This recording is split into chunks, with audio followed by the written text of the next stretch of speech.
In certain extreme situations, the law is inadequate. In order to shame its inadequacy, it is necessary to act outside the law, to pursue natural justice. This is not vengeance.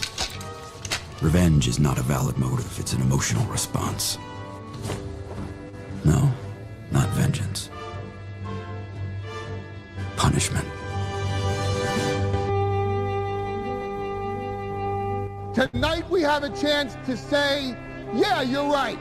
We're too extreme, we're too wild, we're too out of control, we're too full of our own shit.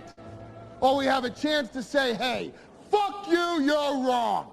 Fuck you, we're right. Because you have all made it to the dance. Because believe me, this is the dance. Start the show.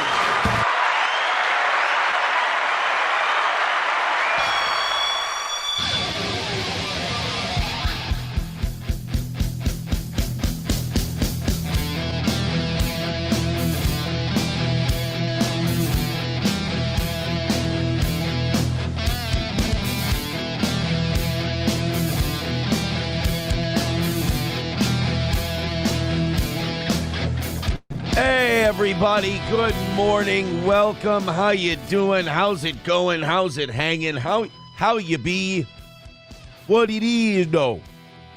Shut up. Welcome to the show. I am in a fine mood. Why? I'll tell you why. Because that goddamn evening show set us right for the week. Thank you, guys. Thank you. I feel great. We're getting all the benefits of doing a fine, fun steel toe show like we've done for 10 years without any of that nasty, come on, please, for the whole show. I like that. I'm really glad that's worked. Thank you guys very much for an amazing, one of the best months we've ever had, viewership-wise, unique viewer-wise. Look, I'm trying to be better. I'm trying to be a more gracious winner. I really am. But now apparently the anti-steel toe community has been so destroyed and so wrecked that they are now seething and coping to themselves by saying, he's got to be lying about his unique viewership. I got to find a way that it's not true. It's like, guys, I'm not bragging about the number, okay? It's not a great number. It's last month it was between Rumble at 46,000 and YouTube at 27.9 thousand or whatever it was. It's about 75,000 different human beings checked out Steel Toe last month on those two platforms. I got news for you guys. While it's about 3 times bigger than what we had on radio, it's not a big number.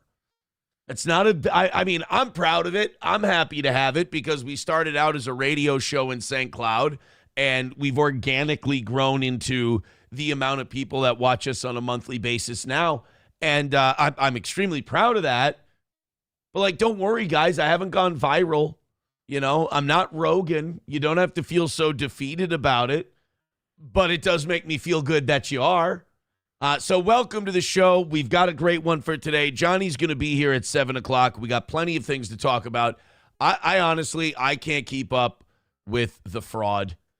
I'm starting to think that yesterday maybe we weren't joking. Maybe we should do some kind of pilot program where we bring in orangutans and we have them live here. We give them communities and apartment buildings and crack stacks and all this stuff, and we just see how they do. I'd argue that cleaning up after them is going to cost some money, but I would also argue that they would gather their own food. I gather that they would probably not, for the most part, probably not bother us. And they certainly wouldn't steal billions and billions of dollars of taxpayer money and send it to terrorist groups. Although I do hear, and yes, I did think of this one while I was taking a shit after the show yesterday. Get ready to groan. Although I did hear that there is a terrorist group with the orangutans you do need to look out for. Al-Shababoon.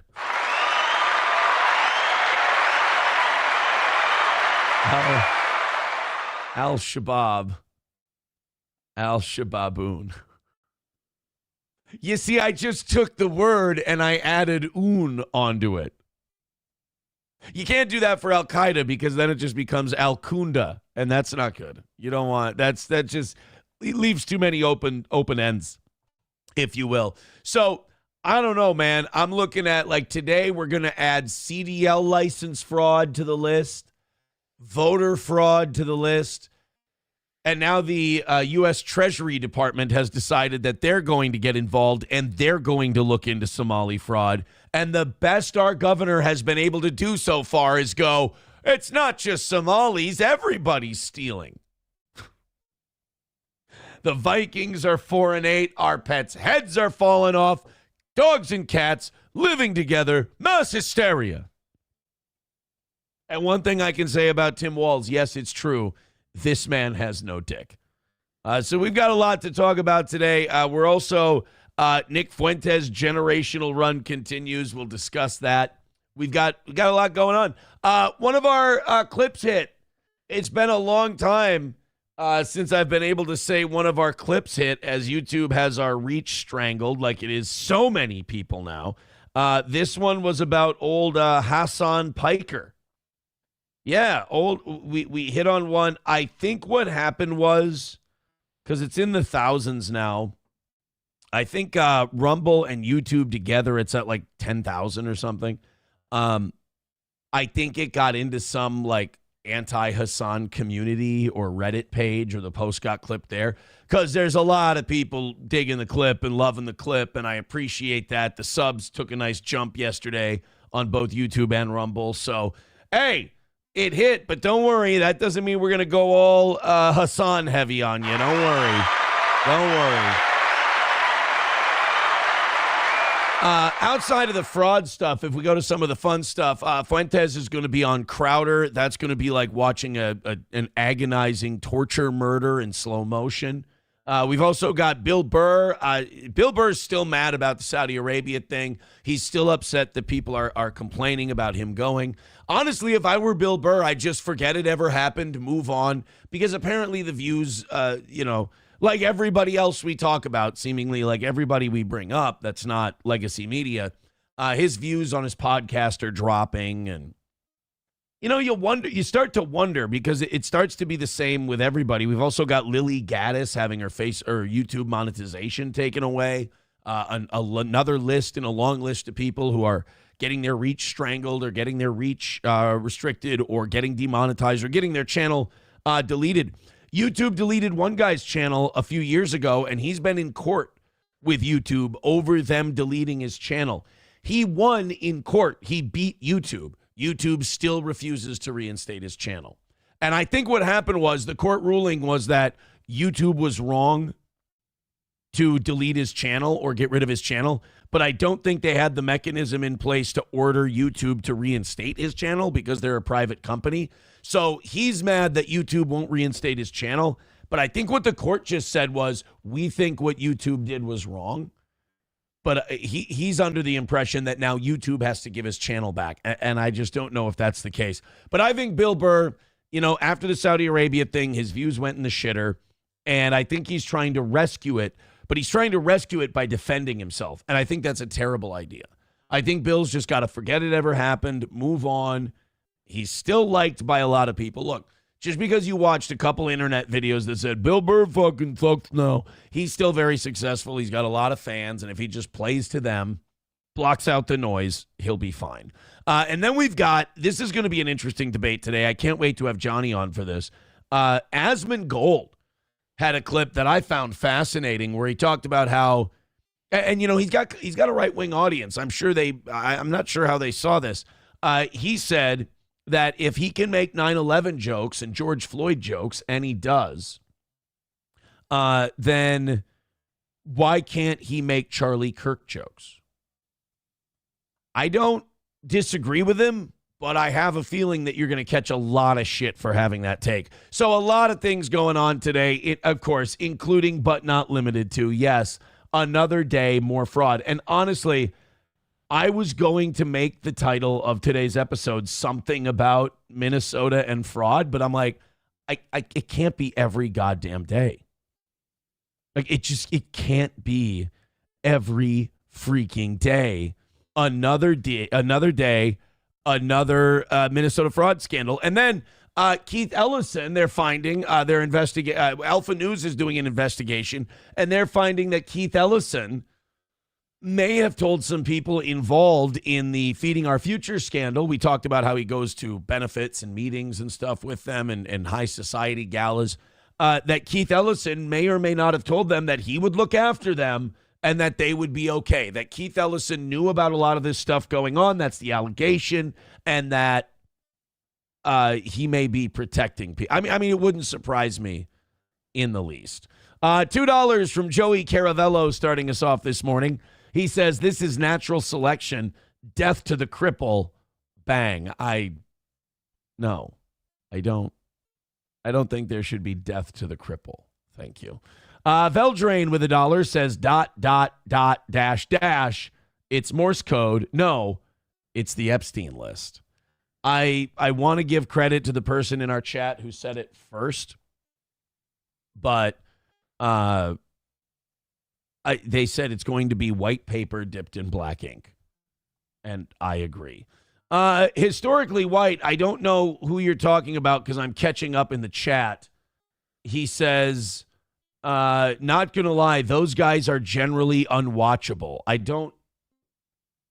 I hate when I'm talking about something and then I go back to the chat later and I totally forgot who the fuck I was talking about, and they're like, those guys are generally unwatchable. I'm like, I have no idea. People are responding to my Al Shababoon line. I can't believe they said this. Halada Vagina says, that was just plain horrible. Tim Finman says, yeah, that one was bad. But Waylon says, fucking brilliant. See, if we bring orangutans here, they're going to give money to a group called Al Shababoon. Al Shababoon. Because they're orangutans.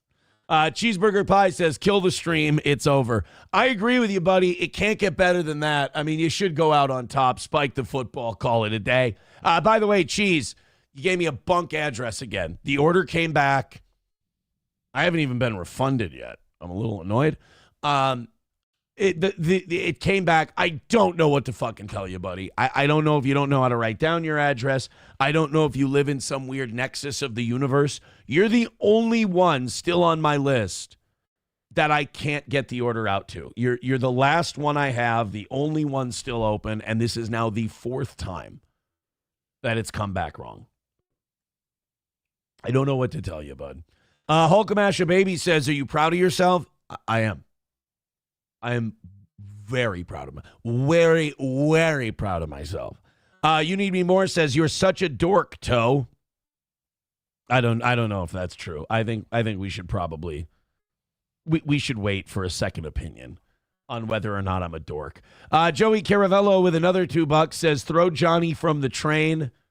New movie. That would be incredibly depressing to watch you take a guy in a wheelchair who's riddled with MS and throw him from a train. That would be, I don't know what the audience is for that movie. I don't. Cheeseburger Pie says, LOL, I'll send a pic of a piece of mail and prove it's real. I'm not saying look, Cheese, I'm not saying your address isn't real. I'm saying for whatever reason, you are the only person that when I put it into Streamlabs, 24 hours later, it kicks the order back at me, tells me it's on hold, and then it's going to get canceled like it always does because they can't find you. MSO says, can we get Johnny to eat an onion? You're going to have to discuss that with him on his show. Last night, the evening show went bananas. We were showing a video of a guy eating a raw onion on an airplane. That's kind of his online gimmick. And they asked me, Toe, how much for you to eat an onion on the show? Because we were looking up the health benefits of onions, and it's not like eggs. You eat an onion raw, you get a lot of like health benefits that you don't get when you cook an onion. And like for the last year or two, I've been cooking onions on this show. I mean, cooking and devouring onions is kind of what I do. I've sent them into a psycho tailspin. And I mean, I didn't. I don't have to do anything. I've never won a war like this by just not talking about them. And the fact that, I just let them play with a gun long enough that they blew their own foot off. I mean, I guess we'll make it official tonight. I will eat the onion officially, symbolically and literally, to show the end of the war. But MSO asked me last night, how much for you to be like that guy and eat an onion, Toe? And I said, knock out what we were short from Monday morning and knock out tonight, and I'll do it. And then a whopping $250 comes in, and I'm like, all right, looks like we're doing the onion thing. So tonight, at the end of the evening show, which is kind of the more fuck around B show anyway, I think it's perfect content for that program, we'll eat an onion. I'm so used to eating onions figuratively on this show. It'll be great to do it literally for once. I hear things are not going well over there, by the way. Closing venues, things like that. Nasty business. Just nasty business. I got to tell you, I feel really, really bad. I feel so terrible. All right. I extra plane trips is what I hear. It's not good. Not good. All right. Let's have a good show. No more gloating. Let's try to be humble. Everyone likes a humble toe. They don't like a fucking braggy toe. So let's go ahead and get down to business and let's have ourselves some fun today. You guys hit like. You guys hit subscribe. You guys hit follow. Hit that thumbs up button. Get us in the Al Gore rhythm, if you will. And let's really crush it today. We were on the way to 700 yesterday. Got very close. I have a feeling we're going to be there today. You Need Me More says, nasty breath after eating onions. Poor SP. She said, yeah, I'm not sleeping next to you tomorrow. And I'm going to brush my teeth. I'm going to mouthwash. I'm going to water pick. I'm going to do all the things that you need to do after you eat an onion. You're not even going to know that it happened by the time my hot, steamy, sultry breath is upon your neck, as it were.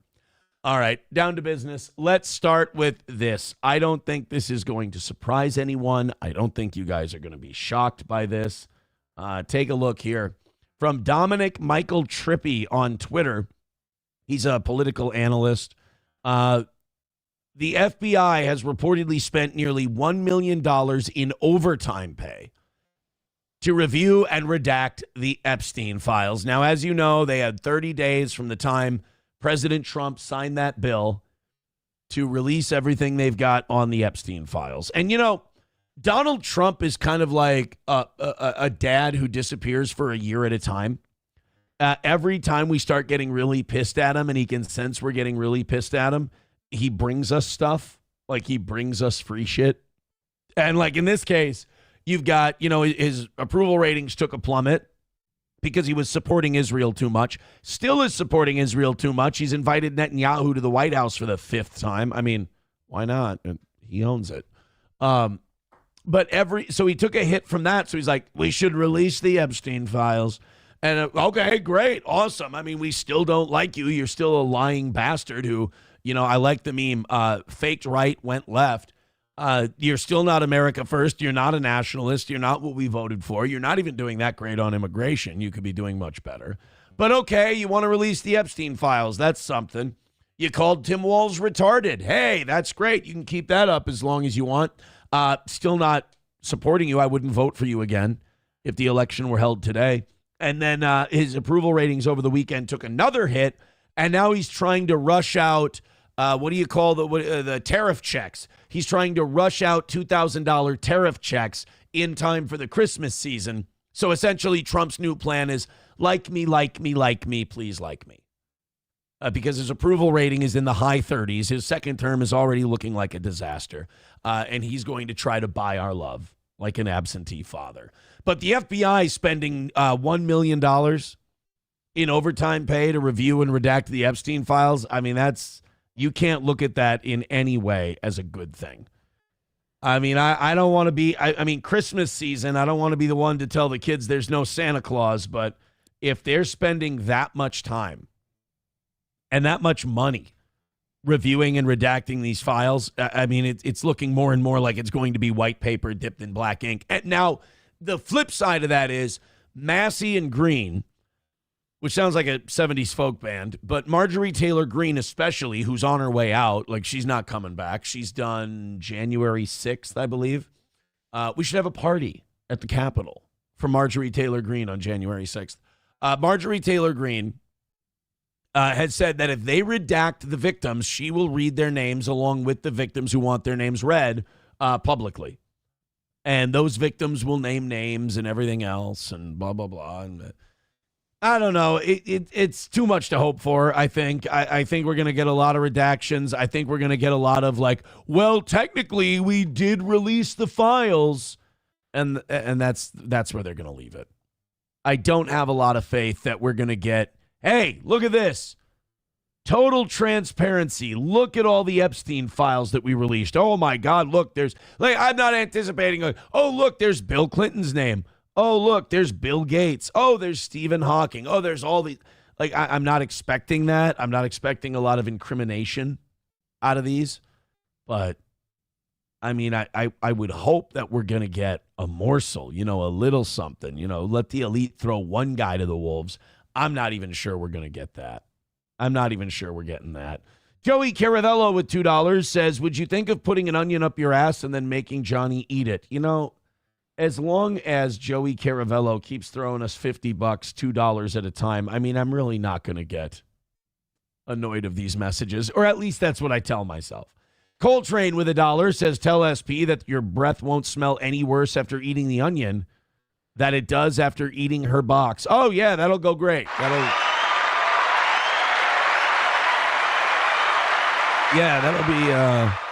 That'll be fantastic. Hey, you know what? I'm going to let you know how that works. Tomorrow morning on Steel Toe, tune in, and I'll let you know how that line went over.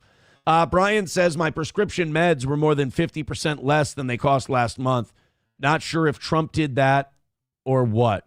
Well, hopefully your health insurance goes down. It's not going to, but hopefully it does. And hopefully your property taxes stay where they are. I don't think they're going to. But either way, I mean, $2,000 check for Christmas. Look, fine. Tim Finman says, fucking administration only cares about the optics and the donor elite class. Yeah, we lived long enough to see Donald Trump become part of the establishment. Ain't it something? Lich Gal says, well, we will know how it went when you show up with a black eye.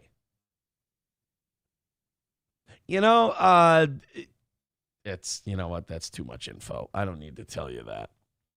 Let's just say, a vagina smells nice. Guys are weird. Guys who go, oh, vagina, it smells like pussy in here, blah, blah, blah. It's a lovely smell. Vaginas are lovely. They're beautiful, clean body parts. You should be a fan, like people are fans of art. Historically White says Trump was always the establishment. Maybe, but it's far more evident this time around. By the way, Historically White does not have a membership. Let's fix that today. And also, they eclipsed 500 last night. We're on our way back to 698 Rumble memberships. Away from 600. Thank you guys so much. Joey Caravello with $2 says, Aaron, what do you think it is that makes so many rich people do pedo activities? That's actually a really good question. I guess I'm glad that I don't know the answer to that. I'm glad I don't understand what the, because people like to make excuses. They're like, oh, well, it's probably, rich, powerful people doing that. It's the same percentage representation as it would be in the general population. It's been proven time and time again that that's not true, that there's a disproportionate problem. And I think it just shows that some PDFs get very wealthy. And I think that's the explanation. Sack Johnny Crutches, who is not a Johnny guy, says, sweet, no Johnny today. That's not the case. Johnny now does Monday through Wednesday, 7 to 10. I'm sorry. You guys are full of terrible advice today. The cleaner says, tell SP How you want to peel her box like you want to peel that onion. I don't think you guys are. I don't think you guys are a good place to go for advice. Look.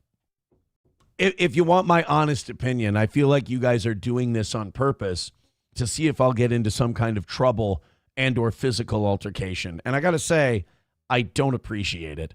Posterior attention, becoming a member for 41 months on YouTube. By the way, YouTube memberships are going back up. So keep becoming a member on YouTube. We do our members-only shows on Thursday. So be sure to be here for that. Be sure to check it out, and be sure to become a member so you can watch those. Here you go. St. Cloud is proposing a 4.5% property tax increase for the 2026 budget, which would be the city's first increase in 20 years. This is intended to address funding gaps for an average $200,000 home. Do those even exist anymore? Jesus. This would mean a total increase of about $250 per year. All right, so 200,000. Yeah. All right. Well, that's going to suck. That's going to suck for everybody involved. My advice is if you can pay it all up front, because most people with their mortgages, you just have it in escrow. You have your property taxes. They will send you a thing in the mail that tells you your escrow account is going to be short, and that they can either withhold more, they can charge you more, basically raise your mortgage, and they'll cover the difference for you, and you just pay that every month, or you can pay it right up front. I think the thing that hurts less in the long term, just pay the son of a bitch up front. Just pay it right away, be done with it, keep your mortgage where it is. I think psychologically, that just kind of, it hits a little different. By the way, you need me more asking where they can get Steel Toe merch right here. Streamlabs.com/Steel Toe Morning Show/merch. And by the way, all of these items come in many lovely different colors. We're going to be adding more items. We just added a beanie. You can get that in black or pink. A Steel Toe winter cap, winter hat. We just needed, Tim Pool wanted something. And if Tim Pool wants something, we make it for him on this show because, as you know, such big fans. So now Tim Pool can sport his alt-right Steel Toe beanie in public, and I'm very happy to do that for him. So there you go. You need me more. You can get your Steel Toe merch at streamlabs.com/Steel Toe Morning Show/merch. Perfect. All right, let's get into some nonsense today, shall we? How about instead, we got plenty of fraud talk. We got plenty of, Epstein talk and all this nonsense. Let's all sit back and watch black people break into shit. What do you think? Does that sound good? All right. Let's watch black people steal some stuff. So now I think that what we're about to see is clear influence from the movie Barbershop on American culture. Remember in the movie Barbershop where at the very beginning, Anthony Anderson and whoever plays his buddy, they back up his cousin's truck into a convenience store so they can put a log chain around the ATM and steal the ATM. Well, somebody decided it would be a great idea in Los Angeles over the weekend to break into an LA Fresh Cuts. I don't know why we're breaking into a barbershop. I don't know what there is to steal. I don't know what you're going to fence from a barbicide. I'm not really sure what it is that's going to fetch such a high price out on the streets, if you will. But this is somebody with a pickup truck robbing a South Los Angeles LA Fresh Cuts. Go ahead, guys. Started my business in 2 minutes, 3 minutes. On a morning meant for family, a crew of burglars made themselves right at home inside LA Fresh Cuts. Surveillance video shows I was going to say, if I see white skin, I'm going to be kind of surprised. Them smashing their way into the South LA barbershop on East Florence Avenue just before. Oh, that's not how. Oh, I don't see white skin. Okay. I don't. Look, if you watched last night's evening show, that is not how you run a vehicle into a building. You got to run it into a building like that 90-year-old did that coffee shop. You just got to yeet yourself right through the front display, go airborne, and fly all the way into the back wall. I mean, that little pussy, tap break-in shit. That ain't going to get it done on these mean streets. Or 2:30 a.m. What, did they steal a fucking puma? What's in the cage? on Thanksgiving. They broke the shelf to take our inventory. Not sure why they did this, but took the whole door down as well. Once they're inside, they move fast, tearing through workstations and grabbing anything of value. But of everything they took, the loss hitting this block the hardest is a pet. You stole a cat? I mean, a dog, I get. Dogs are adorable. But you stole a cat? I mean, if you ask me, the cat's a witness. You got to, be done with it. You got to, no fresh eyeballs to report what they've seen. You got to take that cat out. I'm not against it. I would have forgiven you for that part. Breaking into a guy's barber shop and stealing from him, that's shitty. But the cat saw too much. Ran to the back, took the cat, and carelessly just threw him on the back of their car. The shop. But they left the dog. I'm so happy the dog still has a home. I'm so happy they didn't take that adorable puppy. That thing, fuck it. I don't care if it's in the river. But the dog, I'm so glad that the dog made it. Mascot, a friendly fixture in the barber chair. Now take a look at this video as the mascot. That's good. That's what I want when I come home from the barber shop. Cat hair all over me. I'm so excited. Burglars steal the cat in its kennel as it frantically springs around looking for help. Now look at how much room of that truck that cat cage took up. What kind of value are you getting for this? These two are stupid. This is the dumbest robbery. First of all, robbing a barber shop, dumb, retarded. People don't even pay in cash anymore. You're not going to get much. And then when you do decide to start loading up, you put a giant fucking cat carrier in there that takes up the entire back of the truck. These guys are hopeless. Hope. It's not just any cat. It's a family member. It's my Savannah cat. Yeah, his name's Simba. Dude, honestly, its name is Simba. That's fucking clever. It's a cat, dude. You walk down the street, you can grab one eating a dead rat in a sewer or something. And you can bring that in. It'll look exactly the same. It'll ignore you exactly the same as that cat does. You'll be fine. They're not real pets. They're trainer pets to see if you don't kill the cat, you can get a real pet like a dog. Burglars also got away with barber tools, inventory, and thousands in cash set aside for the shop's fantasy football leagues. Oh, you son of a bitch. You stole from the fantasy football league. Well, guys, that just goes to show you once again, gambling doesn't pay. And fantasy football is kind of gay. I haven't played it for 3 or 4 years now after playing it for like 20. And I've got to say, I feel way less gay watching football on Sunday. My fantasy football team. You get to a certain age and you take Jim Florentine's kind of attitude towards fantasy football. Like, what are you, 6? Fantasy football. Oh, I've got a team. And then I've got my team and it's stupid. Not to mention the cost of the damage left behind, totaling to... It's about $14,000 that I have to cover. Damn. Detectives are combing through surveillance video, but until there are leads, shop owner Joe Gomez says he's stepping up security on his own. And I've been sleeping. I think that means that he's going to be packing heat. And if you come through that fresh cuts, you ain't coming out. On this couch I have right here at the barbershop, so that nobody else comes in and breaks in and takes any of our other property. I think he realized mid-interview that in California, carrying a gun in public is kind of problematic. And then he's like, oh, yeah, I'm sleeping on the couch so that nobody breaks in. How is your physical presence on the couch stopping anyone from breaking in unless you're strapped? Unless you're ready to, cap a motherfucker if they come through the front door.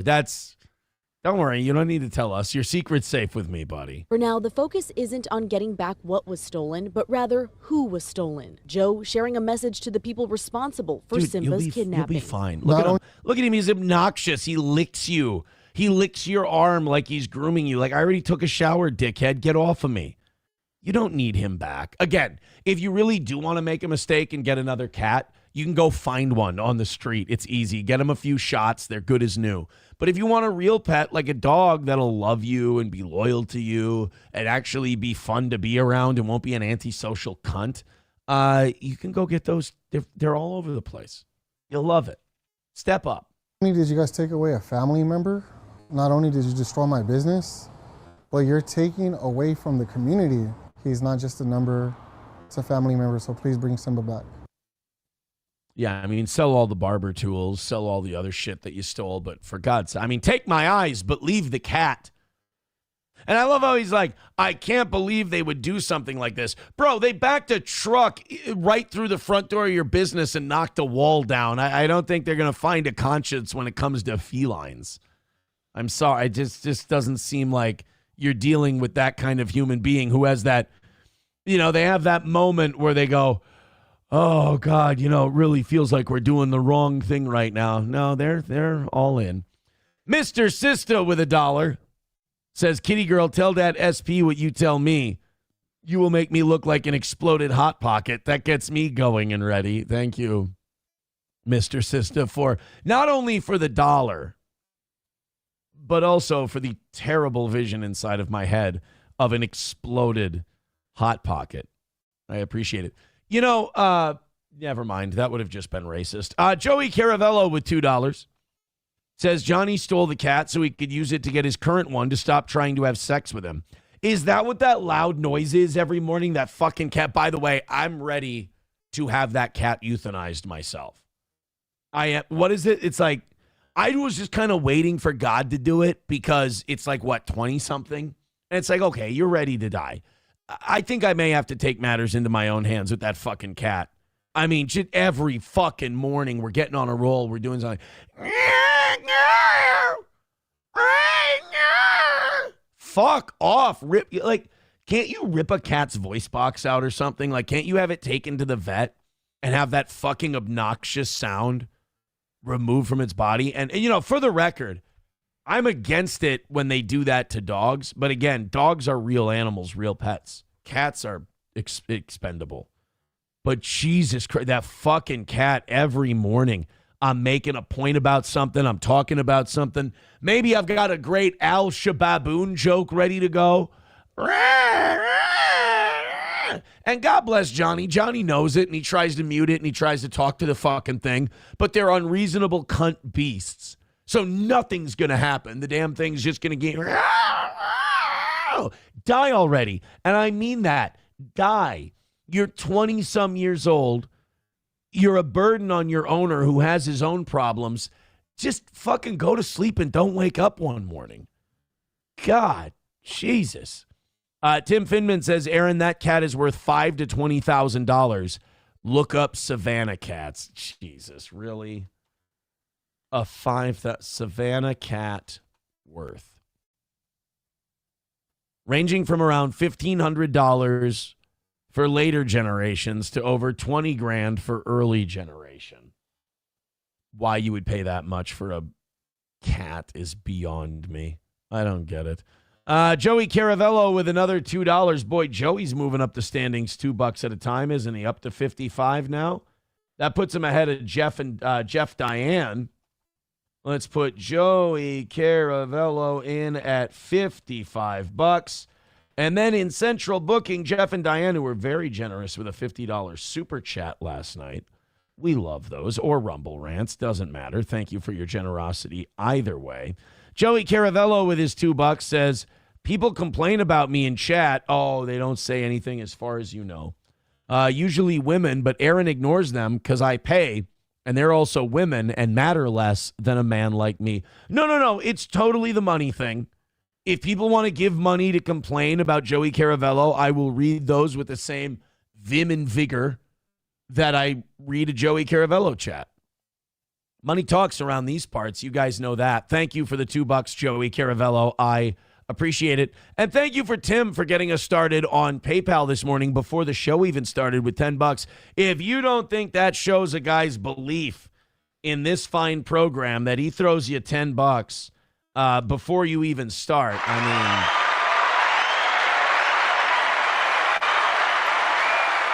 I mean that's what a statement of belief in the toe.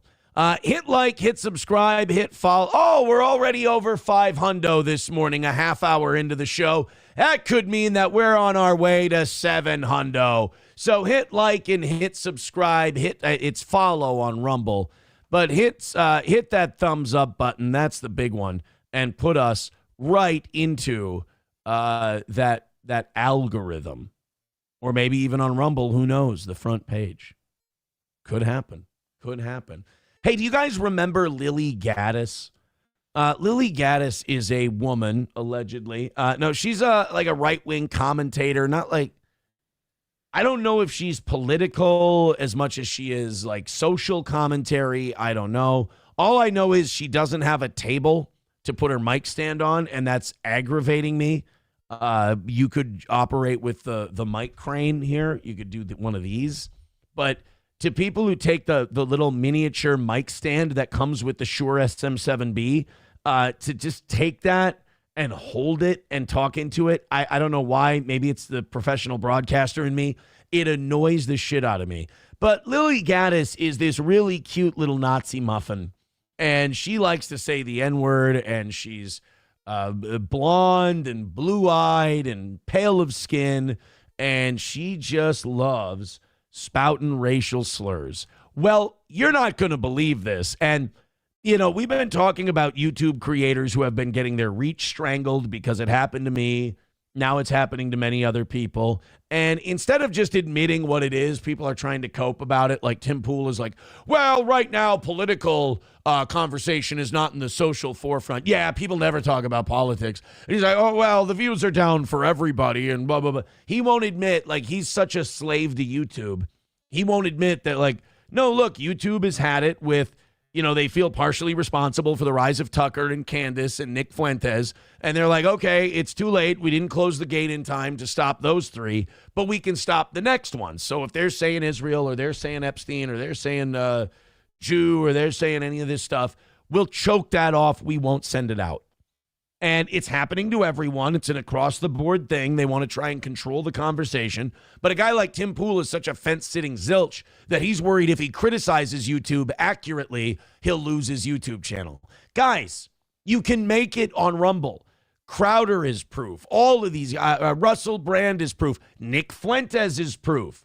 They tried to cancel him off of everything. He's doing huge on Rumble. Rumble's only continuing to grow. I mean, we could run this show solely on Rumble, but why not take the free money that we get from ads and shorts and memberships and all that from YouTube? Why not? I mean, why not diversify and be on as many platforms as you can be? But why these people have known for what, a decade now that YouTube is terrible with censorship? Like since the adpocalypse, they've known that YouTube is terrible with this shit. They just want to spout as much of their bullshit that YouTube is against, and they want to spew it for as long as they can and be lazy. And then when YouTube monetizes them, they can run a new grift, which is, I'm being censored. They're taking away my money. Bullshit. You just need to start a Rumble.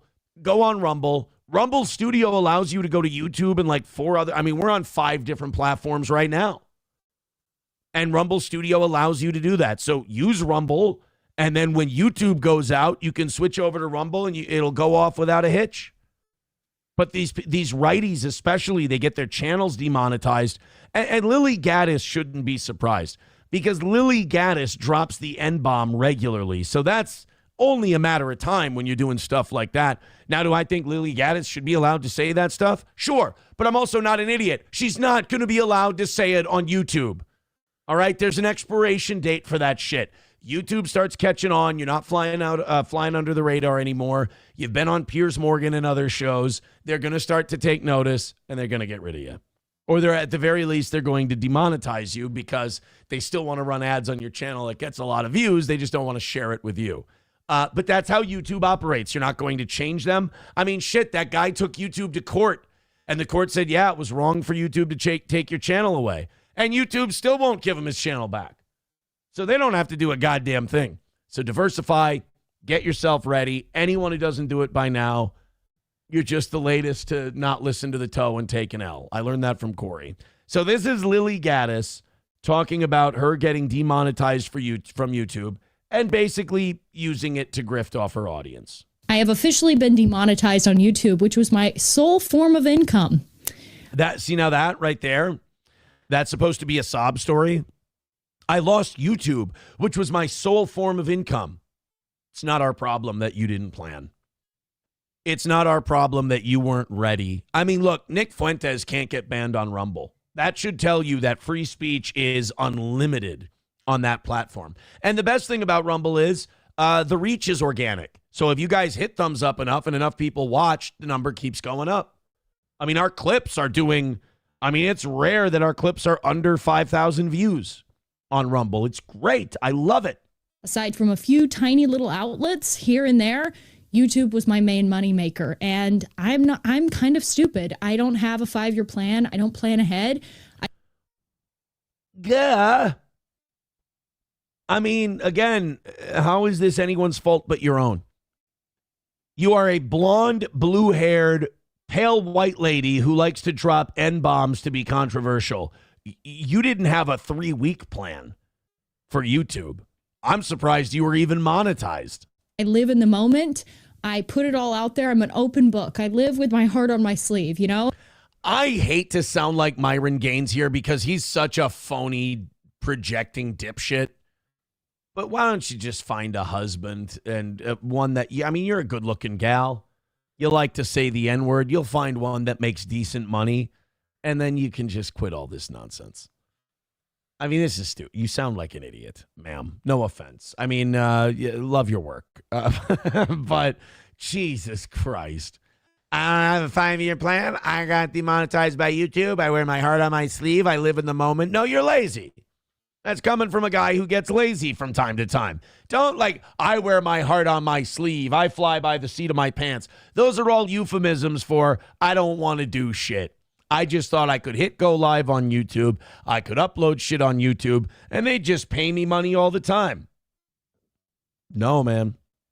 If you can build an audience that will contribute to you, kind of be NPR style funded or steel toe style funded, that's the way to go because your audience will always find you. To depend on a platform, to depend on a host to allow you to do your thing and make money, I mean, sure, you don't have to rattle a can or do anything like that, and that's great, and you can make fun of those people all you want, but those people are going to be able to survive when they lose their monetization. Whereas you're going to go, I don't have a 5-year plan. I fly by the seat of my pants. I just kind of, all right, how's that working out for you? If I say something, I 98 memberships away from 600. mean it. Dude, Lily, do you know how many platforms I've been kicked off of? Radio, Twitch, YouTube numerous times. Still kicking, still going, in many cases stronger than ever. Still growing, still going. And why? Because, yeah, while it might be ugly and it might be tougher sometimes, being an audience-supported show is a lot better than depending on these companies, especially if you're going to do edgy content that they don't want in their algorithm, like you. I couldn't censor myself. I refused to censor myself. It's just impossible. I really tried. I really tried my best. Believe it or not, what you saw on YouTube was the vanilla me. It was like the vanilla of the vanilla. And I tried my best, but they want to keep a real down, okay? And that's what they're doing. Then I mean, might as well drop the N-bomb now, right? YouTube's demonetized you. That's the other thing about these creators. YouTube, it's not about censoring Lily Gaddis. They have this idea that YouTube just wants to censor Lily Gaddis. No, they just don't want their platform to have that stuff on it. It's not Lily Gaddis specifically. She's not dangerous. She's kind of dumb. YouTube wants to get as many ad dollars as possible. YouTube wants to get as many high-profile, mainstream eyeballs on them as possible. And having some white lady running around singing the N-word all the time ain't exactly looking good to the Mars Candy people. So, therefore, people like Lily Gaddis, they got to go. And YouTube is going to keep doing this. I'll be honest. I'm surprised that someone like her kept it going for this long. But again, I'll say it until I turn blue in the face.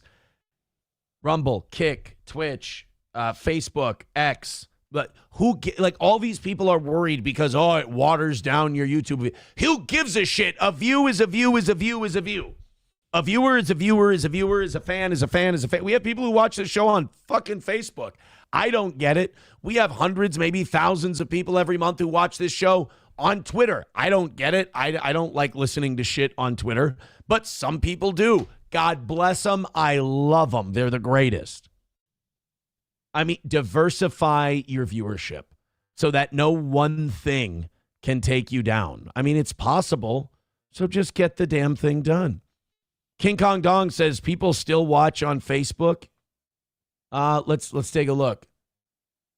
Yes, a little more than a handful. But they're watching. Hi, Facebook. 555 is the number right now. Keep that number going up. I like where it's at so far. Usually we peak out around 8 o'clock, so we got a lot of growing that we still can do. I'm liking it, guys. Hit like, hit subscribe, and hit follow. And let's do this thing. Veldrain with $1 says, Jew, Israel, Jew. That's how we get down in the YouTube algorithm. They don't like it. Like I said, when you have people who literally censor those, censor Israel and Jew out of their videos because of the YouTube algorithm, that's insanity. Main Vein with $1 says, you need a chick like her as a co-host, Aaron. Fuck Johnny. You know what? I'll probably get her cheaper than I ever would. Steel Toe Show with co-host Lily Gaddis. What do you think? How many times can I blush in a day? Main Vein with $1 I'm sorry, I just did that one. I'm sorry, Main Vein. Mikey Two Milk says, nobody watches on Twitter. Stop it. Look, they do. I can't help it. There's likes and comments and views on there every day. I'm as shocked as you are. I don't believe it either, but it's there. Professor Tie-Dye says, Lily is a single mother with a mixed child. Oh, that's why she says the N. Okay. That's why. Okay. Well, there's, everybody's got a story, right? And now we kind of see what her story is. Single, white, blonde-haired, blue-eyed mom with a mixed-race baby. That's where all the N-word stuff comes from. Okay. She burnt the coal and paid the toll and became racist and is not mad because black baby daddy won't pay child support and this grift won't pay. I don't like her. I mean, don't get me wrong. I think it's funny when she goes on Piers Morgan and she says the N-word in front of Mark Lamont Hill. That's great for shock value. But there's something about her that's just unbearable, I think is the word. A lot of times when, pretty girls try to be edgy, it just comes off so forced. Joey Caravello with a couple of bucks says, Lily would be better than Johnny, although it's nice you look out for him, Aaron, and keep him employed. You're a good friend. We should strive to be as kind as you. Wow. Thank you, Joey Caravello. I appreciate that. You too are a good soldier. Thanks, bud. She's not, Cleaner says she's not white, KF word, she's Jewish. And he said that in all caps, so you know he means that shit. Although Matt the WJT, he's a Lily Gaddis guy. He doesn't like the way you guys are talking. Hey, can somebody get Matt the WJT, or Matthew JT? I'm sorry, Matt the WJT. What a retard I am. Can somebody get Matthew JT a membership? I like it when new people come to the show and we greet them with a membership. I think that's a really nice way to keep people sticking around. He says that it's a lie about her having a black kid. Well, what's wrong with her having a black kid? Matthew JT, what if she wanted to take some of the black picking one night and when she did, she became so ravenous that she said, just keep it in there. And he shot a kid into her. They're good at that, They do it a lot. And then they don't stick around. Good at that too, statistically. And what if Lily had a little black baby? This is disconcerting to me too, Matthew JT, but you do know that there's weird white girls out there, probably with bad relationships with their father, who think mixed race babies are adorable.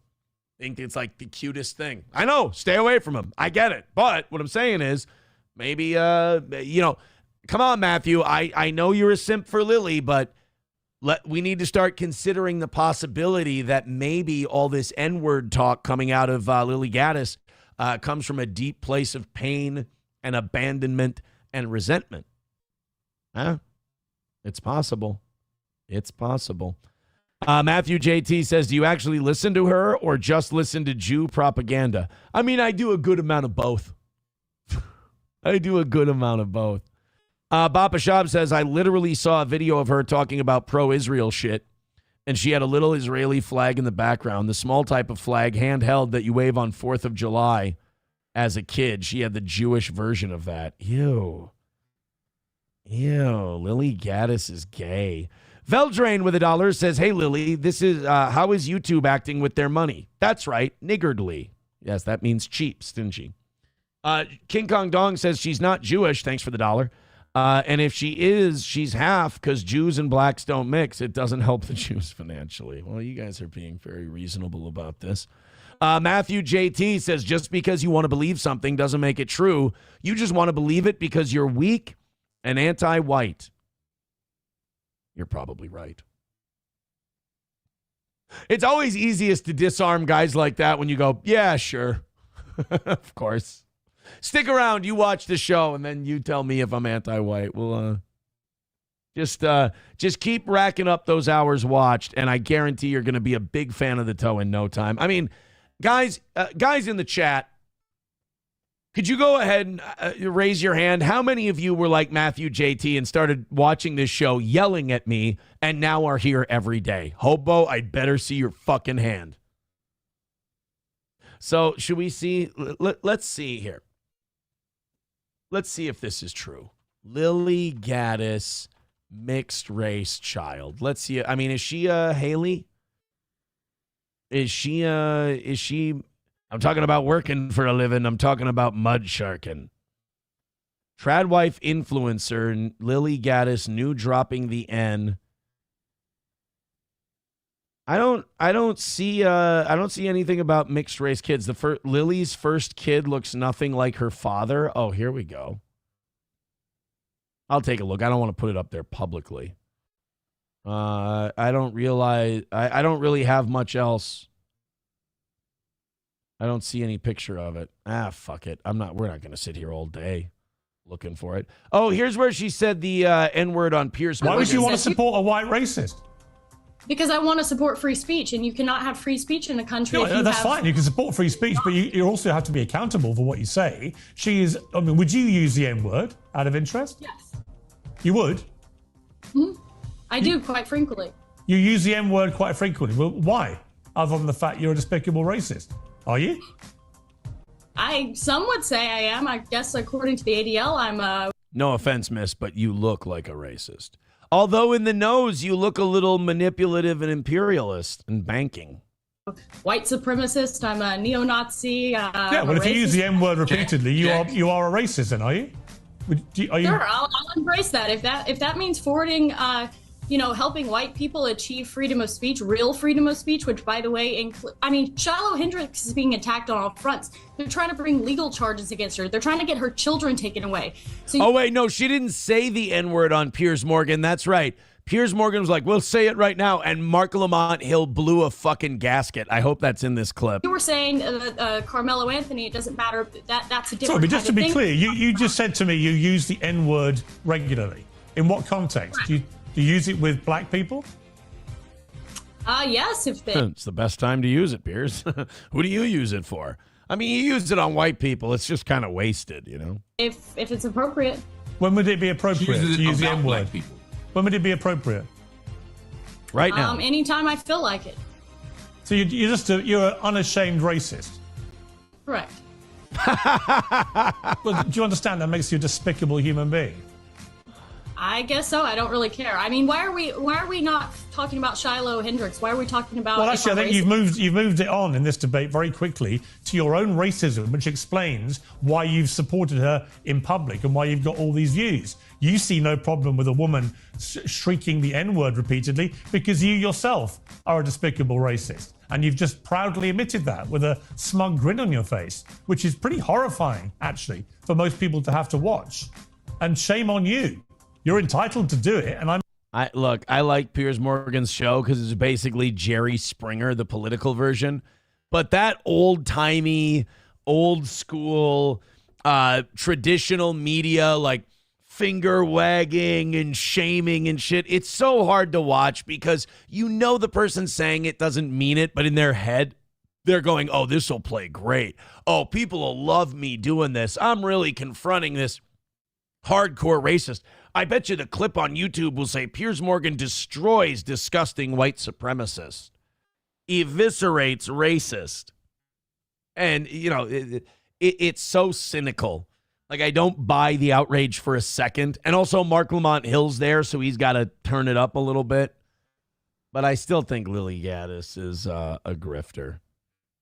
I guess we're supposed to like her. There's so many more, like, smart people who probably talk about the things that she talks about. And you don't have to put up with the stupid, like, pretending she's smart stuff. Lily Gaddis. I want to see if I can find this thing that Bapa Shab was talking about. This Lily Gaddis Israel thing. All right. During hold on. This is January 20th this year. I don't care anymore. I'm sick of seeing Jewish supremacy destroy my country, my people, my race, and the world. That's Lily Gaddis. All right. Well, she's a little based on that account, I suppose. Hobo Chili Recipe says, I used to think Aaron's penis was non-existent, but this changed everything. It's all foreskin. Trackdoc.com. Guys, he's lying. He's making that up. He's just making that up. All right. I know I need Historically White to get a membership, and I need Matthew JT to get a membership. That would make me so happy. All right. Let's bring him in. Let's bring Johnny in. Here he goes. Everybody's favorite. Hey, how we doing? Excuse me. What the heck? I turned on my camera. Did it not turn? It's fine. We're just... There he is. There he goes. And turning on Zoom. My apologies. There's Johnny. All right. You know what? One of these days, here's my goal. One of these days, we're going to be rolling. We're going to be going. We're going to be running it. And then we're going to go. And Johnny's here. And it's going to be seamless. We're going to have a seamless transition from one host to two. All right. How are you feeling today? You look... Here's what people say to me. They go, Johnny looks like he's bored with you. He couldn't give a shit less what you have to say or what's on the show. Now, I know that's not true. But how are you feeling today? I'm going to start every show when you come in with, how are you feeling today, so that people don't get to write your story and you get to write it for yourself. Oh, I'm in a lot of pain. Other than that, we're doing great. You look like you're in pain. I was going to say that, but if you weren't in pain, I would come off like a dick saying you look in pain. I feel like I've been impaled in the navel region. My muscles have been spazzing and tensing all night long, trying to lift my legs while I'm sleeping. So it's not fun. I did talk about that cat today because there was a story about a barber shop that got broken into and they stole the cat. And they stole the cat? Yeah, and I did say, like, just fuck it. You can get a new one. They're gay.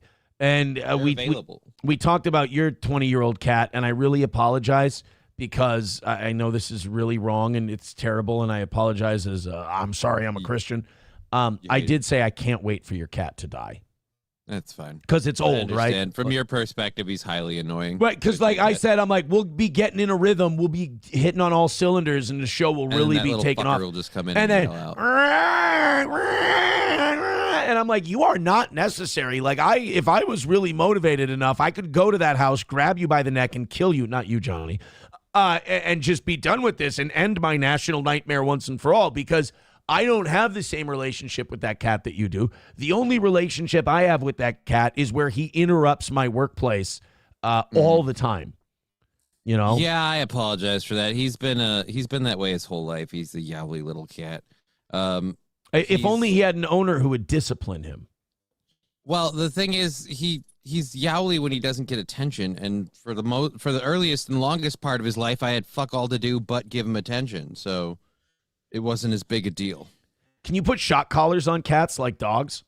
I mean, you can, but I'm not. I'm against shock collars. I'm against shock collars for dogs. But if every time we're killing it on the show and then that cat goes, if I just hear a little sound and then you buzz him, I would be totally for it. What am I, Hassan Piker? Yeah.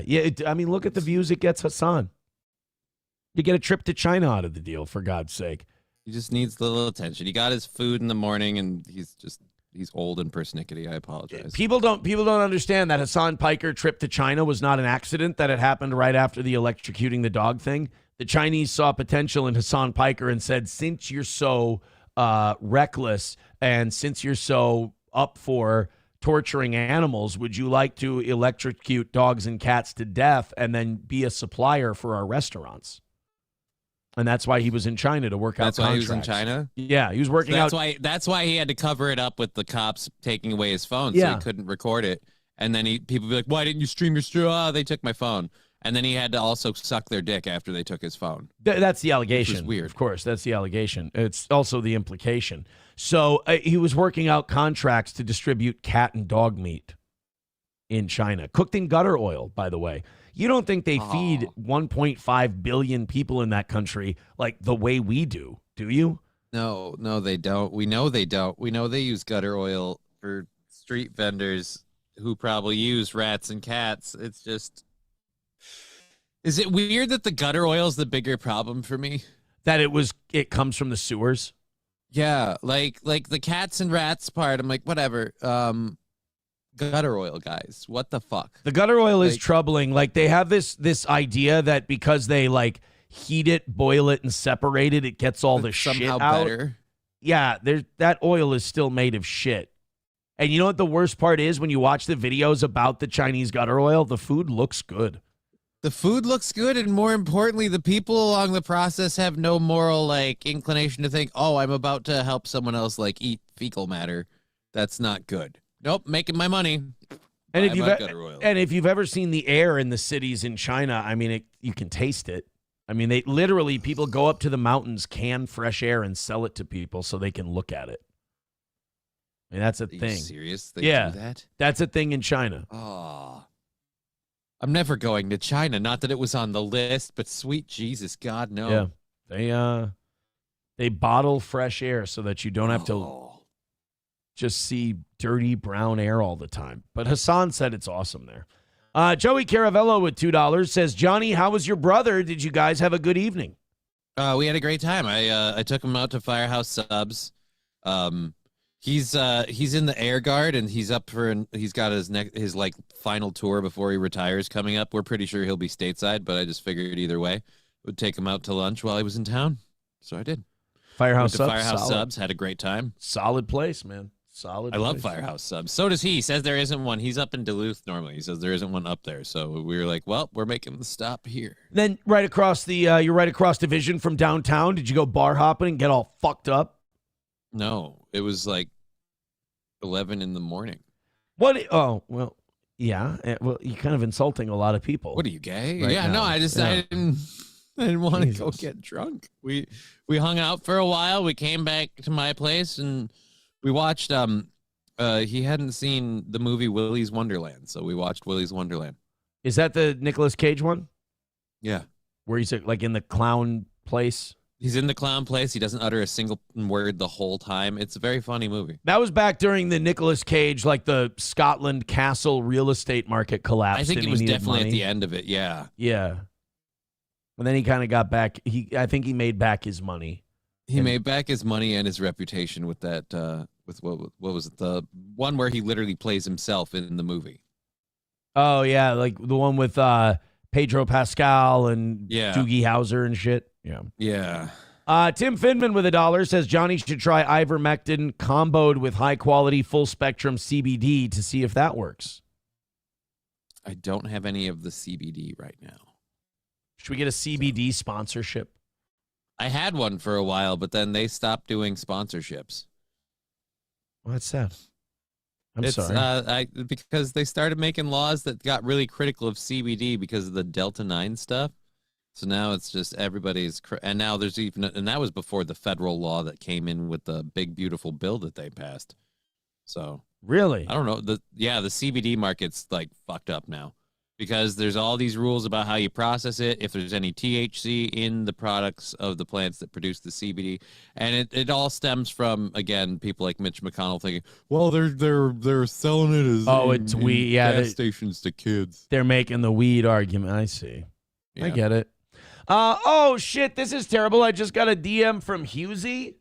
Uh-oh, what happened? Husey wanted me to come on Friday at 5 o'clock Central Time to record an episode with Vince Russo and Bob Levy. I would love to talk to Vince Russo about pro wrestling and all of that stuff. Oh, my God. I can't do it, though. Why? Because the kids and I are going to be doing a Christmas Wonderland thing. We're going to look at lights and shit. Oh, okay. It's a thing in Sartell. That sucks. I'm going to respond to him in real time. I'm sorry, buddy. I can't. Taking my kids to see Christmas lights. Yay. Can you get me Vince's contact info? I would like to talk to him. I should say please, shouldn't I? Please would be nice. Please. Yeah, I wrote please at the end. Thank you. Husey likes to, his new thing is he likes to live stream. Husey gets it. Husey knows what gets views, and Steel Toe gets views. So he's been bringing on a lot of guests who are just like, I have to hate Steel Toe. It consumes me. And I kind of sit back with a big wry smile on my face and go, I know what this is. Yeah, I know. Get you. I know what this is. I get it, guys. And you know what? I empathize with you. But yeah, no, Husey, I would love to. God, I love Bob Levy. I talked to Bob Levy this summer. Love Bob Levy. I don't talk to him enough. And I would love to talk to Vince Russo about professional wrestling.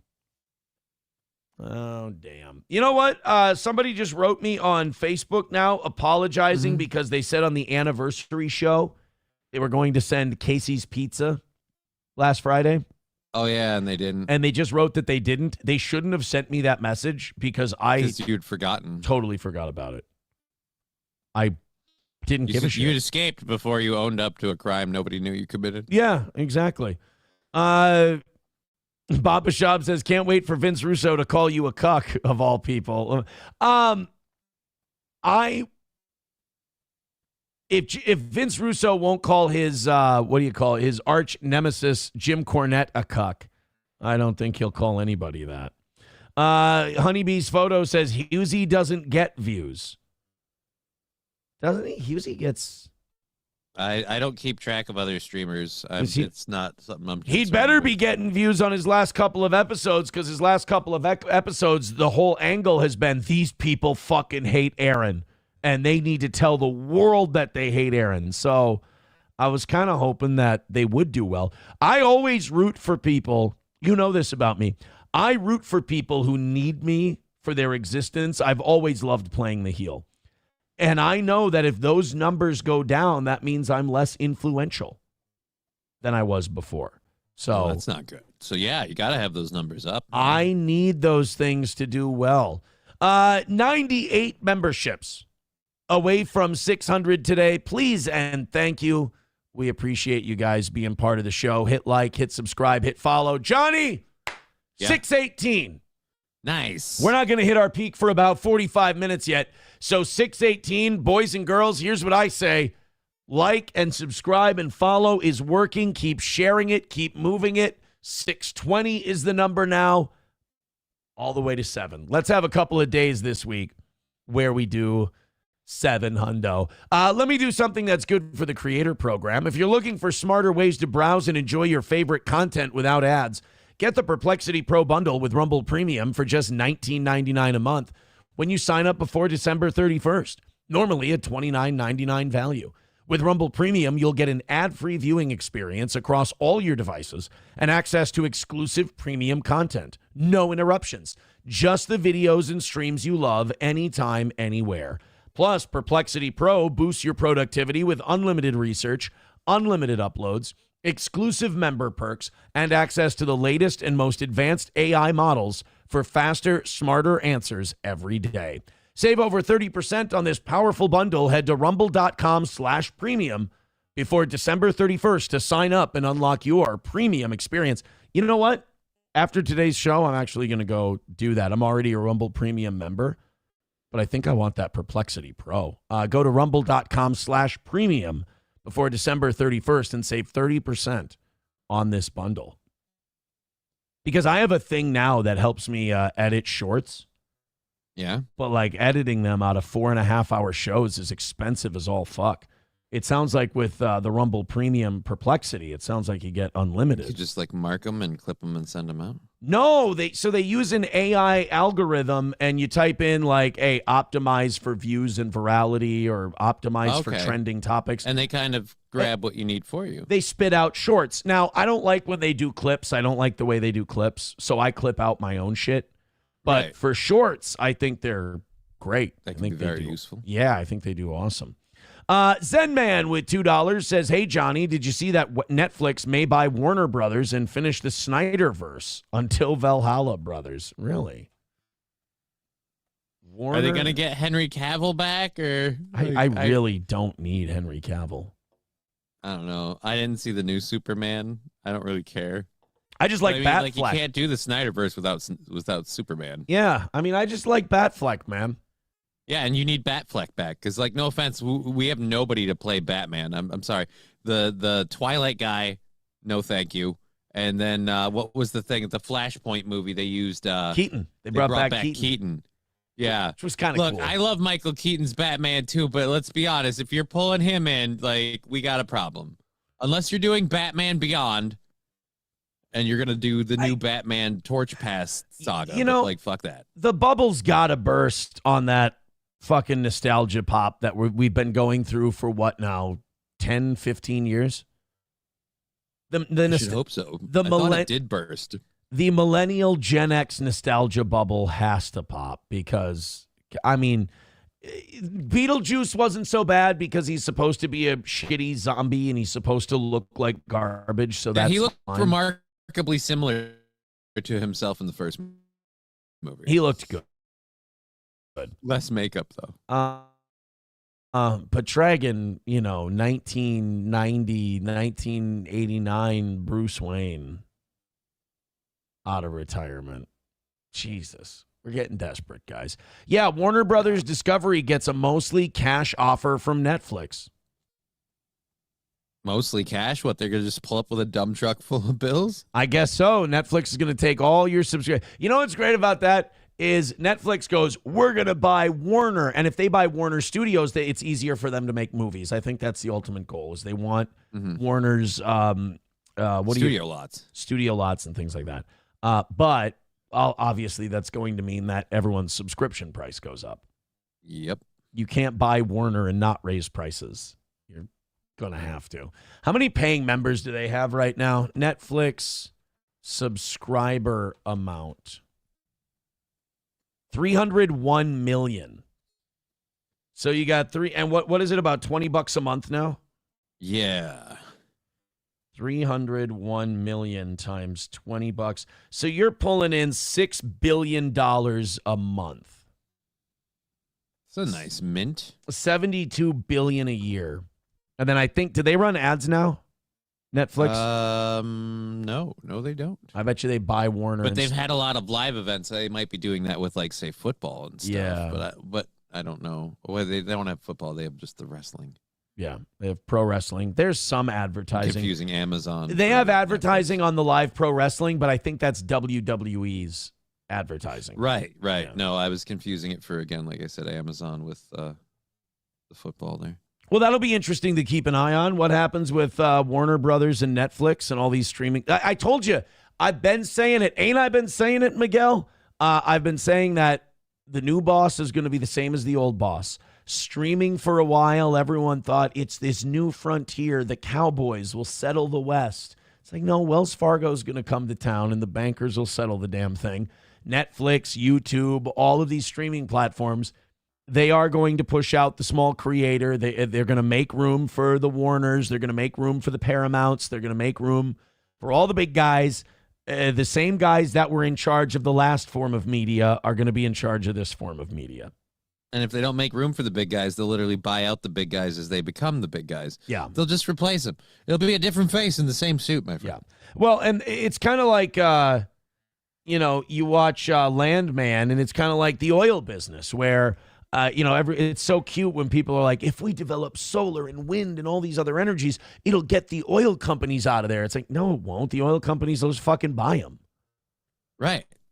And that's the other part why I'm like, these are these are not really viable solutions, right? Because if they were, the oil companies would own them by now. Whether they use them or not, they would just literally own them. Yeah, for sure. So that's where it's going. Hey, Nick Fuentes and the generational run continues. Take a look at this announcement and tell me you aren't excited to watch this. I think what I'm about to show you is going to end up being one of the most hard to watch, torturous, watch through cracked hands over your eyes, bloodlettings we've seen in modern American politics. Ladies and gentlemen, I give you Steven Crowder. By the way, I won't be told who I can and can't have on this show. That's why Nick Fuentes is on Thursday, even though I disagree with him on a whole lot, but I also agree with him. By the way, what is that sniff that Crowder does? You ever notice he has a really nervous sniff? Yeah, I don't know. Like a really sharp inhale. I'm going to throw a theory out there. I'm not saying this is what he's doing, but people with a little more drug acumen can help me out on this. I think he's abusing Adderall. I wouldn't know. I don't really step outside of weed. I'm gay. You said it. Clip that. I'm glad I was silent for that, and I can give you guys a clean clip. Nice shot. But those sharp breaths, and the tightness in his muscles and everything, I mean, to me, that seems like stimulants. I could see it. I don't know off of any personal experience or friends. I've never had any friends I've hung out with that have done that stuff. What are you trying to say? What are you trying to say? Saying I'm saying I don't have a basis to have that as anything more than just a hypothesis that, and allegedly. I wouldn't have any idea. Well, look, man, there's something weird going on because when Crowder's in debates with people, he's always doing like he's sniffing really hard and he's always wound up. And he got that chest expansion surgery. I thought I fixed his. You think his lungs would be working by now? He'd just hold a breath, buddy. Yeah, and he gets really excited. He gets that blood pressure gets pumping really, really quick. So Crowder is going to be on with Nick Fuentes. Now, here's the problem with this. Steven Crowder has fooled himself by surrounding himself with yes men, fooled himself into thinking he's in the same class as Nick Fuentes and that this is going to go well. Steven Crowder, if you've ever watched him, is not a good debater. I mean, Steven Crowder is the king of misdirection, ad hominem, interrupting. I mean, Crowder is bad. I mean, he was on with he had Dave Smith on recently. And every time Crowder tries to bring on these people who are kind of like halfway smart, he always ends up embarrassing himself. I mean, Crowder doesn't understand. He's been propped up by billionaires his entire career, including this Rumble deal. And he's never had to like swim on his own. And when he tries to swim on his own, he ends up embarrassing himself because he's a billionaire talking point machine. Say what you will about Nick Fuentes, disagree with his beliefs if you want, but they're genuine. They're well-researched. The kid's a dork. And he keeps these facts on hand. Yeah. I think, honestly, the only person who has the stones to, like, debate him and have a chance to stand a chance would be Ben Shapiro, but he's also an annoying little bitch. So see, I think Ben Shapiro is I don't know if you ever watched that interview he did with that British journalist. Ben doesn't do well when people confront him with facts and people. I mean, Ben's another guy who he got famous debating 19-year-olds and college kids with fucking mental health issues. And like, he really owned these college kids. Well, no shit. I'm going to rip this bong and go talk to Ben Shapiro. Yeah, really putting on your A game, Todd. Good to see you. Yeah, but Ben and Crowder kind of got famous doing the same thing. And when you're talking about people who would do well against Fuentes, I think you'd probably have to go to the left. And people hate it when I mention this guy. But I think maybe if he talked to like a Sam Cedar, who's very Jewish, and I'm sure Nick would really enjoy that conversation. But he's also anti-Israel. I think Nick would have to go to the left in order to find people who would do okay in interviews with him, because all the guys he would debate on the right are talking point machines. All the guys that he would debate on the right are guys who have a talking point, and when you press them on it, they fall apart. Israel is our greatest ally. How? What have they ever done for us? What? Based on what? Well, you're just anti-Semitic. You little bastard. You attacked my stepson? Yeah. I mean, you think Mark Levin would be a quality challenge for Nick Fuentes? No. No, Mark Levin's scared of Tucker Carlson, so it's not even a possibility. Excuse me, Johnny. It's Tucker Carlson. And I'm not going to sit here while people like Tucker Carlson and Candace N-word Owens. No, he doesn't say that. That would be funny if Mark Levin got driven so nuts about this guy, he just starts slurring. He's like, and listen, that disgusting goy slop wasp Tucker Carlson can suck my Jewish circumcised cock, and Candace the N-word slave girl Owens is also on my shit list. And Nick half a gay F-word Fuentes, that little Mexican, that little wetback son of a bitch, I'll take him out too. Candace the Mammy Owens, you have the receipts, so do I. Candace the Mammy. She's running around doing whatever Massa tells her to. Like, it would be great if we got like a really based, like fucking evil version of Mark Levin, because all of these anti-Zionist people. Dude, I'd start watching Mark Levin. That'd be funny as. I'd watch Levin every day if all It'd of a sudden. Spit take producing machine. Oh my! Listen to me, Nick Fuentes. You half a fag. Like, whoa, what the fuck, Mark? Jesus. And now the other thing about Tucker is he probably likes to put it in his wife's back door because he's half a queer anyway. Mark, what are you doing? You know what I hear about Candace Mammy Owens is that she's always late for meetings. Pretty par for the course for those people. All right, well.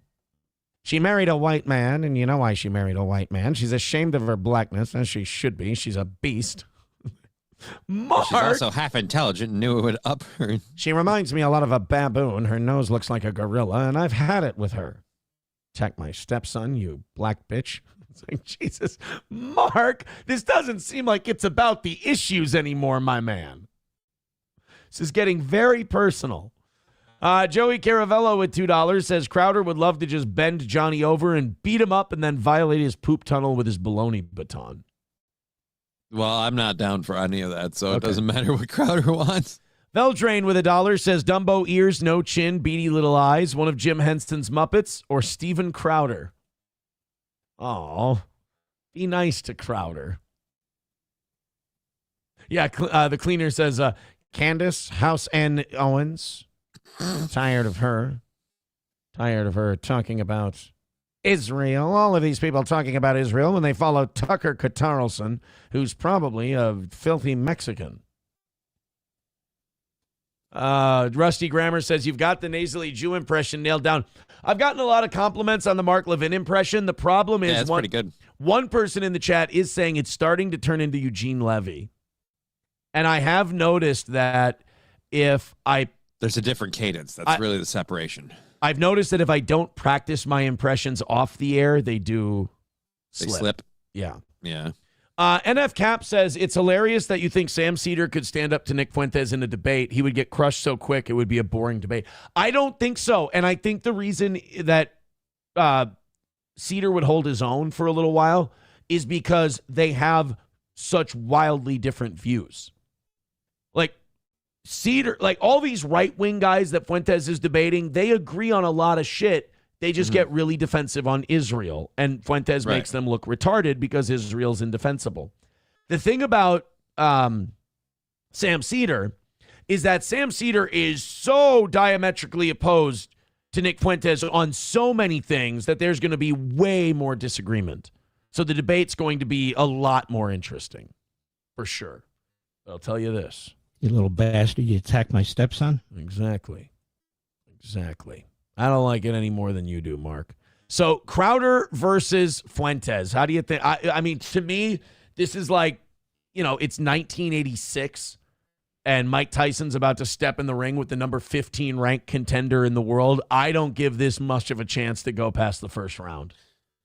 Yeah, I think Crowder's going to walk into this thinking it's going to be like another change my mind thing. But like I said, he's not going to be dealing with, kids that like did a load of weed and decide to go out and talk shit to Steven Crowder. Like, I don't think he realizes how much Nick Fuentes has done this repeatedly. If nothing else, he has repeatedly defended his positions and his beliefs on all this crap. Candace Owens, Tucker Carlson, like the list goes on. So, I mean, if he thinks he's going to do better than any of them, good luck to you, buddy. Crowder strikes me as one of those guys, by the way, who is going to turn on the Israel thing because it's going to be good for his viewership. It's going to be good for business. It's going to be bad for business to tether himself to Israel. You watch. The guys who are going to turn in the 2026 on Israel are the guys now who are, this is the card they're playing to stay out of trouble with their Jewish bosses. Right. I don't care about anyone but the United States. And all these people who want us to get rid of our aid to Israel are obsessed with Israel. You know, the people who are going with that cope. And that's Crowder. Oh, Jesus. That's Crowder. He's like, we should cut all foreign aid. It's like, well, we asked you about Israel specifically. Well, because you're obsessed with Jews and Israel. It's like, okay, fine, answer the question. Matt Walsh is doing the same thing. Matt Walsh has his Jewish boss, Ben Shapiro. The Nick Fuentes clip, get back to work, Matt Walsh. Now if you Google get back to, Google auto-completes it, get back to work, Matt Walsh. Nice. Yeah. So Matt Walsh and Steven Crowder are going that route. Matt Walsh is going to continue to see his audience dwindle because they're like, all right, Matt, we're tired of fucking trans shit. We don't care about trans shit anymore. It's over. It's not. We know your stance. Yeah. There's no new ground here. We got it. The beard is to cover up a weird kind of curiosity you have for all things chicks with dicks. But now when it comes to Israel, they're really starting to ride him pretty hard, not the trans people, and they're starting to go, Matt, I thought you were America first. I thought you were, down for the cause. And he's like, well, I am America first, but I work for a Jew, so I'm going to say that we should cut aid to all of it. I don't care about Israel. That's my opinion. I'm too cool for the room. I don't care. And people are starting to call him out. They're like, you don't care that there's a fucking genocide going on and we're paying for it? Like, you don't give a shit that we're inadvertently kind of setting ourselves up as their allies, supporting them in what they do, which means anything they're doing, if it pisses people off to come back on us, don't care. Okay. Yeah, going to I don't care works great if you're talking about Britney Spears dancing with knives. I don't care doesn't work great during genocide. Yeah, I would like to just completely see us financially and politically detach ourselves from that which is Israel. I feel like that's a solid stance to have. That's not, I'm anti-Israel. No. You don't care what the region does or whatever, but that means we shouldn't be involved. So decouple. So I think Matt Walsh is going to break from the Daily Wire in 2026 to save his audience, kind of like Brett Cooper did. Now you notice Brett Cooper is going off on Randy Fine and other Zionists. Matt Walsh will leave and he'll take a hard anti-Israel stance because he'll want to save his credibility. And Crowder will come out as anti-Israel in 2026 as well. I'll give these guys this. I don't think they have a genuine bone in their body. I think they're absolute grifters, and I think they're full of shit. But they do understand trends and where the wind's blowing. And they know, if anything else, that their paymasters that are their audience are the ones they'll have to stick with the most. Yeah. So. I agree with you 100%. Yeah, Brian says, holy shit, I just tried Googling get back to, and it did go get back to work, Matt Walsh.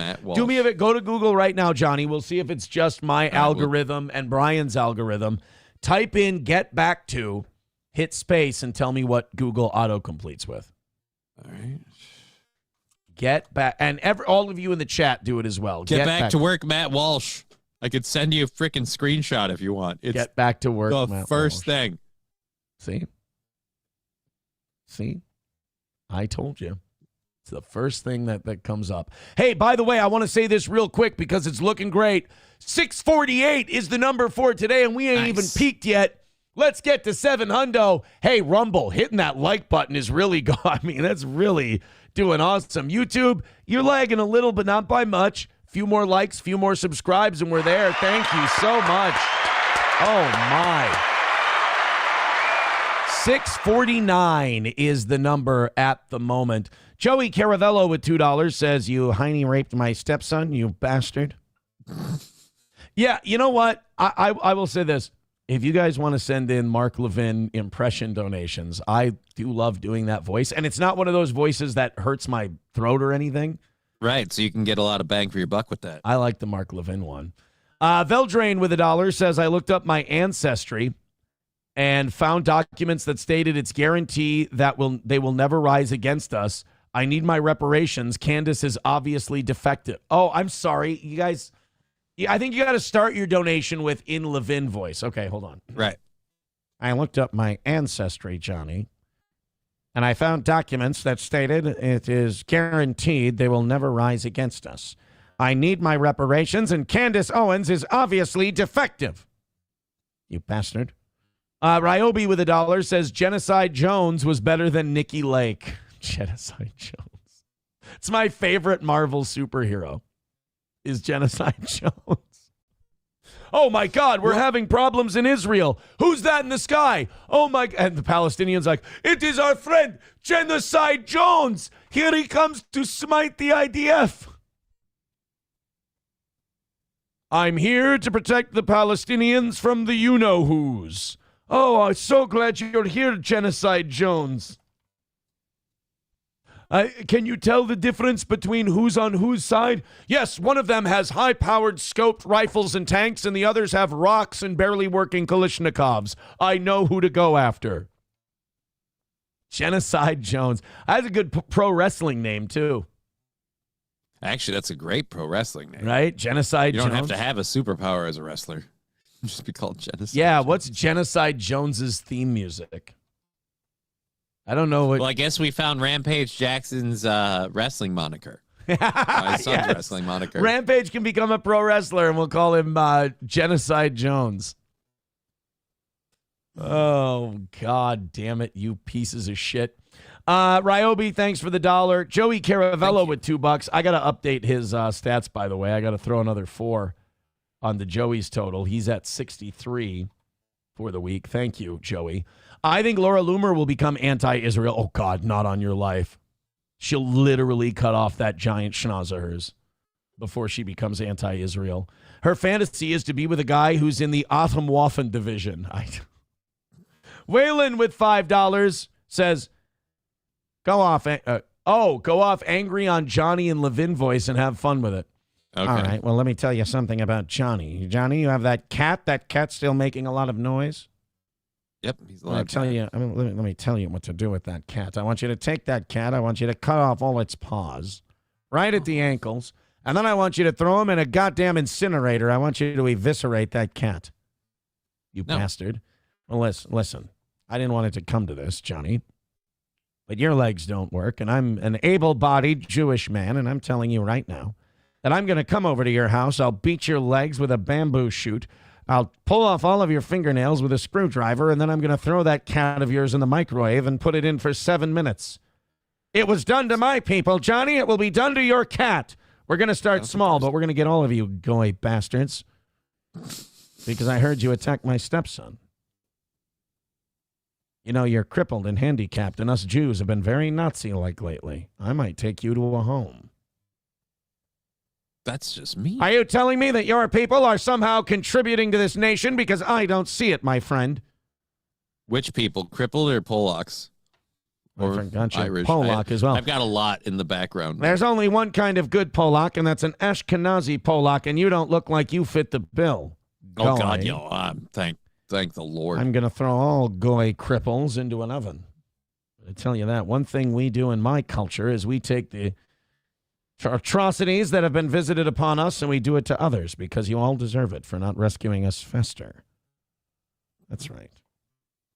Holcomb, I hope, Waylon, I hope you got your money's worth on that one, buddy. Hulkamasha Baby with $1 says, say AK-47 like everyone else instead of Kalashnikov, you fag. Oh, sorry, I was trying to be. That's what I get for trying to be a smarty-arty. I deserve to be beaten with shoes. Thank you very much to Wally World for 5 gifted memberships. Thank you, pal. Thank you. Wanna fuck? Let's fuck! There we go. Redmen, NF Caps, Historically White, Main Vein, and J-Fish. All getting memberships. That's going to put us 93 memberships away from 600. Thank you guys so much. What a great little run we've been on. They're loving the Mark Levin. They're enjoying the voice. A lot of money in the old Mark Levin voice. Thank you guys so much for your contributions. Did you know, there's a rising YouTube controversy. And this rising YouTube controversy is regarding comedian Whitney Cummings. You know Whitney. I mean, Whitney Cummings, very famous. I know of her, yeah. Very famous comedian, Whitney Cummings. And there's a rumor out there, like her podcast on YouTube does like 2.3 million views an episode. Okay. Which is like what seems high. It's like what Rogan does. Right. And like I said, seems high. Yeah. So Whitney Cummings, and I'm going to write this down because I think we're going to clip this out. Has these episodes. I just want to go to Joe Rogan's channel, and then I want to go to Whitney Cummings' channel. I just want to compare the views. So 2 days ago, Rogan put out a podcast with Chris Masterjohn, and it has 441,000 views. The one he did 4 days ago has 630,000 views. The biggest one he's had in the last couple of weeks, Theo Vaughn at 3.7 million, but that's an outlier because it's two of the biggest guys out there. Rogan does somewhere between 500,000 and 1 million views per podcast on YouTube. Now, obviously, he's on many other platforms, but on YouTube, it's that one. Whitney Cummings, and if you go to Rogan's podcast, there's thousands of comments on it. Thousands on the Whitney of Cummings thing alone, or just on every? You're saying on Joe video? Rogan's episodes, there's 500,000 to 1 million views and thousands of comments. Thousands of comments, right? People have started to notice that Whitney Cummings is doing like, 2.1. Her podcast is doing 2.1, 1.5, 1.3, 1.9, 1.5 million views over the course of the last month. That's a lot. It's a lot. But then you click on the actual finger podcast themselves, and you go to the comments. There's 250. Well, that doesn't make sense. Because, like, Rogan's got the same numbers and, again, thousands of comments. So, a lot of people are watching her show and not commenting? That is absolutely a possibility. Now, I want to say this. The YouTube, like the streaming world, is just getting on this now. I'm proud to say that one of our biggest fans, numero uno Josh Denny fan, has been on this for a while. I've seen him tweeting about this and asking questions. He finally got blocked by Whitney Cummings. I don't get blocking people on, like, we just jailbroke YouTube. Our mods went out of control. But on Twitter especially, like YouTube, I guess I kind of get it because people can be spurgy and annoying and you're trying to do a show.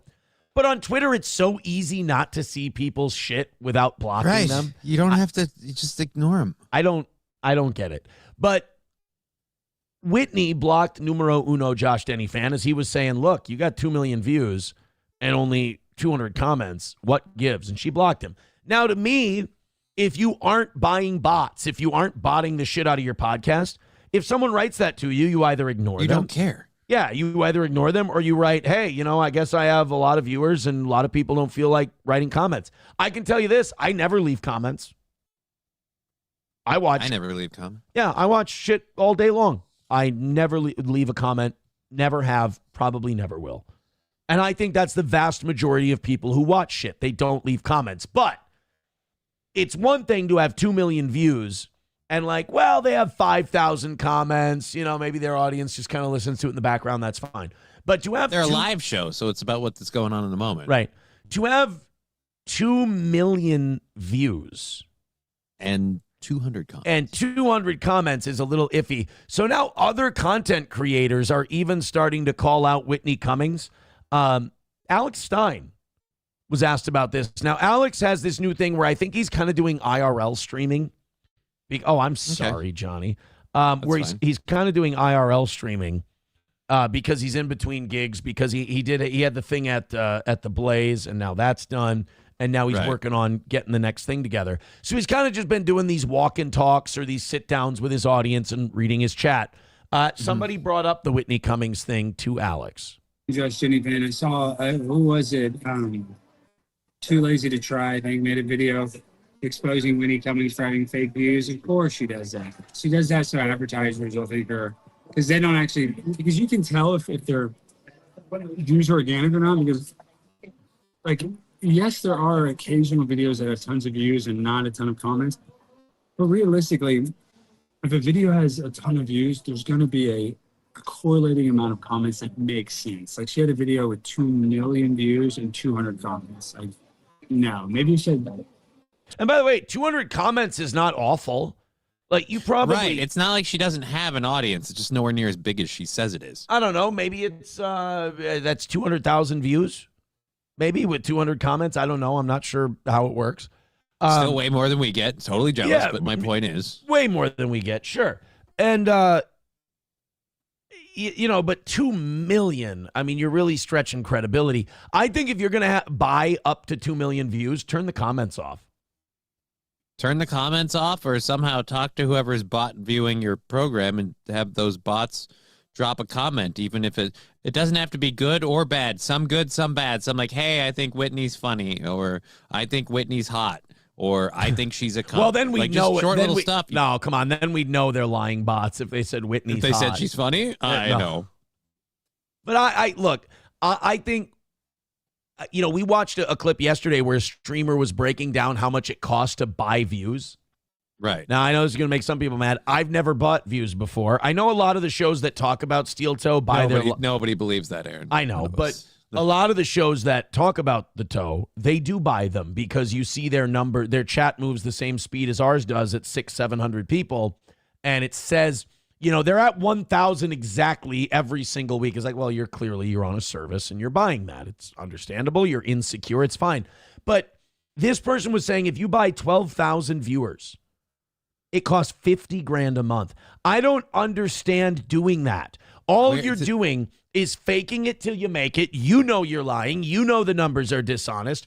All it does is cause the people living in the trailer parks or the basement that you broadcast to, I'm talking the anti-steel toe people on this one, the bitter mentally ill, you're just impressing those retards. And really all you have to do is say, toe man bad, and those people are fine. They're taken care of. You don't need to wow them with statistics. Just because there's only 400 or 500 of them watching, maybe on a good day, and you're like, no, we can't let the toe beat us. We can't make the toe look better. Bitch, you owe your whole existence to me. So who cares if the view count is lower than mine? It's going to be. You don't do as good a show as I do. But, I mean, to buy this stuff and spend thousands of dollars a month on it, I mean, buying the views because you're insecure is one thing. Wasting money on something that's not going to get you anywhere just because you're insecure about your viewership is wild to me.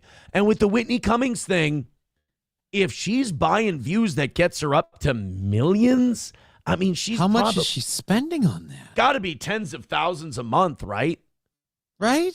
And the only thing I can think of is she's buying so many views that sponsors look at it and they'll pay her a bunch of money.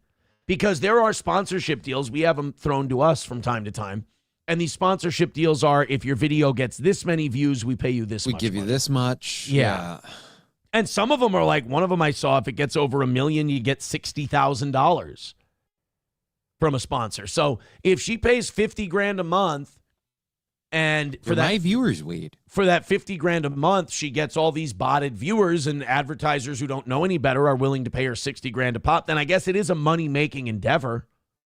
But it is remarkably dishonest. And look, I'm not the one to just immediately go, oh, well, Alex Stein says it, or Numero Uno says it, or Too Lazy to Try says it. Too Lazy to Try is wrong from time to time. I mean, he's the guy who thought that Logan Paul took an L when he beat the living shit out of Dylan Dennis. Go figure that guy. But he is right about some stuff. And when you look at the Whitney Cummings thing, it doesn't add up. Well, at this point, like we were saying earlier, and like Alex Stein even, I think, said, it's one thing to have a video with low comment count, but when it's a trend. Yeah, when it's all of them. And it's a vastly disproportionate trend of way, way more viewers than you have comments every single time. So why are these people watching? Are you saying something funny that they like? Are you saying something spicy? What's going on? Because most of the time, if it's funny or spicy, you'll get some comments. Right. 2 million views and 1,000 comments would still be low. You'd be like, maybe like 500 comments would be like, maybe, but 200, it's like impossible on a 2 million view video. And even those numbers I said, like, 500 comments would be low, but you may like maybe. So put Alex Stein on the same side that says, yeah, Whitney's buying those views. I mean, certainly seems sus. They make a good case. That's all. Good thing she can silence all this by just doing her stream and going, hey, guys, everyone thinks you're not real, so leave a comment. Pool Scam Sam with $1.99 says Toe is required to eat the entire onion tonight or no money. Yeah, MS, we were talking about a guy who eats onions on last night's show, and we looked up the health benefits, and turns out there's a ton.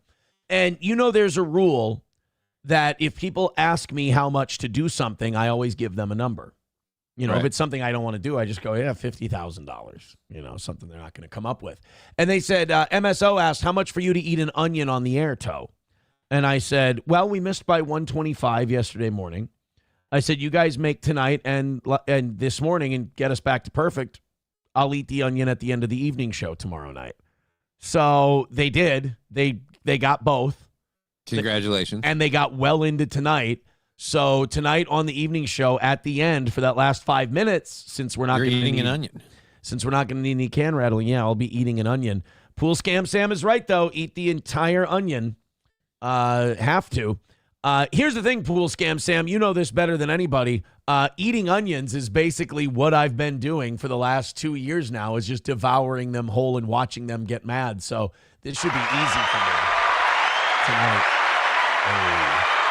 Look, that's just Pool Scam Sam and I working together. That's your eyes are going to water a lot for that. You're going to have to be careful how you bite into that. That was Pool Scam Sam just throwing me a hanging curveball and me turning on it. That's all that was. You get a little bit of that juice in your eye, you're going to be murder. I'm going to have something to drink right next to me. I think it's going to be it's not a drinking thing. It's if the stuff gets to your eye, like it's in the air. And so like when you work with onion, that's why people cry when they work with onions. You're going to be eating a raw onion. It's going to be way closer to your face. I think we're going to be fine here. All right, we'll see. I think I'm going to make... Is it really that bad? Not like, oh my God, you can't do it. It's just you're going to, like, uncontrollably, for most people, eyes water, nose sniffles. All right. Well, hey, I got news for you. We're stuck at 650 right now, so we got to push on through to 700. Now, look, 650, don't be greedy. I'm happy at 650. That's a solid number for the Toe. That's kind of the nice average number. But let's get this bad motherfucker up to 700. Thank you guys very much. Keep hitting like, keep hitting subscribe. Coltrane with $2 says KKK Grandmaster Mark Levin is on point. I don't think that's what I was doing. Is that what I was doing? Nova wants to know how much to do the Carolina Reaper challenge. How bad are those? I had somebody that made salsa with a Carolina Reaper. Those puppies, like, that's what it is it tastes great, but it burns forever. Well, let me check this out and because they ask how much. I got to set the number, you give right? them price. The Carolina Reaper finally got fully ripe. I'm gonna bite into this thing. That looks like if I touch the outside of that pepper and I touch my face is gonna burn. It would make sense given what I've experienced from them. So this is like the undisputed hottest guy out there? Yeah. Okay. Not the guy, I mean the pepper. He's not the hottest guy out there. He looks like Oz. You're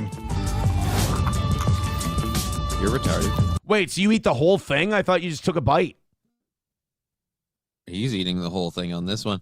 Like I said, I had it in salsa, so... All right. Oh, my God. Woo. I think it's definitely a Carolina Reaper. The Carolina Reaper. That's it? Yeah, that's it. Oh, amazing short. You ate fuck off. Today we're going to try the world's hottest peppers, the Carolina Reaper peppers right here. Time to face my fears, y'all. Bro! Get some milk, buddy. These ain't even hot. Uh-oh. Vodka. That's never good when you go, these ain't even hot. You usually come back believe you. Yeah, I usually come back to eat those words. What's with the face then? Does it taste like ass? Why are we sucker pussing it? What's up? Oh my gosh. Yeah, that's not hot at all. Ooh, sweet baby Jesus. Make you want to cry. Because of the flavor? Oh my gosh, y'all. Like, these are very dangerous. I can't even feel my tongue right now. Uh-oh. Yeah, that tracks. Oh my gosh. I don't want to do this. Hold up. Mild numbness in the mouth makes sense. Oh my gosh.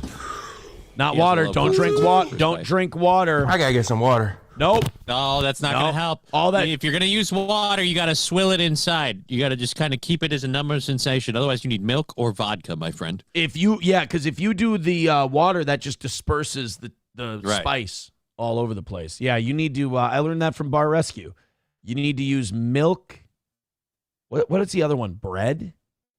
I don't know about bread. I found out that apparently, like vodka kills the active whatever thing in spicy stuff. Dairy, acidic foods, and starchy foods. Oh, mashed potatoes. Oh, so you can use some mashed potatoes to solve your problem. We could do a bit on the show where I do the Carolina Reaper, and I got a bowl of mashed potatoes. Mashed potatoes. There you go. And I could just eat some mashed. This is pantomime. This is acting. It's pantomime. mashed potatoes. Mashed potatoes. I'm gonna go ahead and say I'll set a number for the Carolina Reaper. $5,000. Okay. $5,000. I'll do the Carolina Reaper. I think I want to take a day or two off after the Carolina Reaper challenge, if I may. On a wall with $1 says raw onion is good for your gut microbiome. Well, I'm excited to have a good gut after tonight's show. Joey Caravello with $2 says, Johnny, have you ever fantasized about having a threesome with Digger and another woman? Would you get off if Digger went down on a chick in front of you? What the fuck? Nope. Never fantasized about that. I'm not really a two women guy. Like I'm kind of a solo partner setup. I like having one other person involved. That's it. Braggart. Let me tell you something, Johnny. Let me give you some. It's really steered me wrong. Let me give you some advice, Johnny. You're on the right track. Not worth it. Not worth it. Good to know. Thanks. Grand Poobah with $1 says, if you eat something like a Carolina Reaper, please make sure there's someone else there in case you have a bad reaction to it. Well, how bad could it get? Like, I mean, it's spicy. Somebody, too, says $5,000, more like couple $100. What? No, wait a minute. I never offer to do these things. You guys ask me how much to do a certain thing. And I told you what my price was. You can hate it or love it, but that's the price. If you say, Aaron, $5,000, that's an outrageous price. Well, that's probably a good idea, a good hint that I don't want to do it. Yeah. If you say that's an outrageous price, that probably means Aaron's not interested in the thing you're proposing. Is all. All right. So yes, tonight is going to be the onion. I love onions. I really like them. I had some on my mac and cheese yesterday. I'd never done that before. It was actually really good. Yeah. I can't go wrong with it. All right, guys, thank you very much for your contributions to this show. Thanks for getting us up into the, 6:30s now. Oh, no, we're dropping like a rock. Hit like, hit follow.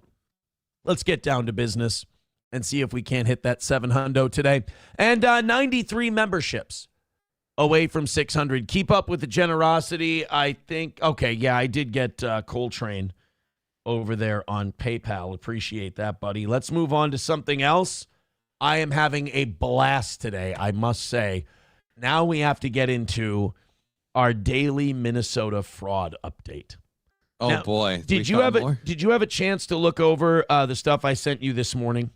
Yeah, I saw the prep sheet. I was kind of going over it before I jumped in the show. One thing I really like about you coming on at 7 is I can wake up in the morning, shoot the prep sheets over at 5:30, and I know you'll have time to look over them. Yeah, before you join the show. Like if you jump in, say at 6:45, you can look through all the stories and see them and everything and kind of know where we're going. So you know some of this stuff, but I have to say, while I was getting today's stream ready for the show, there was more reports of fraud in Minnesota. Literally every time I go on Twitter, and by the way, the shows have been banger after banger lately, and I can credit that to two things. One, the way we've changed the funding mechanism for the show, I think has worked really well. And two, my Twitter algorithm is just where I want it. Nice. My Twitter For You algorithm is like just crushing it in terms of like, I've got the perfect curated for the sources that you want. Yeah, I've got the perfect variety of like pop culture, sports, news, streamer stuff, things like that. Now, it'll probably only be that way for like a week, but I'm enjoying it while I've got it. So I keep getting a lot of the stuff I've been getting lately is the Minnesota fraud stuff. And It's like a new day, not just a new fraud scheme, but a new scheme in like a different facet of life in Minnesota. So they were defrauding everything. Yeah, it's like meals, daycare, autism, elderly, infirmed, like all these, food stamps. Now, today, we're adding voter fraud, CDL license fraud, and a U.S. Treasury Department investigation. Wait a minute, what? We have a Treasury Department? How do we have were they counterfeiting money? Well, no, the Treasury has to do with dollars in, dollars out. So the Treasury wants to find out. They want to get to the bottom of exactly just how much money are we talking about here that was ripped off from Minnesota welfare programs. Oh, God. They want to figure out the exact number. Now, remember, Tim Walz is not making this any easier on himself because he keeps antagonizing Donald Trump and he keeps going on TV and saying stupid shit like, it's not just Somalis committing the fraud. We're a generous state. People take advantage. Well, then I'm sorry. That's our money. Fighting that. We shouldn't be so generous anymore. If it's encouraging, he goes, it encourages criminals to come here. Then shut it down, dude. And we should be protecting these programs. If we know, no offense, if you know something bad is going to happen, like if you know people are going to be shoplifting from your store, you tighten security. That's kind of how the deal is. I know most of our audience is from Minnesota, but for those of you who are outside of Minnesota, you can shoot us straight. Tim Walz, the fact that we've elected this guy twice is embarrassing to most of you, right? Yeah. Like, you guys can say with pretty much certainty that Tim Walz makes us all look retarded. Because he does. He is making us look stupid. And the more he goes on television and the more he fights this, like Tim Walz's ego is what's really getting him in trouble because he doesn't like that he lost to Trump in November, and he doesn't like that Trump keeps goofing on him now. So now he has to keep pushing back and keep fighting. But every time he pushes back and every time he keeps fighting, we find more fraud and we get putting your foot in your mouth, sir. Yeah, we get more investigations. Thank you to You Need Me More for the gifted membership. There's so many Somalians in this bitch. That's fitting. Veldrain with $1 says Pepper X is the hottest pepper, and no, Elon Musk didn't make it. All right, 92 memberships away from 600. So here's the latest in Minnesota fraud. This is from Frank Vassalero. This has to do, remember when Democrats would assure us that just because people are coming here legally or illegally, and just because they're not citizens, they're not voting. Obviously, if you're not a citizen, you can't vote. So anyone who says that these Somalis that aren't citizens are voting in our elections and turning the tables, it's having some effect, that you're full of it. Full of shit. Absolutely. Let's go ahead and check this out from WCCO News in Minneapolis. Allegations in a Minnesota voter fraud case that first came to light this summer. 2 people pleaded guilty in federal court to being paid to help register voters. In all, 500 to 600 fraudulent voter registration applications were submitted to election officials in offices in 13 Minnesota counties. Now, I cannot stress enough, 500 to 600, and by the way, watch how the liberal media in Minnesota protects, in small ways, protects their liberal leash holders. It's close to 600 fraudulent applications submitted, and they write 500 plus. You know, they try to downplay. They want to tone it down. It's less. It's not as damning that way. And then 13 Minnesota counties. Well, that 13, that doesn't sound like a lot. That's a lot of counties. And then also not telling you that 500 to 600 applications is just what they caught. Right. We don't know how many actually happened. Never assume that because you caught these murderers or you caught these robbers, you caught all criminals that committed crimes last year. No, a certain percentage get away with it, and it's no different than in this voter fraud thing. Esme Murphy has been following this case, and she joins us now. Esme? Hi there, Frank. It was some sharp election workers in Carver County who realized the names and addresses on the voter registration forms did not match with any county residents. Prosecutors charged 2 people with 1 count each of voter registration fraud. According to the charging documents, the 2 were paid by an unnamed foundation to help register voters. What political leaning do you think that foundation that they won't name had? I'm going to guess it's staunchly Democrat because, again, I don't think they needed to sway the Democratic counties. Yeah. I don't think Republican voters really need to commit voter fraud. I mean, it's kind of right. It's kind of There's just plenty of us. Yeah. The 2 defendants pled guilty this summer and have since moved out of state. The scope of the 2-year FBI and state investigation was not previously known. And it's very significant that they said today it was 13 counties, between 500 and 600 fake voter registrations. And that's just from 2 of the independent contractors that worked with this group. So again, the federal government had to come in. They had to look into it. After the Republicans looked into this at the state legislature, they go, wow, we got way more fraud than we thought we were going to get, than what we were told. So again, the governor's office, the administration has no idea what the fuck is going on, or they do know what's going on and they're actively covering it up. I mean, we just look as incompetent as you can possibly look. And, you know, Minnesota deserves whatever it gets if they elect this guy a 3rd time. I don't know that the election will even be fair, though. Well, that's a good point, too. But, like, I don't understand, like, what would it take for, you know, these dumb blue hairs in Minneapolis and St. Paul to go, maybe it's time to get rid of this Walz guy? I mean, are there people? I'm sure there are. There's people that it works when Tim Walz goes, this is Donald Trump projecting on the rest of Minnesota, and this is him just trying to. Yeah, people believe it. They believe it.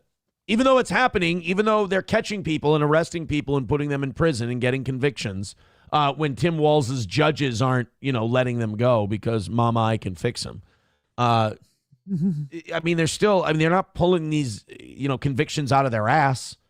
Nope. The investigation involves scouring hundreds of records. On guidance from the FBI, the voter registration applications were mailed directly to the election lead, and instructions were shared to use gloves when handling the forms. In testimony before the committee, Minnesota Secretary of State Steve Simon says the system designed to catch voter fraud worked. That's what he's going to say. And by the way, I've met Steve Simon. I've talked to Steve Simon. I've interviewed Steve Simon. I will say this. He's a good guy. Very liberal, true believer, like dyed-in-the-wool, lefty Democrat. He's a decent guy. I do trust him. But I do feel like people in his position have to say that. Right. They have to say, oh, look, it worked because we caught this rampant fraud. Yeah. So don't be worried about the rampant fraud or how much we didn't catch. Because the system works, guys. We caught the rampant fraud. Didn't they just catch him now? Yeah. So the votes. Did those votes count back in the election? Right. Who were those votes for? I feel like those votes still got through. And then not only that, we didn't catch everybody. We just caught these 600. I have a hard time believing that this foundation had 1 or 2 counties. Well, this was across 13 counties, but there's a lot more counties in Minnesota. And this foundation just picked those 13 to work in and then piss on the rest of it. I don't buy it. We're hearing now that the votes were all for Oma Feta. And, well, that didn't turns work out then. it didn't matter. This is a case about individuals who conspired to submit false voter registration applications. This is not a case about fraudulent votes. And this is ultimately a case of the system working. How many were in the system is challenged? Republican Committee Chair Kristen Robbins, who is running for governor, says she has additional concerns that the unnamed foundation that paid the 2 workers is funded by state taxpayer dollars. 99% of their budget comes from state grants. Oh, so this is a group that the state is funding and that then went out and did these voter registrations. So far from what I've heard from her, I wouldn't mind her being governor. She seems all right.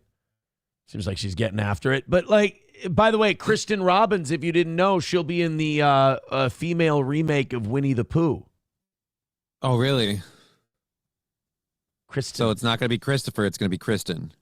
Kristen Robbins. That was. It's my second best joke today. You want to know my best joke? What's your best joke? That you missed it, and you're going to feel so bad when you missed it. You know you missed it. So you know how yesterday we were talking about how we were comparing the IQ of baboons and Somalis, which sounds really bad. I got so many comments on that, by the way. People saying I was laughing like a retard at work, and people were staring at me. One guy said his son was staring at him. He was laughing like a retard at the Somali orangutan bit, which means you guys are all disgusting racists. But right. But anyhow, the joke. My joke was chef's kiss. You're gonna love it. I think you're gonna be like, wow, this guy's. I work with a genius.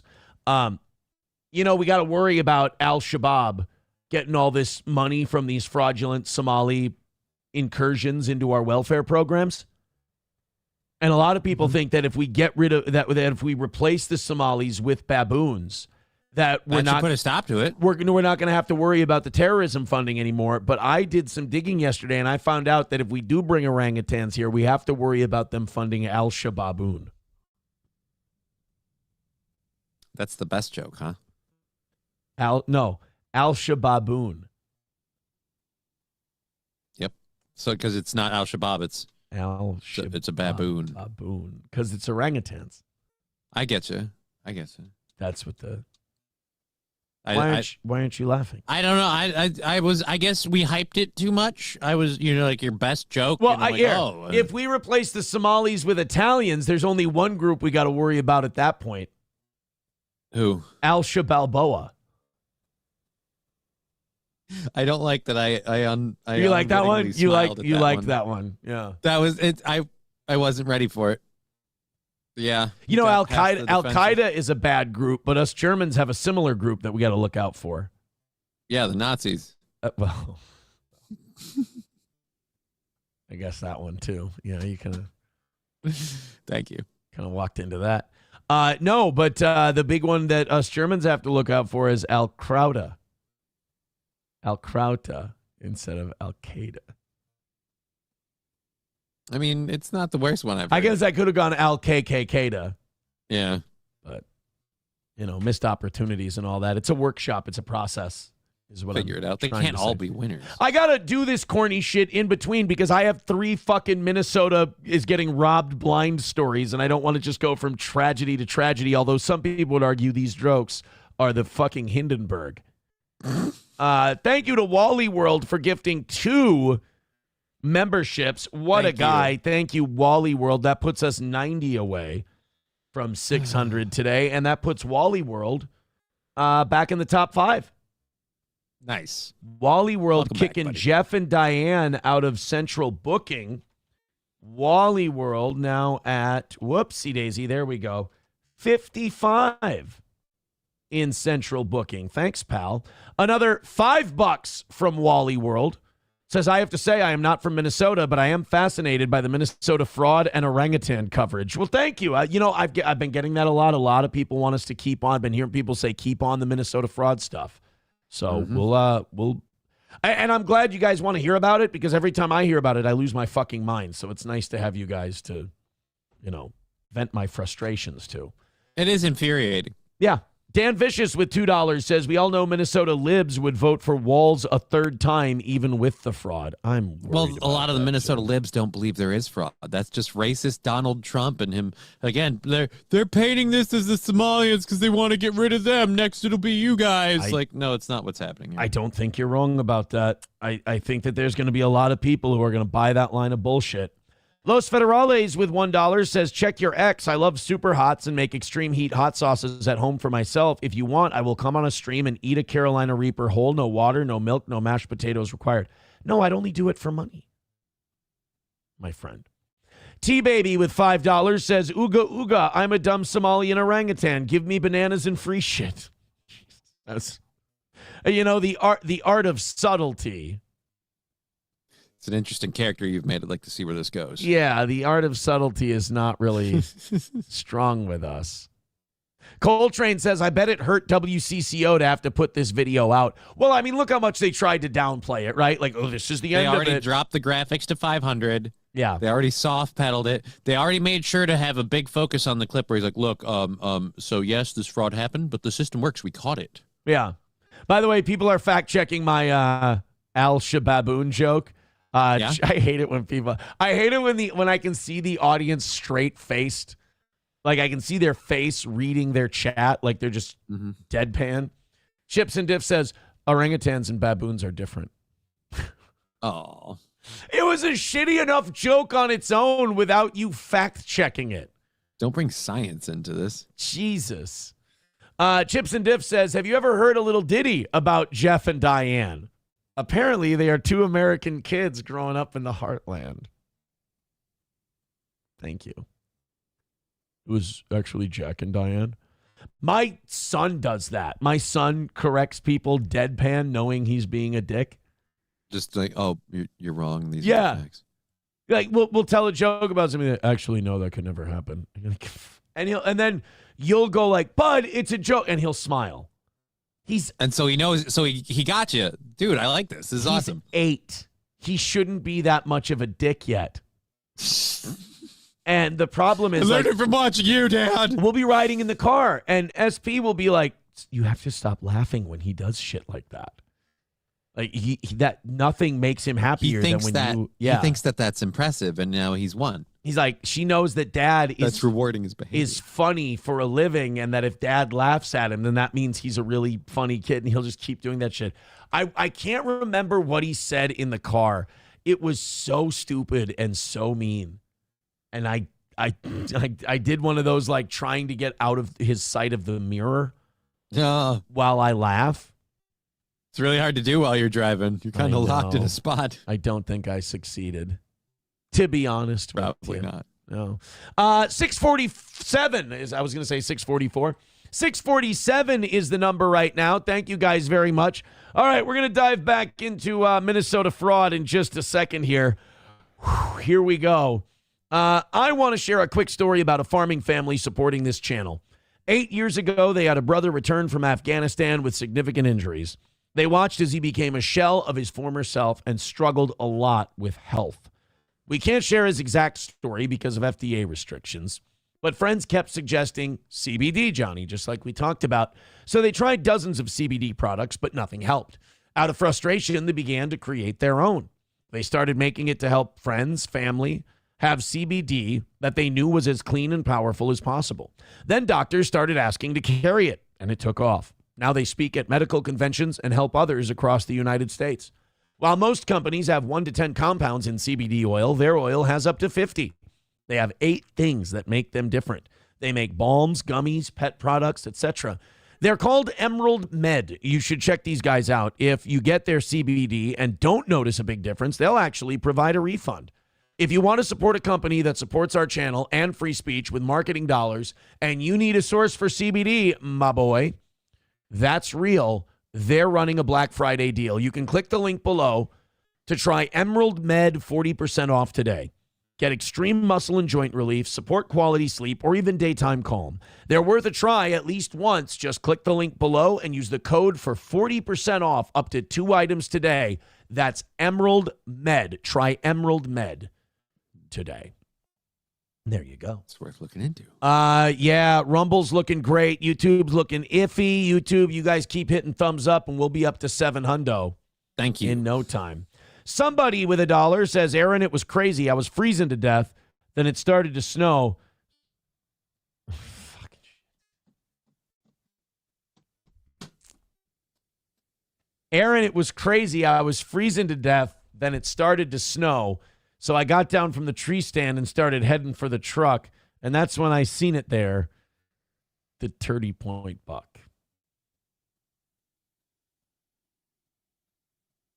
30-point buck.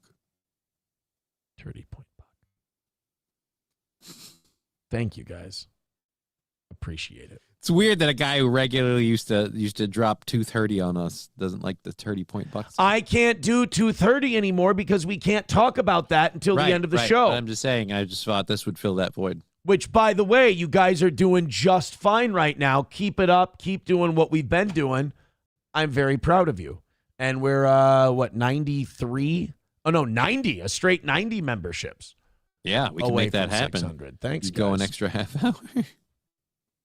You know what? I can't go to the gym today, though. So if we did have to go an extra half hour, that would be fine with me. If we got the 600. Why can't you go to the gym? Because my fridge started fucking up the last few months. And it started with like the light bulb wouldn't turn off all the time. Okay. And I thought it was bad seals. Turned out the seals were fine. Then there started to be a smell in there, and I would remove all the stuff from the fridge, and I would scrub, and I would scrub, and I would scrub, and I would soap, Clean it, and I would and there's clean. nothing And spoiled. the fucking smell was still in there, and then the temperature in the freezer just dropped out of its own asshole. I mean, it just wouldn't get freezing cold anymore. Luckily, I have 2 chest freezers, not a big deal. Then the fridge temperature started becoming unreliable. You know, So something's clearly wrong. Yeah, so I called a guy to have him come out because I got a relatively new refrigerator. I'm not going to spend It shouldn't be $2,000 up on you now. Yeah, buying a fucking fridge. So I'll spend a few $100 to get it fixed. And as I explained it to him, I'm like, look, the side panels on the doors, you know, where the doors meet, they're always hot. You know, so I don't understand that. So I said it must be bad seals. He said dirty condenser or Freon leak. He said the Freon leak might explain the smell. Yeah. So I got him coming out early this afternoon, and it's just too much turnaround to get to the gym. Be able to squeeze. get back. Okay. Yeah.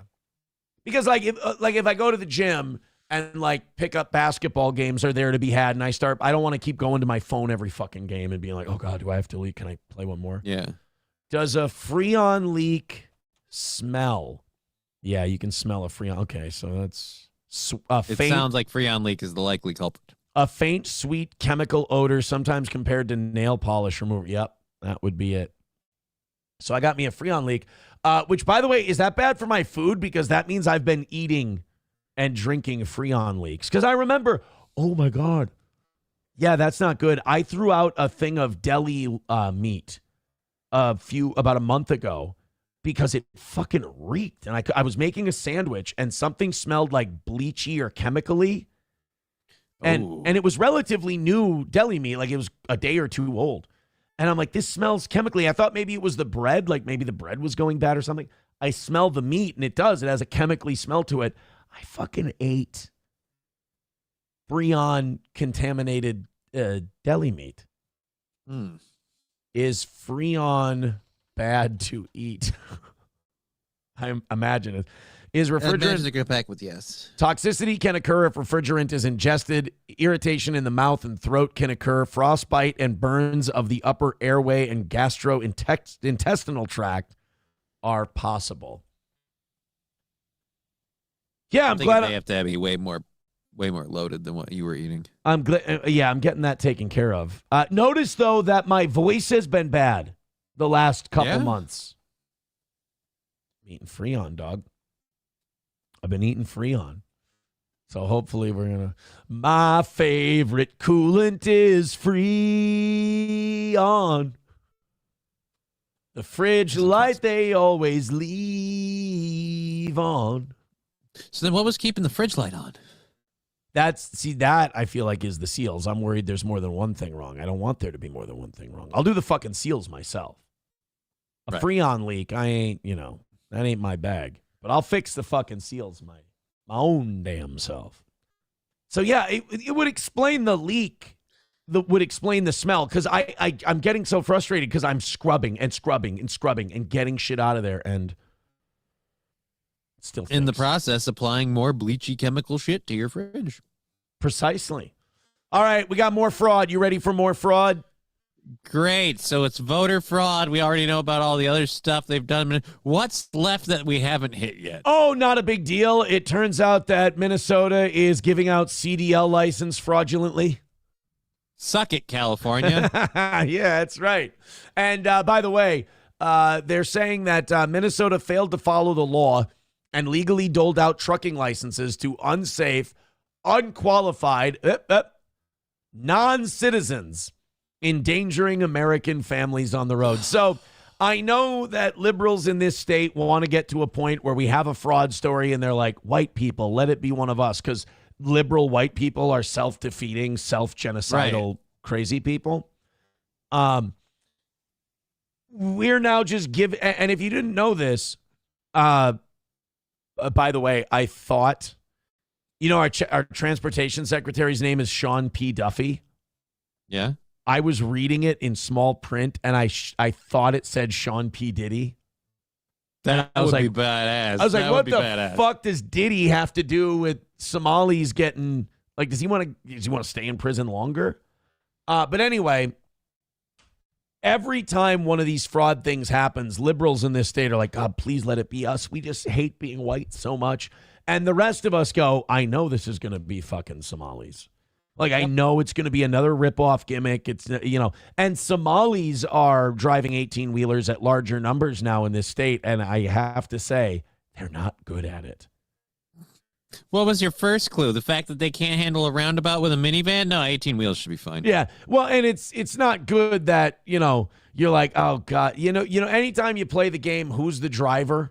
And you look over and it's a Somali and you're like, fuck, I knew it. I didn't want to be You right. feel like a piece of shit for thinking it, but then again, you're like, but I wasn't wrong. So am I really a piece of shit? Well, and that's the conflict. Okay, that to me is the conflict it all boils down to in the state of Minnesota right now, whether it's fraud, whether it's autism fraud, daycare, meal fraud, Medicaid fraud, CDL fraud, voter fraud. No matter what it is, you're like, I'd rather be right and sound racist than be wrong and never fix the problem. But everyone thinks, oh, gee, you're so progressive and so tolerant.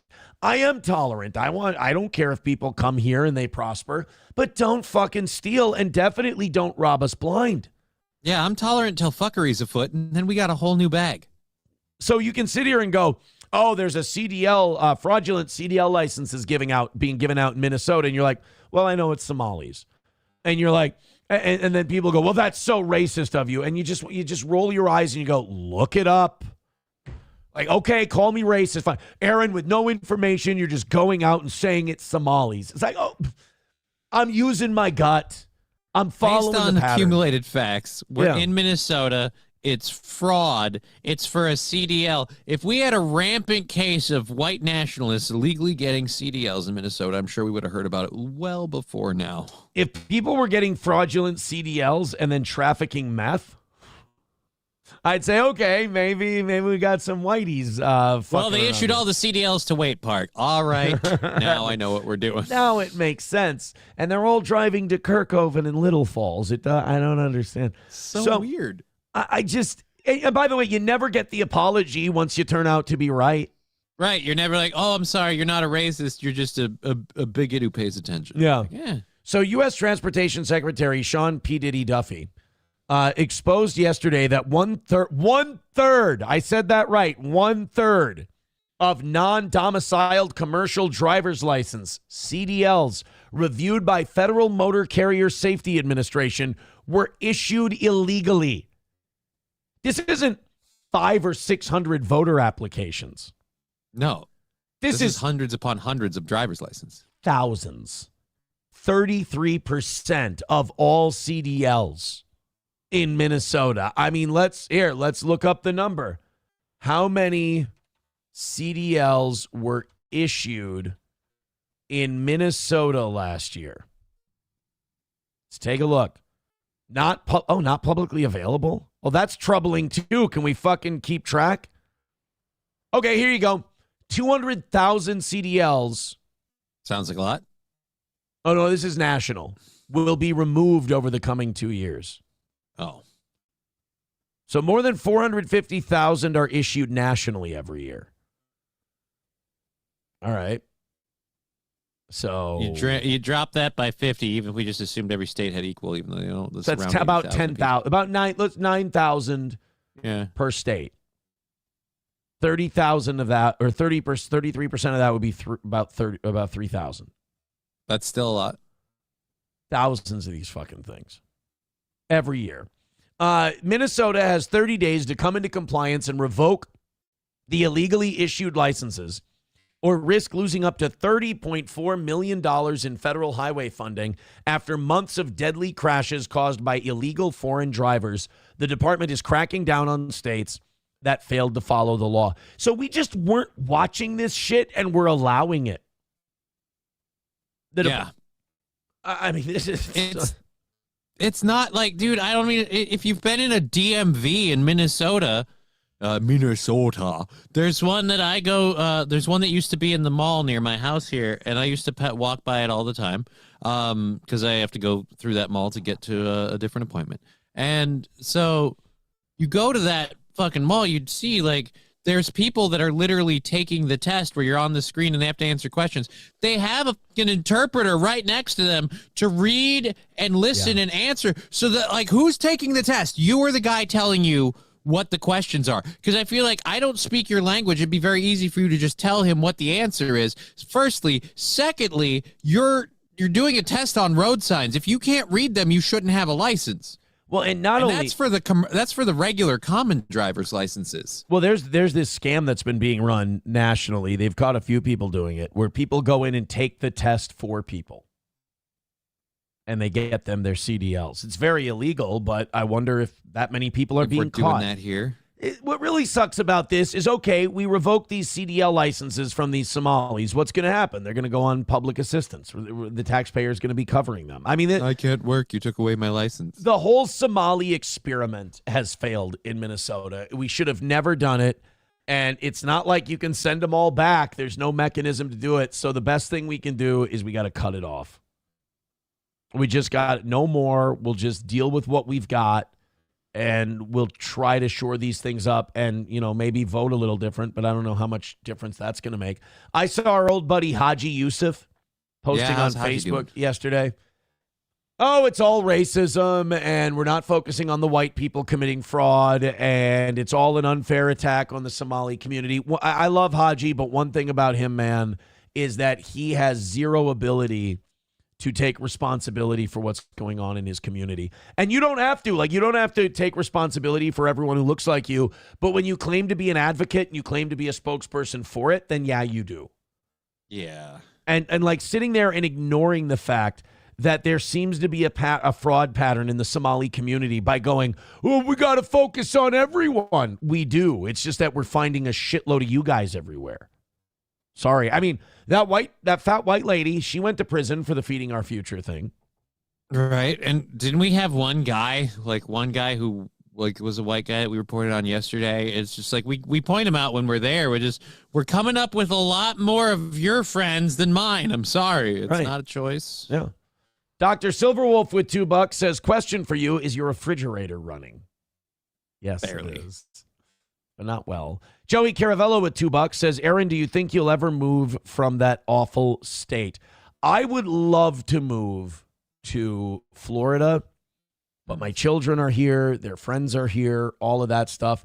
Maybe when they're grown up, I wouldn't mind. But my parents are here and they're in their 60s, so I got time.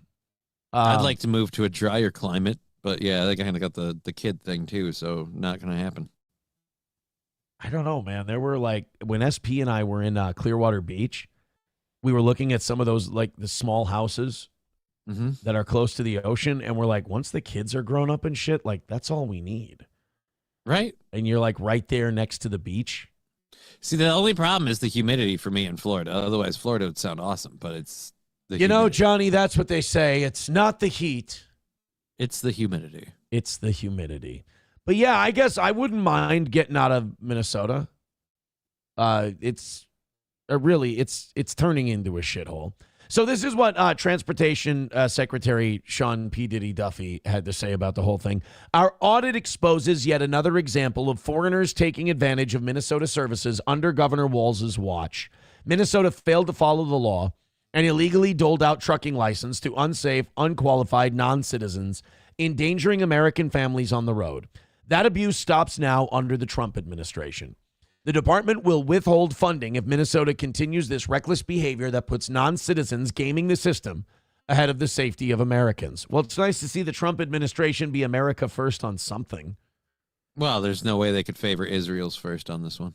In a letter sent today to Governor Walz and Department of Public Safety Commissioner Bob Jacobson, they outlined the audit's alarming findings of the state recklessly issuing non-domiciled CDLs to drivers whose licenses were valid long after their lawful presence in the U.S. expired, drivers who were prohibited from holding a non-domiciled commercial CDL. So that should have come up the minute they gave their name. They're prohibited, so I don't care the reason. They're not supposed to have that. You don't get that by accident. And then also drivers without Minnesota first verifying the individual's lawful presence in the United States. I thought that was just standard policy for getting a license. It's used as a form of ID. I mean, even a commercial driver's license, even a CDL, don't you get the driver's license card, or is it just like a badge on your driver's license? Either way, it's an ID card. You don't know who this guy is, or why? I mean, you can look it up and know immediately that this guy is not supposed to be here. I mean, it's not.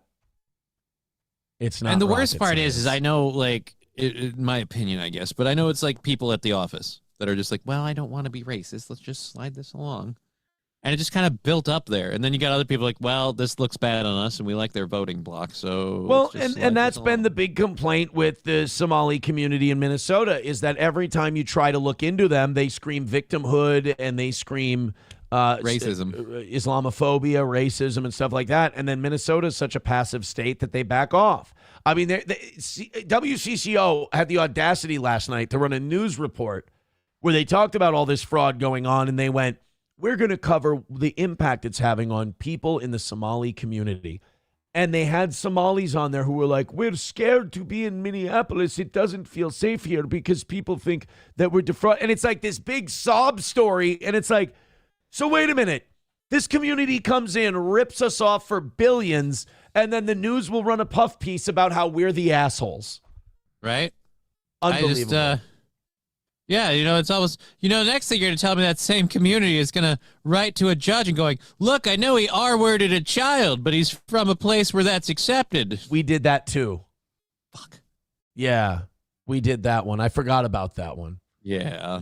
Then the guy fucking Royal Rumbling the 5-year-old off the Mall of America, 3rd floor. It just hasn't worked out well. We tried, guys. We tried. Guys, I'm going to say something, and I need you to know this. I don't mean this in a hurtful way. I don't mean this in an insulting way. I don't mean this in a mean way. You can't keep up here. And it's not your fault. You were brought here by manipulative, political, globalist forces, some Jewish, some Catholic, some Protestant. They brought you here. They didn't give a fuck if you were ready. They didn't help you acclimate and assimilate to life in the United States of America. They got money for bringing you over. They got money. Vote. They got money for resettling you, and the government's got your vote. And you got to, I mean, but it hasn't worked out. We really don't need you here. Generationally, we can't really use you, but like maybe your kids will get better over time because of the education system. But our education system's kind of taking a shit too, so now I don't know that we can fix that. You guys, I'm sure a lot of you are nice people, but you're a drain and a drag on our state. And have we found a Somalian homeschool scandal yet? Like they're homeschooling their children and they're taking money for that? Because I just thought of that. We had the feeding our futures in the daycare thing, but do we have a true like, no, I'm homeschooling the kids? Oh, and are there any benefits and stuff for that? See, don't do that because now all I'm thinking is, that's probably happening too. Probably. Well, guys, thank you very much. You're doing great today. Keep hitting like, keep hitting follow, keep hitting subscribe, and keep throwing in those memberships. By God, we appreciate it. Thank you. 668 is the number right now. Keep hitting like, keep hitting subscribe, keep hitting follow, and keep just contributing to this show. By God, we appreciate it, and it goes a long way. So now our final Minnesota fraud story is... Last one. All right. All of this stuff is coming to a head. All of this stuff is happening. So Scott Bessent, the Treasury Secretary, has announced that he's going to investigate and get to the bottom of and crack open the books in Minnesota and find out the exact number of dollars that went overseas and ended up with Al-Shabaab. Remember, Tim Walz, nobody in the government is going to do anything about any of this, and Donald Trump's just a racist. $199. That'll look great. $199 from Chris Russell says, when is your next boxing match? Could do next year sometime. I don't think I'm going to. I got to come down about 10. I think when we renew, the license gets renewed January 1st. I don't know, anytime after that, it's hard to tell. The couple of gyms that I've been working with, I got to decide if I want to work with one of them or just be independent. I'm not really sure. But I think I got next year and one more year left. So if that was if that was an honest question, thank you very much for asking. I know that if it wasn't an honest question, you're trying to incite something. I know you guys tried to take that away. You fucking failed. You failed again. Joey Caravello. So another win for the toe. I appreciate that. Joey Caravello with $2 says, Johnny, haven't you tried a few Scientology courses? You managed to audit out all of your engrams. It's not engrams. It's, it's thetans. Thetans. And no, Johnny doesn't have the money to. I've never been in Scientology. I'm not a very religious person, especially of in any organized sense. And you can't afford what Scientology is going to try to take from you. Fuck. They don't want me. No. They don't want me. I mean, Scientology is like serious bucks. $1 from Anna Wall says, here we had an issue with illegals and DUI, and the local Spanish radio host said, well, the journey here is so hard that the only way immigrants can cope is to drink. Oh, for fuck's sake. Jesus. Then maybe don't make the trek. Mad Max Mardigan says, yeah, Aaron, you should probably drop about 10 stone before your next fight. That would be like 130 pounds. He'd be a skeleton. That's mean-spirited. Sorry, again, Chris Russell, if I caused you to cope about the boxing thing. I know you guys, that was a big plan of yours. But I've been boxing this whole time. Fucking retards. Oh, it's kind of like that prison call you guys made. That worked out so well. That was really the death of you. That was the end of it. And now I get to eat an onion as a symbolic sign of victory tonight.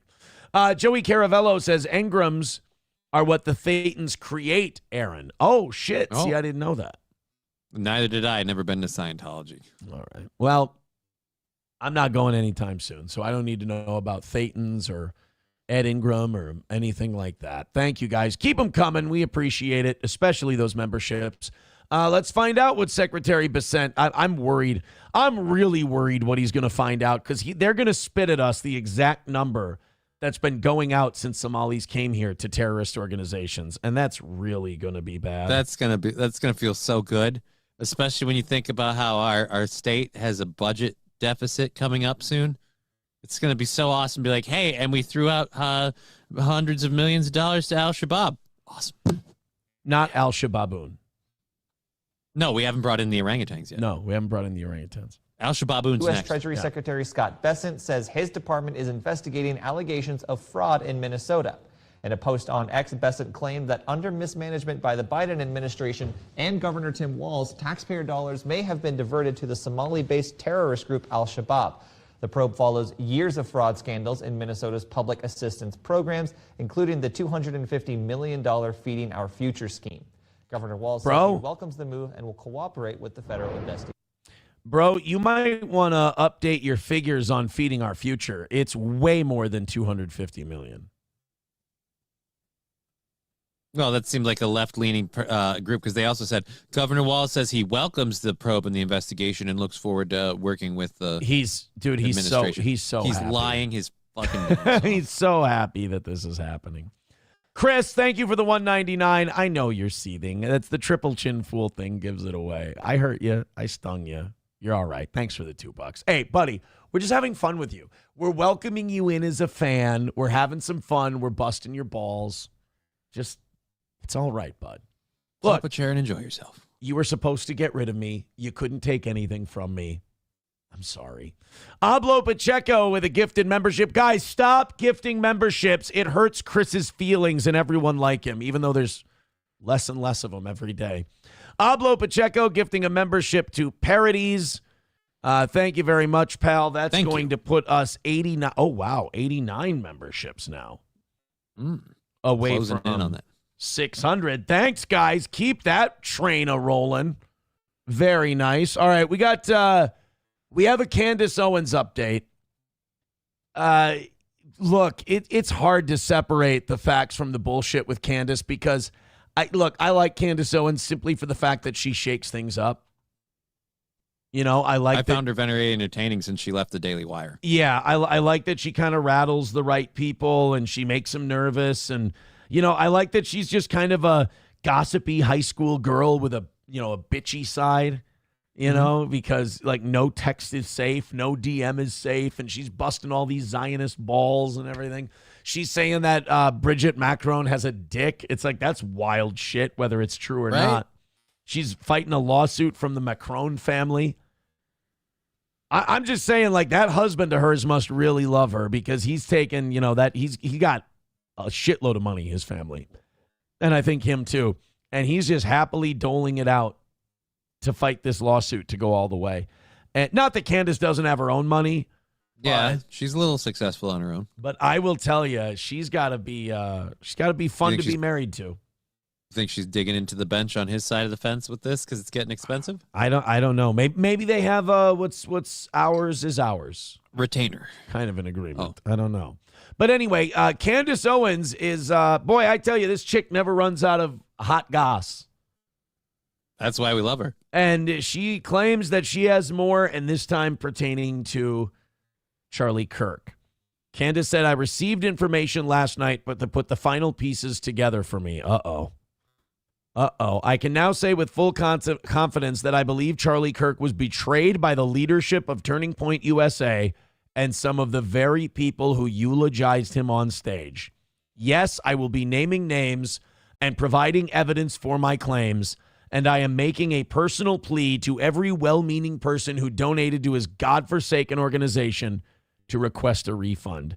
You were lied to, and leadership knew. Ooh. Now you can, and like, she's always had the receipts. It's not a threat. Like, it's, you can make the argument that, she's just she's drip feeding, and she's just doing this for attention for her show. Well, I got news for you. It works, because I'm going to watch her today. I want to know what this information was. I need to know, because I have a theory, and you just start learning so much, and you just start observing so much that you get that feeling in your gut.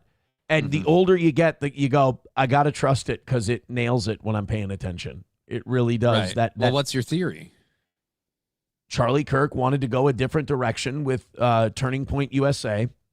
And a lot of the Jews that donate and a lot of the Jews that work with him wanted him out. Because his direction was what? Something they didn't agree with? Do I think that Hammer himself murdered Charlie Kirk? No, of course not. Absolutely not. I'm saying, and I'm not even going as far as they were. I'm saying I think he knew it. I'm saying I'm not even going as far as to say they were part of the planning. I don't have evidence of that. What I'm saying is, once he was murdered, I don't think they were that sad. I think once he was murdered, they went, finally, our fucking problems are solved. We can eulogize Charlie as this big friend of Israel and great conservative person, and we can use it to make shitloads of money and grift off of him and everything else. And, we can now also go back to being a Zionist organization, and we'll use Erica Kirk as our mouthpiece. We'll hide behind the widow. And it's worked. Well, Turning Point leadership, isn't Erica Kirk in that group? Yeah, but what I'm saying is, like, she's probably well-meaning and loved her husband. The rest of them are hiding behind her so that they can't be criticized. So they take it over and they install her as the figurehead. And how do you keep her from finding out? Well, what I'm saying is there might not be anything to find out. They might have just used his death. It's kind of like people think George Bush may not have anything to do with 9/11, but once it happened, he used it to his advantage. That's what I think happened with these not Daily Wire. Well, no difference now. These Turning Point USA guys, is that Charlie was worrying them because, Candace produced the text. He's leaving the Israel cause. He's done with it. He was criticizing Israel about October 7th, saying that there's no way this happened without them knowing. And he was starting to really criticize them. And he found out later in his life, too, that it doesn't matter if you support these guys 99% of the time, you Shabbos goy. You back these guys 100% You betray of the them time. once. Exactly. They don't have a memory. They're like the trans community. Back us 100% of the time or else. And Candace saying she has information. I want to see the texts. I want to hear the messages. I want to see the dirt. This is another example where I say to Candace, you better come with the goods. And she usually does. But the bigger the claim you make, the more adamant people have to be that you document it. You show us. And she's usually pretty dependable on She's got a good track record of it, so I have faith that she will. I wonder how much of it is she's extrapolating from it is the big question. So I think, Ablo Pacheco says when Kirk died, TPUSA died. No, they're getting funding. They're touring and doing the campus thing and bringing all kinds of people out there. I mean, if you ask me, it's bad news. But they've been doing better than ever, and that's not necessarily a good thing. Yeah. So it'll be nice to see Candace Owens jump in there, show this stuff. And I know he needs a gig, and I know he lost the Blaze thing, but I really like Alex, and I hope that if this shit comes out and it's really bad, I hope he'll have the stones to say, I'm not working with Turning Point anymore. These people, Has he worked with them before? I didn't know he had. Oh, yeah. They kind of have him do, and I think if he could get this as a regular gig, I think that would be a really good career move for him. They kind of have him do the B loop of universities. So you have like Tucker and Megyn Kelly and all these different doing people. Doing like the premier loop, I get you. Doing like the big universities. Well, Alex goes into like the smaller classrooms in smaller colleges and does events there. And I think that's a great gig. I'd take it. Not from Turning Point USA, but like that kind of a gig. That'd be nice to have. But I hope that if Candace comes with the receipts today, he's one of the people that I would really hope would have the backbone to say, I'm not working with these doing this fucking anymore. people. Because I got shit for going live and covering Charlie Kirk's assassination as soon as the shooting happened. But I wanted to talk about it. I wanted to learn about it. And I didn't want to sit there talking to myself. Be like, you grifting off Charlie's death. Motherfucker, no, I wasn't. You know who grifted off Charlie's death more than anyone? Turning Point USA. Turning Point USA. They're the ones who did the grifting. So fucking spare me. Veldrain with $5. Thank you, buddy. Hey, guys, by the way, keep those up, man. Keep that going. Thanks. Candace Owens talking to the people of France. All right. You think this has a chance? It could be okay. It could be good. Let's see. Your leader's wife has a dick. Grab his dick and twist it! Oh my god, dude, this is an MMA fight, dude. It's You too much. twist that dick! Twist his dick!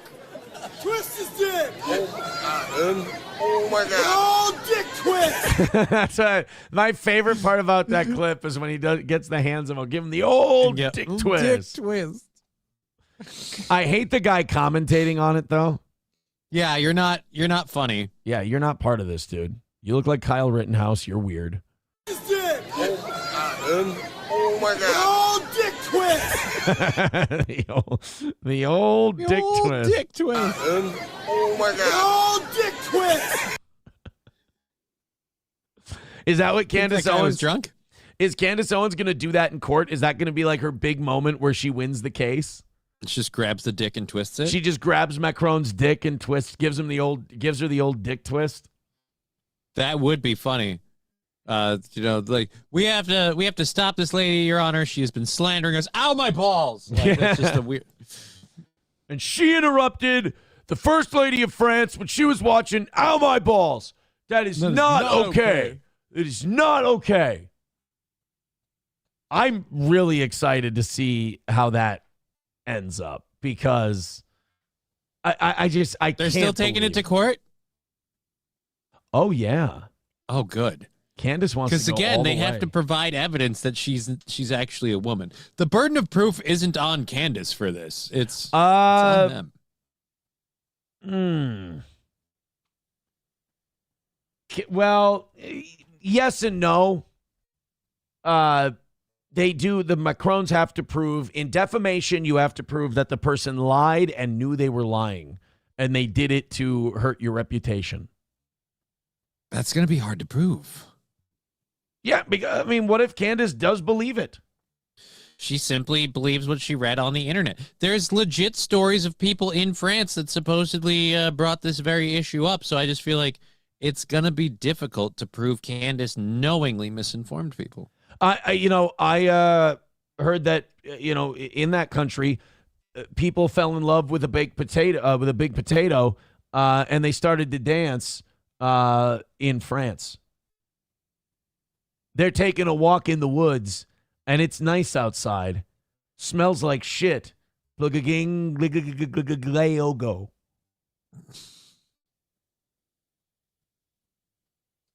I don't know the rest of the words to that song. I don't know, but you at least know it's a song. Yeah. It's Jesus Ranch by Tenacious D. It's a deep cut. Oh, that's why I recognize the flickering. Yeah. It's a deep cut. It's probably it might be my favorite Tenacious D song. This bluegrass band that I think we can play without getting a copyright problem, because I don't think we can play the HBO Tenacious D. Some bluegrass band covered it. And it's actually very funny. The Pickin' On series, which is some bluegrass people, covered Jesus Ranch by Tenacious D. Thank you, Main Vein and Balls Deep, for gifting memberships. Give them the thing. There's so many Somalians in this bitch. Thank you very much. 87 away from 600. Thank you, guys. Keep going. I love this energy. Keep this energy up. It was a big day on Jesus Ranch. It's the fact that they're singing a comedy goofball song with, like, heart and He complete was seriousness. harvesting a big tomato. It was in the sand. Too slow. I'm gonna risk it all. It was a big day. I just won't play the video. Jesus Ranch. Jesus Ranch. People can't pretend that they didn't like Jack Black. Dude, I love Tenacious D. Yeah. I had the HBO series for a while. All right. I got the Tenacious D album and the Pick of Destiny soundtrack. I'm taking a walk in the woods, and it's nice outside. Smells of shit. Look a gwing, go. I come upon a silver striped mushroom, and I fly, la la la la la la, and I fly. It's really the only thing I've enjoyed Paul F. Tompkins in. I'm trying to think of. He's been in a couple of movies, never as a lead or anything. Yeah, no. I don't know that he's that funny on stage either. I've watched his stand up. He's kind of an alt, He's niche. hipster douche, yeah. Jenny High got a membership from Main Vein. Who got the Balls Deep membership? Where did that one? A conditioner on my D. Oh, what a guy. Nice. What a guy. Thank you, guys. Roots Calhoun says Master Exploder is the masterpiece, but Jack Black is still a Jew fag. I mean, that's fine. You know what my kids get in my head from time to time? Like when that Minecraft movie thing happened, yeah. The chicken song. Not Chicken Jockey. Is it Lava Chicken? Do you know about that one? Mm-mm. I haven't seen the Minecraft movie. I'm not. Yeah, they got this in my head. You ever wonder what happens when you mix hot lava and chicken? I did. There's Roman Reigns. Just kidding. That's Jason Momoa. And you're about to find out. This is definitely getting demonetized. Yep. There's so many Somalians in this bitch. You hear that? I did a remix. That's the sound of sizzling. Mm-hmm. Smell that smell. La la la lava. This gets in my head every time. Lava chicken, yes, tasty as hell. Ooh, mama, sit now you're ringing the bell. Crispy and juicy, now you're having a snack. Ooh, super spicy, it's a lava attack. Lava Chicken. From the Minecraft Lava movie. Chicken. Yeah. Okay. Yeah. You hate Jack Black now. Incredibly so. Yeah. I hate's a strong word. I'll just say I miss the old days. Okay, that's fair enough.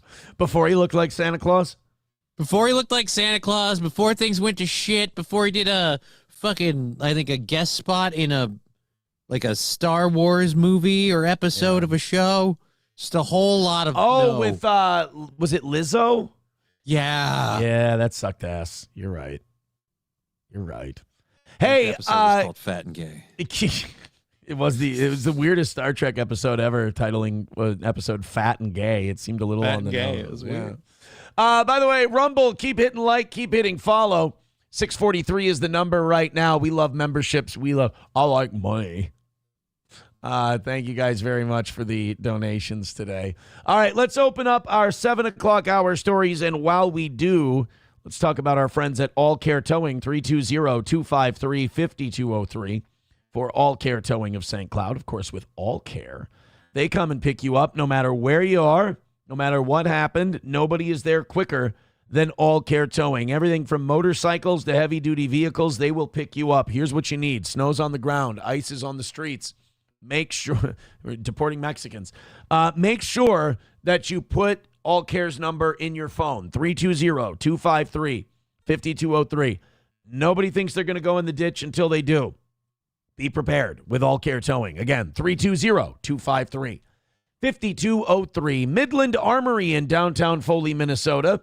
MidlandArmory.com. That's Midland Armory. When you need something for home protection, carry, hunting, whatever you need, go talk to them at Midland Armory. Go talk to Derek and Tracy. They are incredibly knowledgeable. They know their stuff, and they're going to be able to help you. That's at Midland Armory in downtown Foley, Minnesota. MidlandArmory.com. And we have Stoney's. I know the Vikings are struggling right now. That doesn't mean you can't start your Sunday with an ultimate Bloody Mary from Stoney's. They're fantastic. And it'll give you a little bit of that hair of the dog from when you went to see the live music on Saturday, and then you can settle in and watch J.J. McCarthy get better and become the franchise quarterback we all know he will be. See, I bounced back. I always say Monday I'm sad, Tuesday I bounce back. Stoney's in downtown Rockville, Minnesota. Stoney's right there on Broadway. Los Federales says Aaron getting demonetized is as detrimental as Johnny losing his legs. It doesn't make a difference because they were useless anyways, and you don't make any money outside of begging. That's not true. We haven't been begging for 3 weeks now. Yeah, we've been running an experiment, and so far it's been going swimmingly. It's not even an experiment anymore. It's what we do. It's just the way we do things. So I'm sorry. It's past the test phase. I didn't even know that. Look, man, I did take away one piece of criticism people could have of the show. I feel bad for that. That's very selfish, but don't worry. There's still plenty more to criticize. I'm still here. Yeah, don't worry about it, Los Federales. In fact, guys, show Los Federales that we don't need to beg. Memberships, PayPal, Venmo. See, we don't even need to mention it. Go ahead. You can't struggle if you were never successful to begin with, says Los Federales. Is he mad because we didn't play his Pepper video? Possibly. I think that's what it is. Some people also, they got a little social, retardation, and they don't understand, like they're fans of, like Los Federales, I know is a fan. I'm not going to bust his fucking balls. But like, they don't understand the ball busting of the show, so they just try to be mean. And they're like, what? That's what we do. We make jokes. It's like, no. Not really, but okay. I can't teach you how to do it. It's a vibe. Like, Hobo has it. Roots has it. Pick up on it. Coltrane has it. Hulkamash has it. All these guys, Chevy Fan, they have it. They know how to, be a part of the show. Like, you fucking suck, and I hope you don't make any money. It's like, well, that's not busting balls. That's just being really dickish. Unnecessarily. More power to you, but yeah, you're just being unnecessarily mean at that point. All right, I like this clip because I think this is going to create a bit of a debate, and I hope that my audience is on the right side of this debate. Asmongold had a clip go viral yesterday because he was talking about Charlie Kirk and whether or not it's okay to make jokes about Charlie Kirk's death, because Asmongold does. And his audience is kind of right-wing, and, Charlie Kirk, he's like a god. That's terrible. He's you can't out of bounds, sir. Off. No jokes there. Absolutely can't do it. It's been almost 3 months since Charlie Kirk was shot and killed, and Asmongold has decided, hey, I'm fine. I can make Charlie Kirk jokes all I want. And I have to say to Asmongold, bravo, I'm 100% on his side. I want to see where this debate shakes out, because it's not like us making any kind of Charlie Kirk jokes is going to defame his memory or hurt anything. Like, you can joke about shit. In fact, for a lot of people, that's how they get over things. I mean, approaching it with kid gloves also won't bring him back. Right. So let's check out Asmongold here. Let's move the two of us. Let's get out of Asmon's way. And let's cover this dude's Fortnite logo. Let's let the kid cook. This is Asmongold talking about whether or not it's okay to make Charlie Kirk jokes. It does look like him. Here's my outlook. I've been making jokes about George Floyd for years. Why can't people make a joke about Charlie Kirk? Fuck, like, it's one thing to be doing it the day he gets killed, right? But like, people doing it now, like, this is a while ago, man. Like, of course you got, like, I make jokes about fucking 9/11. I make jokes about all kinds of bad, like, really, really bad stuff that has that happen. So if people complain, big difference, man? Not really. I mean, I make 9/11 jokes. I make all kinds of jokes like that. But the problem is that I think it's okay, in my opinion, to tell a joke. The problem is whenever some people aren't joking. That's really the issue. And so that's really telling. I really, and we'll play the rest of this in a second. Me only pausing once is pretty good. I'd really like Asmund to mix in a water. I mean, you can just tell in his skin. He's not hydrating enough and not getting. Start taking a daily vitamin. And I know ironic I'm saying this. Yeah. Get outside and walk around outside a little bit. Got to get outside, buddy. Your skin is looking like it's about to peel off. I actually felt so amazing just riding out with my brother yesterday in the car. I was like, I just got to get out more. I just, by the way, do you see this? John Cena is following Asmongold, and Asmongold is not following John Cena back. That's the most baller fucking thing I've ever seen. Thank you for pointing that out. Dude, I endorse that fully. Congratulations, Asmongold. I love that he's not following John Cena back. That's a baller move. Nice job, Asmund. Give yourself a Dr. Pepper. I was wrong. Water's for gays. I'm drinking it right now. But I think he's right, man. I don't think... Look, let's be honest about why people don't think you can make Charlie Kirk jokes. Because he's considered on their side. I think the minute you stop making jokes because it's a side thing... You've lost. You're done. Yeah, I don't take you seriously. I mean, especially if you're going to be someone who goes...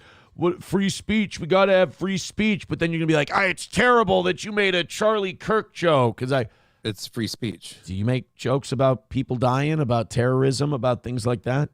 And then shut the fuck up. Nobody can judge a Charlie Kirk joke. And again, people get to process shit however they want. You're allowed to think the joke sucks. You're allowed to think it's not good. But there's nothing that annoys me more than people like acting like even the attempt is not okay. Yeah, you're allowed to not like the jokes. You don't have to make them yourself, but fuck off. Yeah. If you're thinking no one else can. We just spent a fucking, was it today and yesterday, with the Al Shaboub baboon bit. We literally said we should try importing orangutans and replace Somalis with them to see if we notice a difference. That's remarkably offensive. And you guys said that it was the funniest shit we've done so far this week. So what does that tell you? You don't get to be okay with that and draw the line at a Charlie Kirk joke, because the thing you laughed at yesterday with the orangutans is far more offensive than making fun of Charlie Kirk. We're getting here the audio cut out right before the event happened. Charlie Kirk asked people to hit the like button. The shooter misunderstood. See, that's a Charlie Kirk joke. Is it shameful? Is it tasteless? Probably. Yeah, but some inside job Mossad guy hit the button.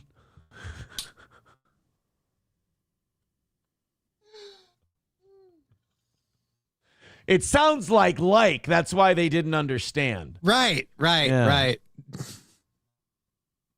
They thought it was the like button. They thought it was a different button, but it wasn't. Point is, mistakes happen. Okay. Right. Yeah. It's an oopsie daisy. A joopsie daisy. Take a big sip, kid. Don't let that breathe. You aren't dancing on his grave? Yeah, exactly. Like, you can tell a joke about somebody without necessarily disrespecting them or, like, saying that it was a good thing that they died, right? I mean, definitely. So, yeah, Frogan made a 9/11 joke. Who cares? I don't give a fuck. Right. Like, yeah, I make jokes like that all the time. Like, why would I not want to? See, did you see that someone in his chat tried to make, like, a team thing? Well, Frogan made a 9/11 joke. I don't give a fuck. Frogan's an ugly, frumpy bitch, but she can make a 9/11 joke if she wants to. I don't give a shit. This whole idea that because someone believes that the top marginal tax rate should be higher or lower than you do, that there should be different standards for what they're allowed to say, is the same kind of horse shit we've been fighting against. Right? The whole idea is that, like, the beauty of freedom of speech is people can show you who they are. You can like them or not like them. If someone's being just being an asshole, making a joke, you can like it or not like it. If they mean it, you can like it or not like it. Do you know Frogan? You could do the same thing. Do you know Frogan looks like either the Grimace or a human gumdrop? I did not. Frogan is shaped like a Dots candy. That's an unfortunate shape. Have you ever seen Frogan? No, I'm about to, though. She's an unbearable Twitch streamer. She's fucking awful. Frogan. Yeah, she's shaped like the Grimace. Like if she wore a purple hijab, she'd be Grimace. Frogan images. You're looking at her right now on the fucking. Well, I had yours. I've got I see. Screens. I was pulling my own up. Yeah. Oh, good Lord. Yeah, that's a Grimace. That's not. Look, everybody has their own preferences. All I'm saying is that ain't mine. Dude, it's okay. You don't have to feel bad about calling her ugly or anything like that because her inside matches her outside. You don't have to feel like you're bullying or anything. She's a bad person. That's an accomplishment, actually, now that I'm looking at it. Like, her inside matches her outside. Did Yeah. she get a medal for that? Because she's an asshole. She really sucks. But as far as Asmund Gold saying that, like, you can make Charlie Kirk jokes, I didn't even think that needed to be said. Yeah, I just thought you can do it. And it, like he said, if you're celebrating the guy's death, I'm like, well, you're a piece of shit. But I'm still not saying you don't have the right to do it. Yeah. I mean, there were people that were literally proudly celebrating his death on social media when it happened. So I feel like those are the ultimate pieces of shit. Anyone's like, he made a Charlie Kirk joke. Yeah, and? Yeah. That's actually a step in the right direction. We've actually improved from where we started, if you don't know. Grand Poobah with $1 says, a touch indelicate, but it's fair. Yeah. That's all. Hey, I want to do this one real quick for numero uno, Josh Denny fan. Any opportunity I get to be able to read this read, I do because numero uno loves it so much. Let me tell you guys about 1775 coffee. Still haven't tried 1775? Now's your shot. The 1775 coffee starter kit just dropped, only 1,000 units. You're getting the bold dark roast that hits hard, the smooth medium roast, and the Vitality Mushroom Coffee for clean energy and laser focus and no crash. All single origin, small batch, toxin and mold free. Plus, you're also getting a gold spoon clip because freedom isn't scooped with plastic. A frother strong enough to stir up your coffee and your mother-in-law's opinions. Ugh. And a black 1775 tumbler. $170 worth of coffee and gear. Yours for $99. That's a great Christmas gift. This is for the ones who've been watching 1775 blow up on Rumble, wondering if it's actually worth it. Spoiler, it is. Go to 1775coffee.com/studio to grab your starter kit before they're gone. That's 1775coffee.com/studio. Bold beans, clean fuel, and a morning routine that stands for something, just like Rumble does. 1775 coffee. There you go. Hit like, hit subscribe, hit follow, and thanks for being here this morning. Thank you. Let's go to town. I've got a hero story. Oh, nice. Yeah, I figured a hero story would be nice. You know, we got nice enough way to pull out of the ditch of everything. bad news, fraud, shit like that. They did take away overnight my video version of this story, which really sucks. It says now playing above. There's nothing above. It was get ready for this. See, I would have loved to do this as the news story rather than, you know what, so much so that I'm willing to delay the show. See if we can reload it and get it back. I want to see if I can get this because this video was so great yesterday. I loved it. Fingers crossed. Yes! Yes! All right, here we go. This is the one. I hope there's some good puns in this one, guys. Hands to Jesus. The homeowner tells me the fire started on the backside of her home, spreading up to the top, and it could have been so much worse if it wasn't for their family pet. It was So their family pet saved them from a house fire. Okay. So their dog saved them from a house fire. You would think dog, right? You're even a cat guy, and even you would say, yeah, dude, your cat ain't gonna save you. One, they'll be asleep the whole time, or two, if they do realize something's wrong, they're bailing on you. They're survivalists. Yeah. Here's the pet that saved them. pet. It was a hair-raising wake-up call. He was jumping in the cage like he never had. Yeah! Get it? It's a hair-raising wake-up call. Well, they sure are lucky that got.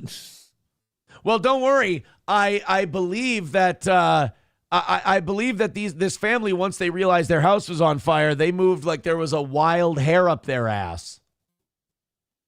Like a lot They of raised people, their rabbit with a carrot and stick approach. a lot of people think that the wild hair up your ass means like an ingrown hair. No, it literally the saying means HARE. wild. There's a bunny scratching around in your asshole. That's why you're so excited. How'd you get them all the way up in there? You know, I'll be honest. If this bunny rabbit hadn't come in and helped them realize their house was on fire, they could have died in that fire and they would have been buried in the cemetery. No. It's a rabbit joke. It's a bunny joke. I don't know how they didn't hear anything happening. Actually, they saved they saved Tim Roth's girlfriend in Pulp Fiction from burning to death in the house. He reached to her and said, "Come on, honey bunny." It's a reach. I reached for that one. There's not as many rabbit puns as I thought there was. Right. I was trying to think of some. You know how it woke them up and had to get their attention. So you know what it did? What? Gave them a rabbit punch. Back of the head. Rabbit punch. After they got him out of the cage, they're like, all right, now run, rabbit, run. That's like the best I can do, and that's a stretch. Not the greatest. Actually, the hair was very helpful. It actually used music to alert everyone by using its stage name when it does hip hop shows. B Rabbit. 8 Mile. So it's not good. For a DeKalb County family Friday morning. He was inside the kitchen where the fire was. Homeowner Erlene Rivera says she woke up to her rabbit Coco thumping out a warning as flames threatened her. The rabbit wasn't thumping out a warning. It was panicking, shitting its pants, and trying to save its own life. Yeah, not in the cage. That rabbit's like, yeah, screw this lady. I'm out of here. I love that. I love that they're like, oh, that rabbit, he did it to warn us and save our lives. It's like, no, he was pleading for you to save his. He was trapped in a fucking cage and he was about to be barbecued. We were about to have all this and rabbit stew. He was 5 seconds from becoming Hassenpfeffer. He wanted your help. Actually, they had to take the rabbit to the hospital to be checked out. And he didn't understand why he had to be there. So the first thing he said when the doctor walked into the room, you know what the bunny said to him? What? What's up, Doc? I heard that they found the culprit. It is the neighbor who said, and I quote, "I'm going to kill the wabbit. I'm going to kill the wabbit." Ryan the Garbage Man says, when they realized the house was on fire, they hopped out of bed. Home. He knew something was happening and he started jumping and jumping. Authorities believe the fire started on the family's back porch, the same spot where they had gathered just one day earlier. You know, I heard the rabbit was actually a big Pod Awful fan, and he always writes H2BH on everything. But the issue is it doesn't mean what you think it means. For the rabbit, it means happy to be here. That's right. I did a Pod Awful rabbit pun. That joke was for 7 people. You're welcome. For Thanksgiving. It appears they had a warming fire in the evening and thought they had fully extinguished it on a wooden deck in a metal barrel. Rivera Are you fucking retarded? You notice? Now I wish the rabbit hadn't warned you. I wish he would have fallen on the grenade and taken the fucking bullet to sacrifice 2 of the stupidest lemmings I've seen on this planet. You had a fire on a wooden deck in a steel barrel and just went, I'm sure it's out. What is it about Thanksgiving that makes people the most retarded about fire?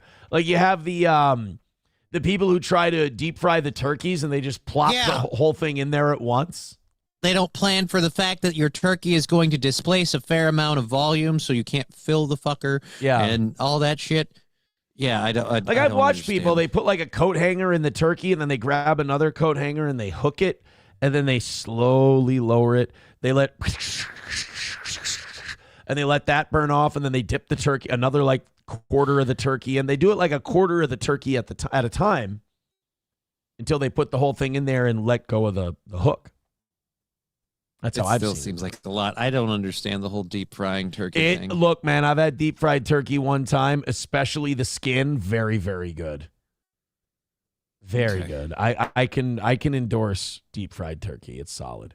They had fully extinguished it on a wooden deck. Wait, go back. I got to hear it. It appears they had a warming fire in the evening and thought they had fully extinguished it on a wooden deck in a metal barrel. Rivera says the fire tore through the back of her home, entering her kitchen as she rushed to get everyone out. He was the first one that I pulled the whole cage out with him on side. It was insane. I could not see. Rivera, her sister. Yeah, he wasn't thumping to warn you guys. He was thumping so someone, if you opened that cage for him, he wouldn't wait to make sure you got out. Yeah, dude, he was just hoping not to die of asphyxiation. And here's the other thing, too. Rabbits, I didn't know this, apparently very prone to giving themselves heart attacks. So good on you for your rabbit not killing himself. Oh, really? Rabbits give themselves heart attacks? Yeah, they can get spooked easily and just... Alongside their 92-year-old mother made it out safely, Christmas gifts in tow. All thanks to a rabbit who hopped into action. Ah, the flames. We missed that one. Hopped into action. Son of a bitch. Could spread any farther. Probably they have. Here's a good story for the rabbit, though. He's got a hell of a tale to tell. You know what I heard? That as soon as this rabbit got into the yard, you know what he did? What? Started scooping up the field mice and bopping them on the head. Popping them on the head. It's going to burn more. Usually it's a dog. This time it was a rabbit in a cage. Rivera tells me when they first purchased this home, they were actually renovating it when they found a baby rabbit underneath. Oh, shit. That rabbit would soon become their family pet, who is now known as Coco. So that rabbit's just a survivor. I mean, it survived under that the rabbit's house. been protecting his home for a while. Yeah. That rabbit technically has more of a claim to that home than they do. Well, good for him. I'm glad he made it out. He's pissed that they're lowering his property value. Yeah, exactly. Smiles a lot for you with $1. Says a cat saved my dad in a hunting cabin that caught on fire. So take that, Aaron. Well, I hope your dad's okay. Did the cat burn to death violently? Did the cat save your dad by eating him before he died, or what? What's the deal? Eagle of America says this is, I didn't know this. They drank beer after they were saved from their home. Did you know that? Oh, cool. They didn't like it, though. Why not? They said it was too hoppy. That shoehorn's getting bigger. You make beer with hops. Yeah. Okay. By the way, Sloppy Slop and Eagle of America both need memberships. Joey Caravello with $2 says bunny owned by a beaner. Well, see, now that wasn't fun. That's just racist. It's not very nice. Yeah, I don't get the pun. Veldrain with $1 says they noticed the bunny was after some tricks. I mean, come on. I did a little fucking bunny foo-foo joke. He's jumping up and down in their cage. They could hear Thumper going at it. It still doesn't work. Oh, man. Parody says they burned his porch down. Well, thank God he wasn't a monkey. You're right. The fire chief said he had to investigate things, but he's going to need a warrant to do it. See, rabbits live in a warren. Wow, that's a deep cut. Right? Like, dude, I'm trying to come up with anything we could fit for this. Just not enough bunny puns. That's, bunny, hare, rabbit. That's really the only names we hit have. the hopping one. Got the hops. Got a cottontail reference in there. I'm sorry. That's all we got. It's the best we can do, folks. Byron Granger becoming a member for 3 months on YouTube says TMZ staff cheered when Charlie Kirk died. Well, I don't think that's the same as making jokes. And again, I don't know if I believe this story or not, but they were explaining that was in relevance to something else that wasn't. Yeah, I'm not buying that either, though. I don't know. Look, I'm just going to say that's what they've publicly claimed, that they were watching a different video clip, and it was a different thing. In fairness, I would claim that, too, if I were them. I absolutely believe they were cheering for it just because they thought, we're going to have a story to talk about. We're going to get views. Dude, there's a story, like an internet gossip story that's breaking out among like that Ethan Ralph kind of sector thing. I don't know enough about it, but at least 3 people have written in our chat about it today. So I kind of want to like watch something Look on into it, even though I shouldn't. I know I shouldn't.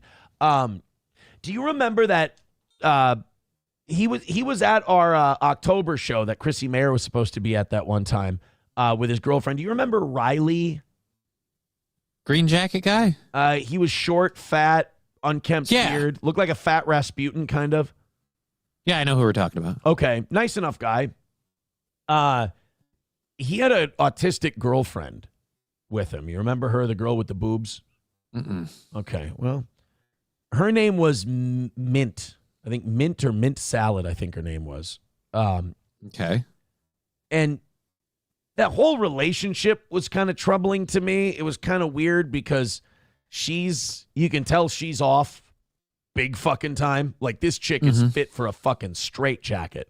But Riley's not exactly a normal guy either. I mean, this is a guy who I think on Dick Masterson's behalf, he would go to Eric July's comic book events and like try to fuck with him, and he fucked with his storage where his merchandise is and stuff. And they were together. They would make content together. He would slap her for money, and she would do these weird movie review things. I mean, it never looked right. It just every time, people were like, you should watch this Mint Salad thing. You should watch this Riley thing. I never felt good watching Doing it? Yeah. Okay. Like, it's not like Sean and Marley. When I watch Sean and Marley, it's good-natured. It's nice. These guys are wholesome. This was like, she's fucked up mentally. Like, seriously fucked up. Okay. Like a runaway, kind of. Like, she would be in Corey's Angels. And they broke up. Well, they didn't really break up as much as apparently this is the story I'm getting. She cheated on Riley. And in the chat, if you can update me on this, please do, because I'm very bare bones on this. Now, I don't know if it's the same Schizo Sean that Melton sent to our anniversary show to film me, even though there's a fucking HRO on him, which is insane to me that you would do that. This psychotic Schizo Sean guy who is literally a schizophrenic, could snap at any time, hurt anyone. He's a dangerous guy, drinks a lot, the whole deal. She ended up going with him. Now, he's insane. This guy is legit fucked up. She's fucked up. And they apparently went into Riley's house, took a bunch of stuff, went to friends' houses, and then like imagine somebody coming to a mutual friend's house and saying, "This is my new boyfriend. Riley's a terrible guy." You would be like, whoa, what the fuck? What are you doing here? And why are you telling me this shit? And then apparently Riley then had the locks changed. And while he was out of town with one of those same friends, Mint and this Schizo Sean fella came to the house, broke in, stole a shitload of stuff, and are apparently now just on the run. So they're not streaming anymore, unfortunately. I don't know. That's something nobody's ever done. Nobody's ever IRL streamed on the run. Well, Riley, there you go, guys. Riley made this big post about it, and he said that, I'm going to press charges, and they're in a whole lot of trouble, and that's breaking and entering, and the whole, because if they stole your shit, then yeah, dude. I mean, it's fucking insane. But, and I don't want to kick Riley when he's down in his time of trouble or whatever. And I would be half interested to, have him on to talk about this because it's fucking insane. You go with a girl like that, it's not going to end well. And you knew going in, you saw what you were dealing with. Yeah, this was never going to end well for you, dude. I mean, she's a fucking nut bar. She's fit for a straitjacket. She's insane. You've got your own foibles as well. And I guarantee she's going to say he was abusive. And this Sean guy's retarded. I met this guy too. He's a fucking psycho. He's a lunatic. He's a problem. And I guarantee he's such a simp and such a sucker. She fed him a bunch of bullshit about Riley. Oh, save ye, Captain Save-A-Hode. But you put a crazy bitch like that with an unbalanced schizophrenic like that, One or both That's of a them. bad mixture. One of them or both of them is going to get hurt. It's going to be bad. And if I could give any advice to Riley, the limited amount I know about this, stay the fuck as far away from them as you can. Consider a restraining order. These are people who have broken into your house. Press charges. Protect yourself. Don't go anywhere near them. Don't answer phone calls. Don't text. Nothing. On a Wall says, don't platform Riley. You're asking for. I don't know enough about any of these fucking people. I met Riley once. Yeah, he's the one who gave Gino the vest, isn't he? No. That's a different. I'm thinking of someone else differently. Then I've got someone else in my head. Yeah, I've met him one time. That's it. People are sending me stuff saying yes, Freon can absorb into food and drink. So yeah, that was definitely what was in that deli meat. You've got Freon poisoning. Yeah. I probably got Freon poisoning. You're partially preserved right now. All right, I lost a lot of you talking about that. I apologize. I lost myself a little too, but people were writing about it in the chat, and I just wanted to, tell people what I know Touch about base. it. And that's it. It's God, the streaming thing is fucking crazy. It's weird. Well, there's no barrier to entry. Any idiot can do it. I do it. As soon as someone's ready to finalize the first free radio gig, I'm taking it. And I'm great for your station because there's all kinds of news around me. Fucking Google me. Radio's in the shitter. You need my help badly, and I can bring you a lot of immediate PR. It doesn't have to be good. It doesn't have to be bad. It's all good. Get me out of this fucking world because this is insanity. These fucking people. They've all got problems.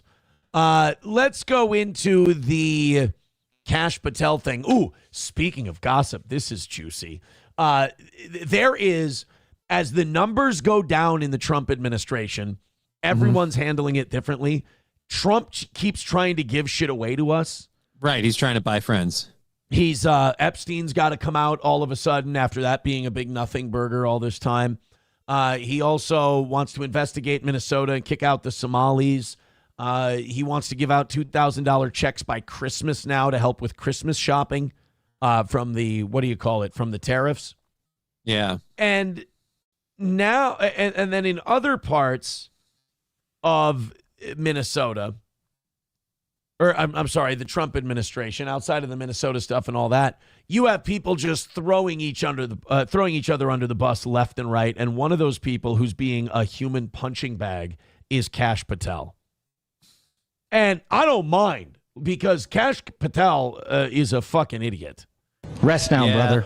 We have the watch, and I'll see you in Valhalla. I mean, Kash Patel, who would have thought that putting two podcasters in charge of the FBI wasn't going to work out? To be fair, a lot of us thought it was going to go way better than it did based off of what they said on their podcast. But yeah. Yeah, these two are really the J.J. McCarthy and Max Brosmer of intelligence. I'll tell you that. You're turning on him. A massive 155-page report on the FBI leaked to the New York Post finds that the FBI under Kash Patel is a rudderless ship and, quote, all fucked up. Now, this is not a lefty leak.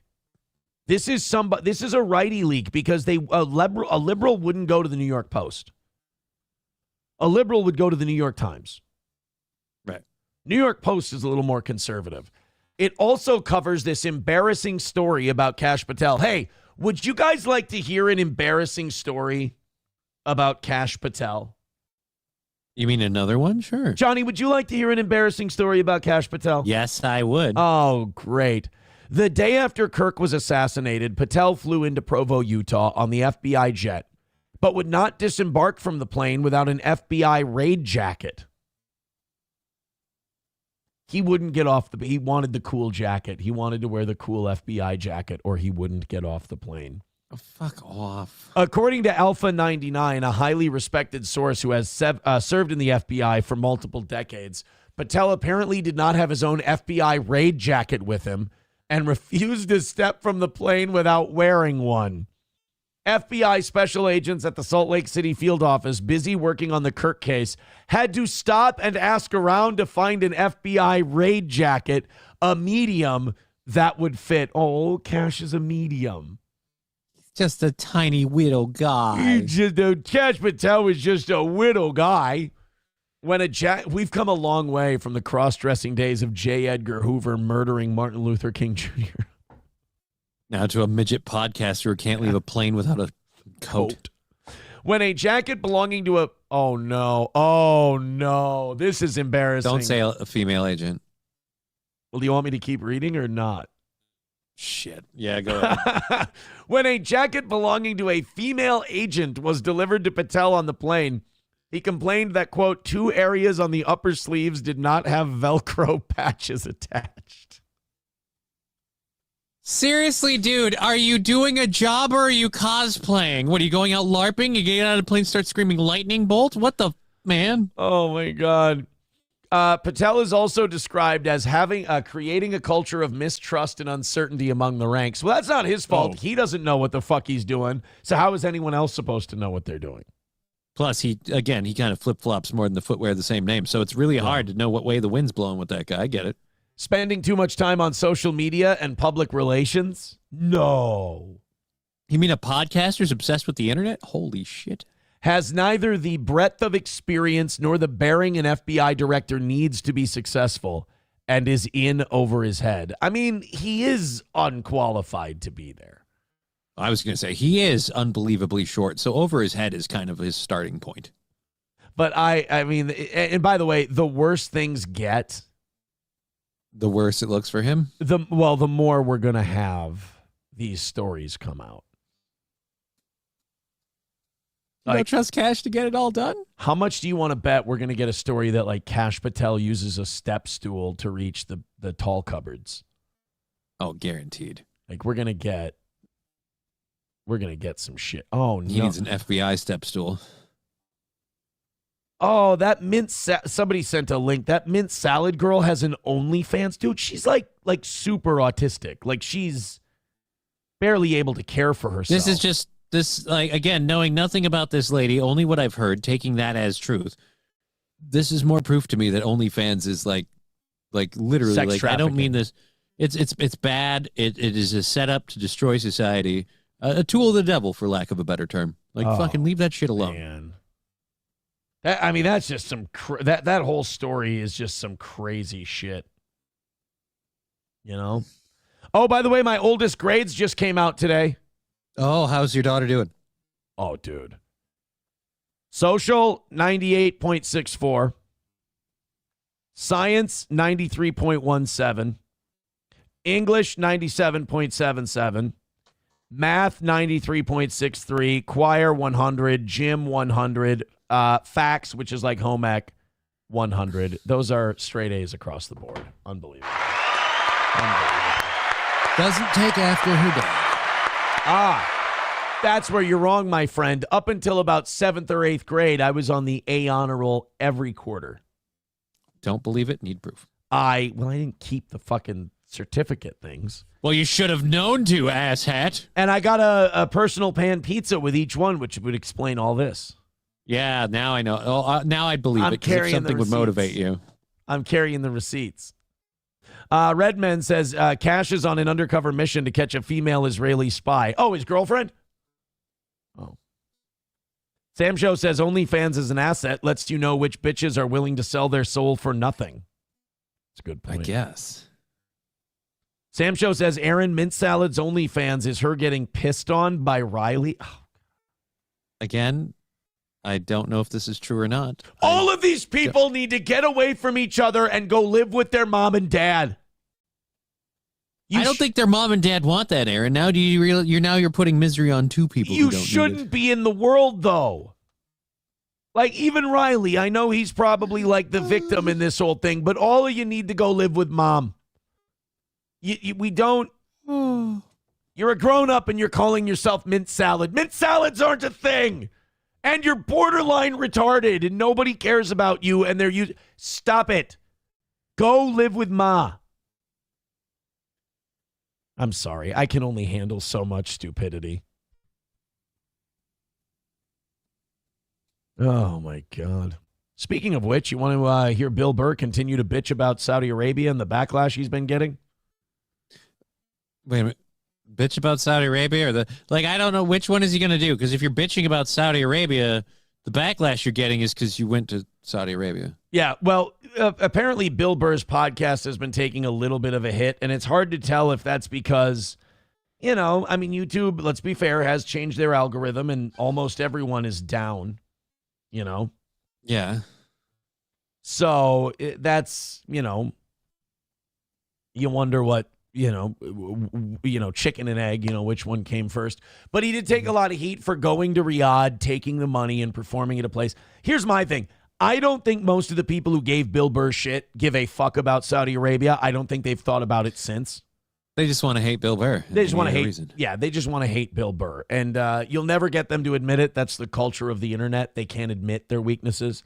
But Bill Burr, the dishonesty of the internet criticizing him is that you guys don't give a fuck about Saudi Arabia. If Bill Burr was going to Canada, you find a way to have a problem with it, and you try to turn it into a controversy.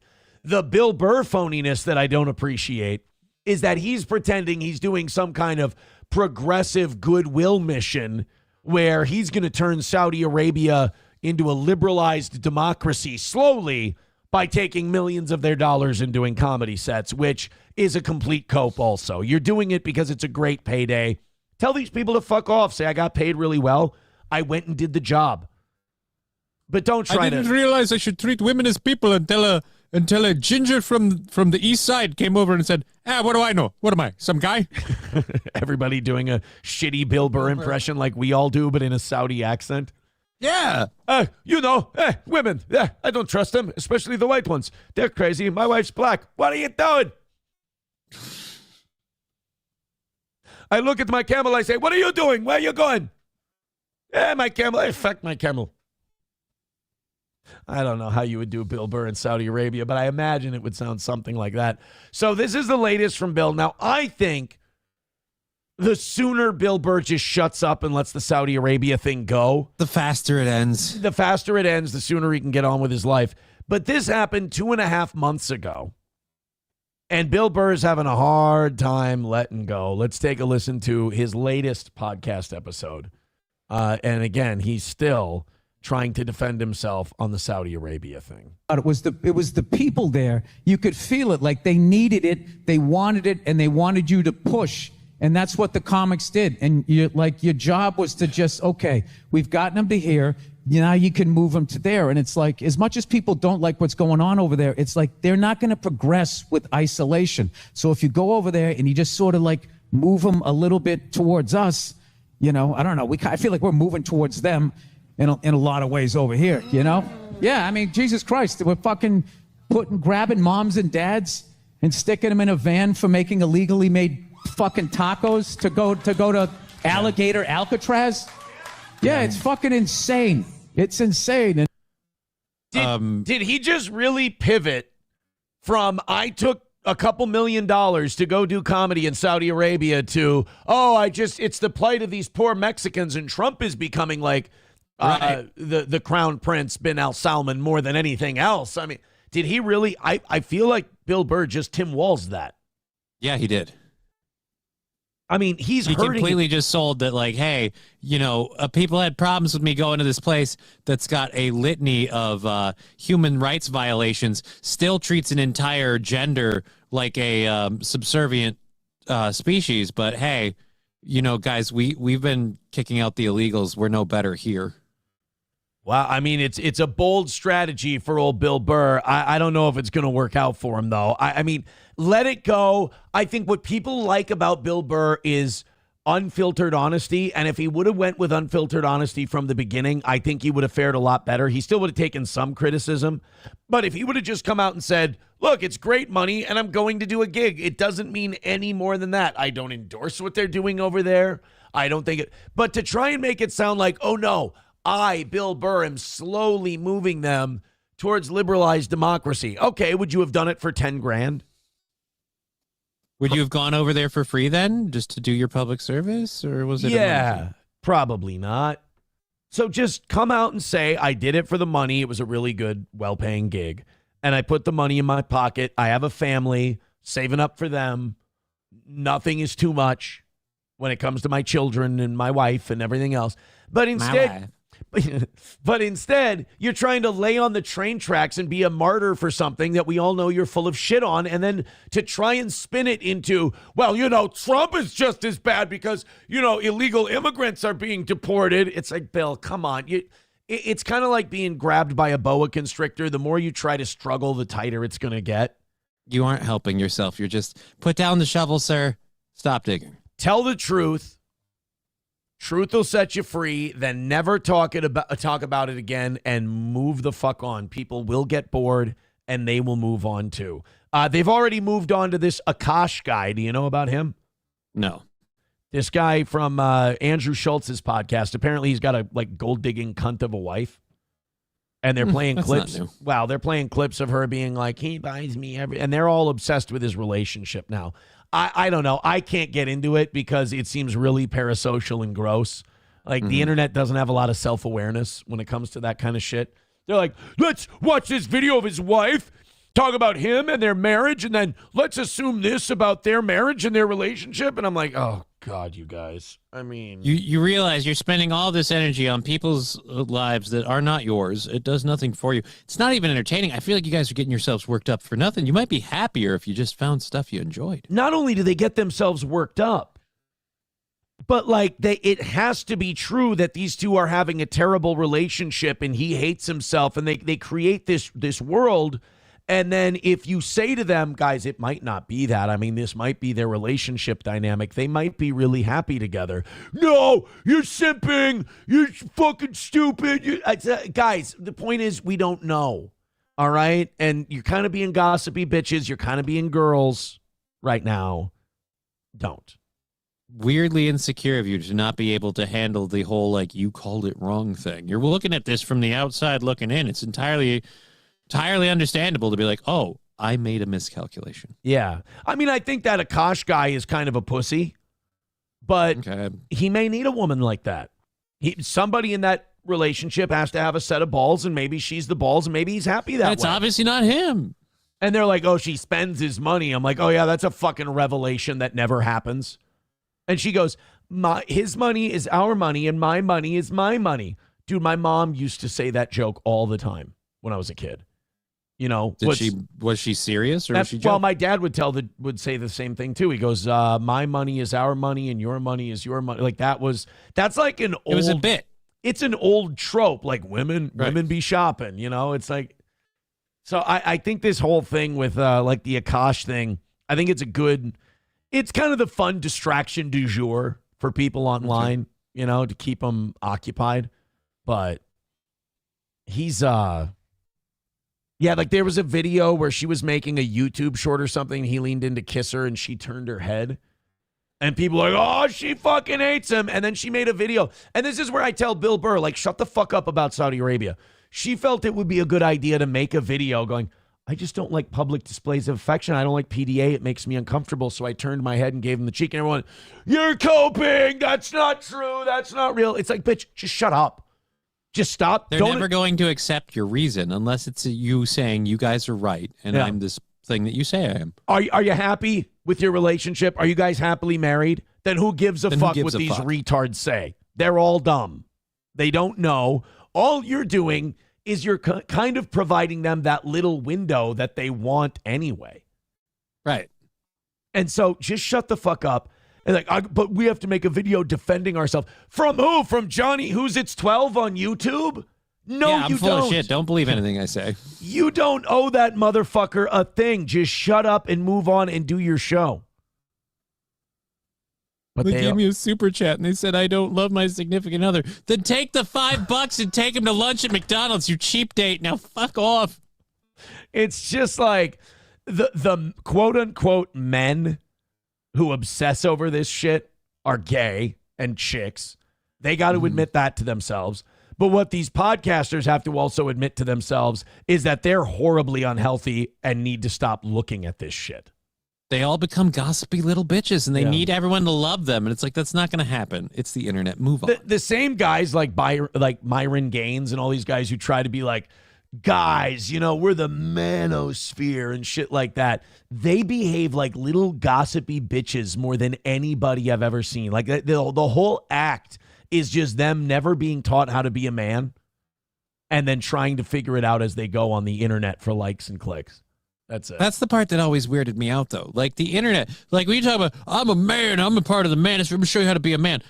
You realize real men don't stream how to be a man online. Yeah, right. Actually, that's the first I'm a bitch maneuver that you've pulled. And I can say that because I'm a bitch and I pulled that maneuver. Like you're streaming online. You've kissed manhood goodbye. Shane Gillis and Matt McClusker have a podcast together, Matt and Shane's Secret Podcast.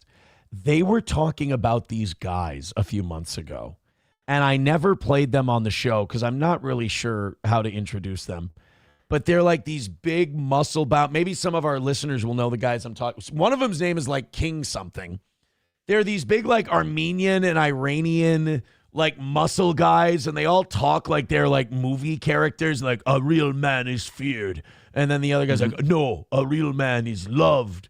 And the other guy's like, yes, love is what you need, but fear is where the king rests his. And it's like, oh my God, these guys can't be fucking real. And Matt and Shane were playing these guys and talking about them. And I was enamored by this. And I meant to go check out more of this shit, but I got see if it was a bit. I got busy with shit to do in my life. And I didn't want to be gay. But I wish I knew who those guys were, because it's incredible. The shit that comes out. It sounds kind of cringy. It's so bad. Joey Caravello with $2 says, Aaron, did you and April ever watch the movie Grown Ups together? She loved that movie. I'm not. Late Adam Sandler, I can't get into.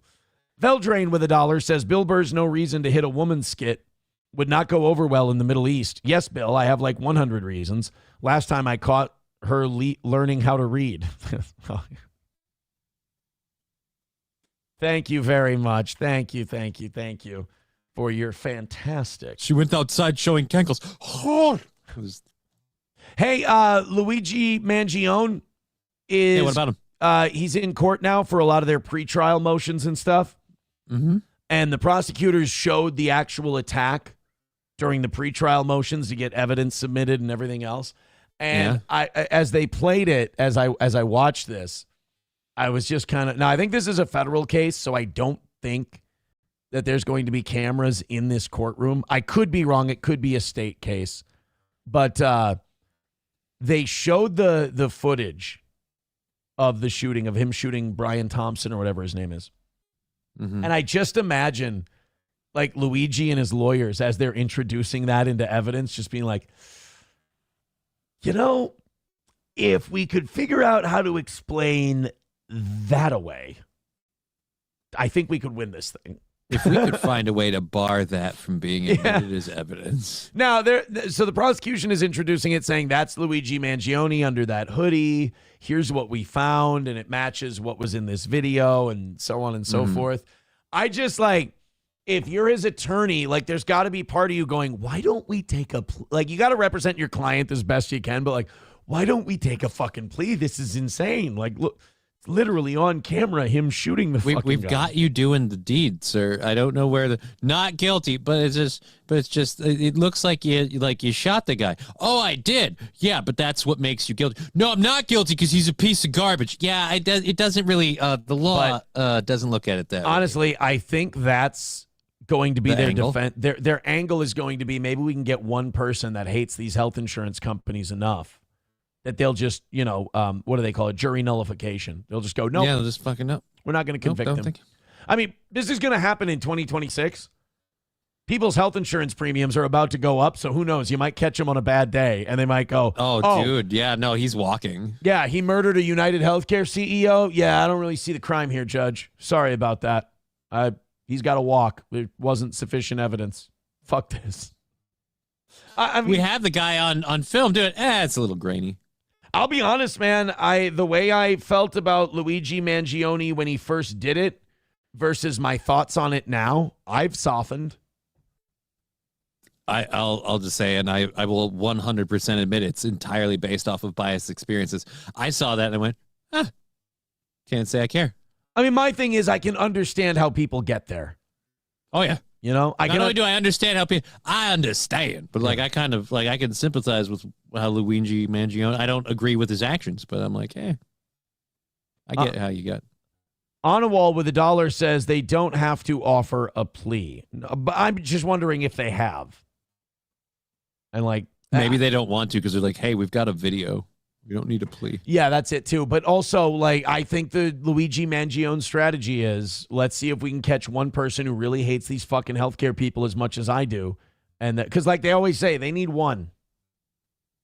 Yeah, but then like if they're going to be setting up the trial and everything while they're going through the jury selection, don't you think the prosecution would kind of weed out people who have a predisposition to not liking the insurance companies? Because that in a way would make you a biased juror.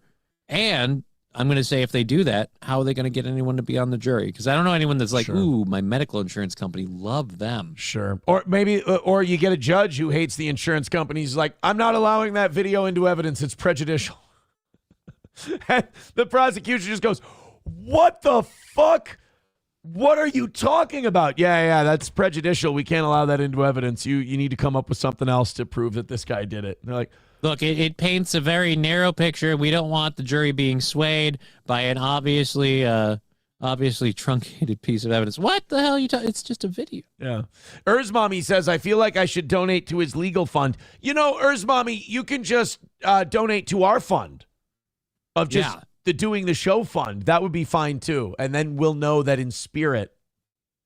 Mommy's so generous. She'll Dude, drop he's got so many sugar mommies already. He doesn't need you. Yeah. We do. Mommy will drop 20 or 50 every once in a while when she's feeling nice. So, you know, when she opens her purse, there's me just going, oh, I love you, Mommy. You're fantastic. You're wonderful. You know, I would love to donate to his legal fund as well. But I think the better thing to do would just be show your support through Steel Toe. That would be. Yeah, donate to the toe. Right. 629 is our number right now. Hit like, hit subscribe, hit follow. We got one more story to do with Johnny here. I will say this, guys. 87 memberships from 600. Do some work. And I would appreciate it. Give us a couple, Streamlabs, PayPal, Venmo, Super Chats, Rumble Rants, and gifted memberships. And that's what keeps this show going and flying. And the evening show picked up that shortage from yesterday. That's great. Let's not make them do it again. All right. 2 people hospitalized. Oh, yeah. This is, I didn't even know this could happen. You know, when you're driving along. Mm. And you got those big interstate road signs that tell you where all the next exits are going and what this lane does. And those really big signs. You ever driven under them and wondered, oh, shit, are any of those ever going to fall? No, I trusted that they were. Me neither. I don't think about it either. Until now. 2 people are in the hospital after a crash caused an interstate sign to fall on a car in Charlotte. According to the Charlotte Fire Department, firefighters responded to a crash on I-77 South on Friday night. When they arrived, they found that an overhead interstate sign had collapsed onto a car and trapped the driver underneath it. So it didn't kill them, which might be worse. Fucking kill me. You got to be seriously injured. I mean, you're moving at like 60, 70 miles an hour. Take a look. Holy Jesus. The whole interstate sign came right down on that car because some dickhead hit it. I just assumed like the sign part, not like the whole scaffolding that it was mounted to. Good God. The whole deal came down. According to the fire department, the North Carolina Department of Transportation said the sign collapsed after a suspected drunk driver hit one of the structures the sign was on. First responders said 2 people, including the driver of the car that was crushed by the sign, are in the hospital with serious injuries. They fucking lived. Oh. Now, they got serious injuries, so who knows what's going to happen. But so far, nobody's died. Some drunk. Somebody might be wishing for it right now. Oh, God. Could you imagine? They come in to rescue you. They come in to save you from your car. They got the jaws of life out. And you're like, no, you know what? Put that away. Could you do me a favor? Change a plan. We're calling an audible. Just fucking kill me. Just find one of you guys who's got one that they can spare and just throw it my way. Yeah, it's over. I'm done. Could you just do me a favor? Shove a flare gun up my asshole and just let's call it a day because now this seems like it's more torturous, not less. It's not gonna go well. No, good. I'm glad. Mommy says happy they're alive. I'm happy that the guy that the signs fell on is alive.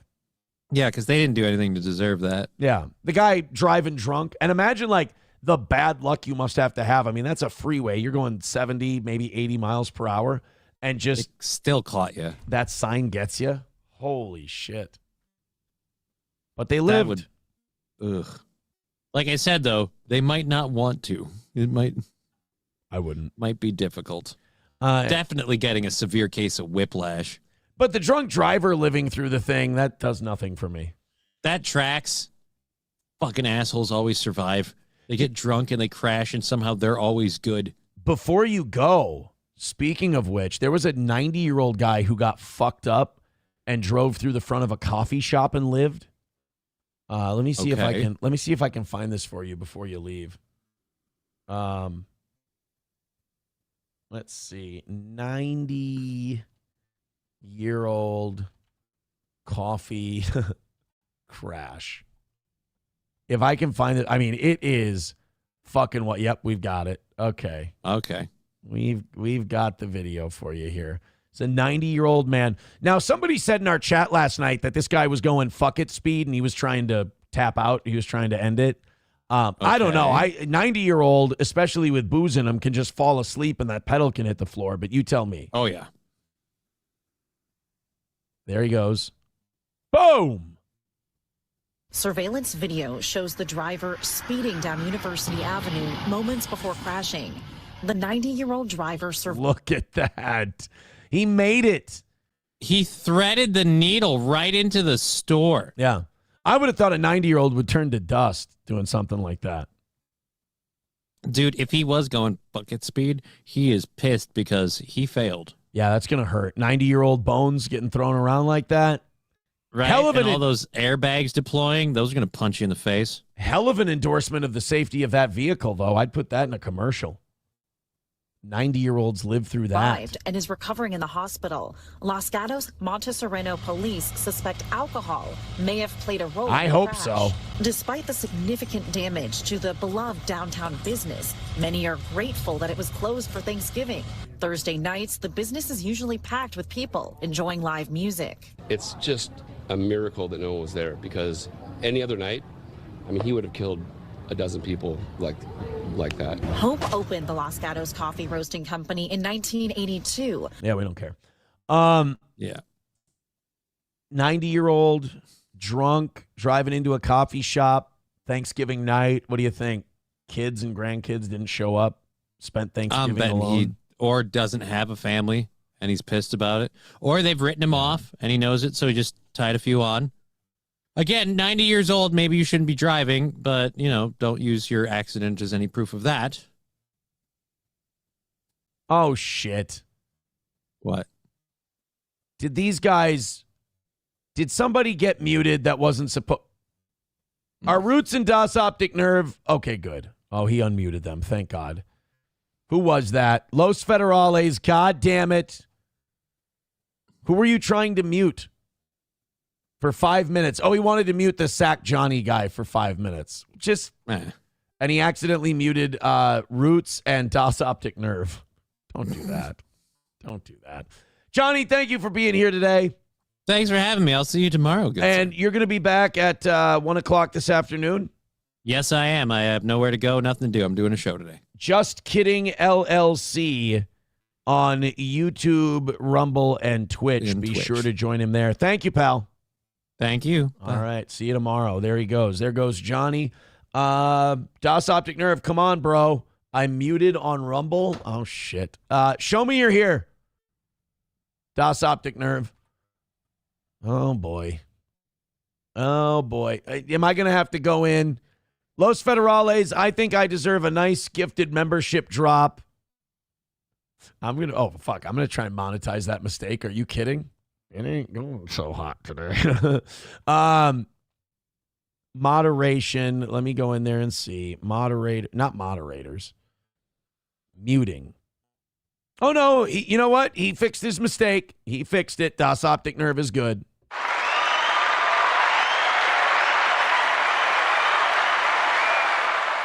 He's okie dokie. All right, if you guys were holding back because of Johnny, you don't need to anymore. Let's get down to business, shall we? All right, let's open up these the 8 o'clock hour stories. You know the drill. 80, what are we, like 80 memberships away from 600? Let's go fucking mental today. What do you say? Thank you, guys. Oh, yeah, Paul Anka confirms that Frank Sinatra had a huge cock. I don't really know if that was a news story that needed to be printed last week, but it was. And I don't like how Paul Anka is, like, really excited to tell us all this. Like, I don't know why. And imagine you're Paul Anka. I think he's still touring. I think he's still out there, still working. How hard up are you for ticket sales that you have to go, hey, TMZ, can you write an article with my name in it?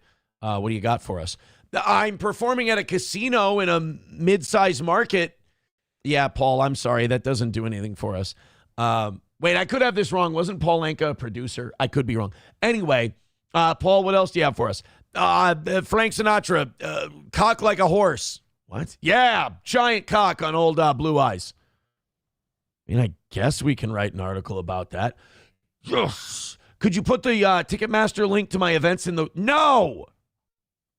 That Frank Sinatra might not have flown to the moon, but he could bounce up there on his personal pogo stick because Paul Anka says he was very well endowed. The singer-songwriter confirmed the rumors about the crooner's impressive member during a conversation with Page Six, telling the outlet it was huge, adding, I don't know what that does for you. Well, we know what it did for you, Paul. I mean, take a look at Paul here. Quit kissing his fucking cheek, dude. Trying to get at that pecker. Now that we know, 45 years later, Paul Anka was trying to get that dude. Anka says he would hang out with Frank and the rest of the Rat Pack in Las Vegas regularly, and they'd all get in the sauna together, during which he joked he had trouble with eye contact. So you guys are just getting... Oh, God, that's so gross. Going bare ass in a sauna? Yeah, don't do that. Dude, other people sweat. Other people... No, put like... Dude, at the very least, put a towel on or wear some shorts or something. It's so unsanitary to be in that sauna and just other people... Oh, just right up your poop chute, for God's sake. So is Paul Anka admitting that he was a cock watcher? That he was a dick looker? Is that what he's saying? He had trouble with eye contact because he was staring at Frank's cock all the time? I wouldn't want to hang out with Paul Anka. Sinatra's ex-wife, Ava Gardner, allegedly once said Sinatra may have been just a skinny 110 pounds, but 10 pounds of his weight is cock. Classy gal. A quote which has lived on for years, even if it might not be totally 100% true. For good measure, Anka adds Sinatra wasn't the only large star he saw in real life. Would you fucking stop, Paul? Jesus.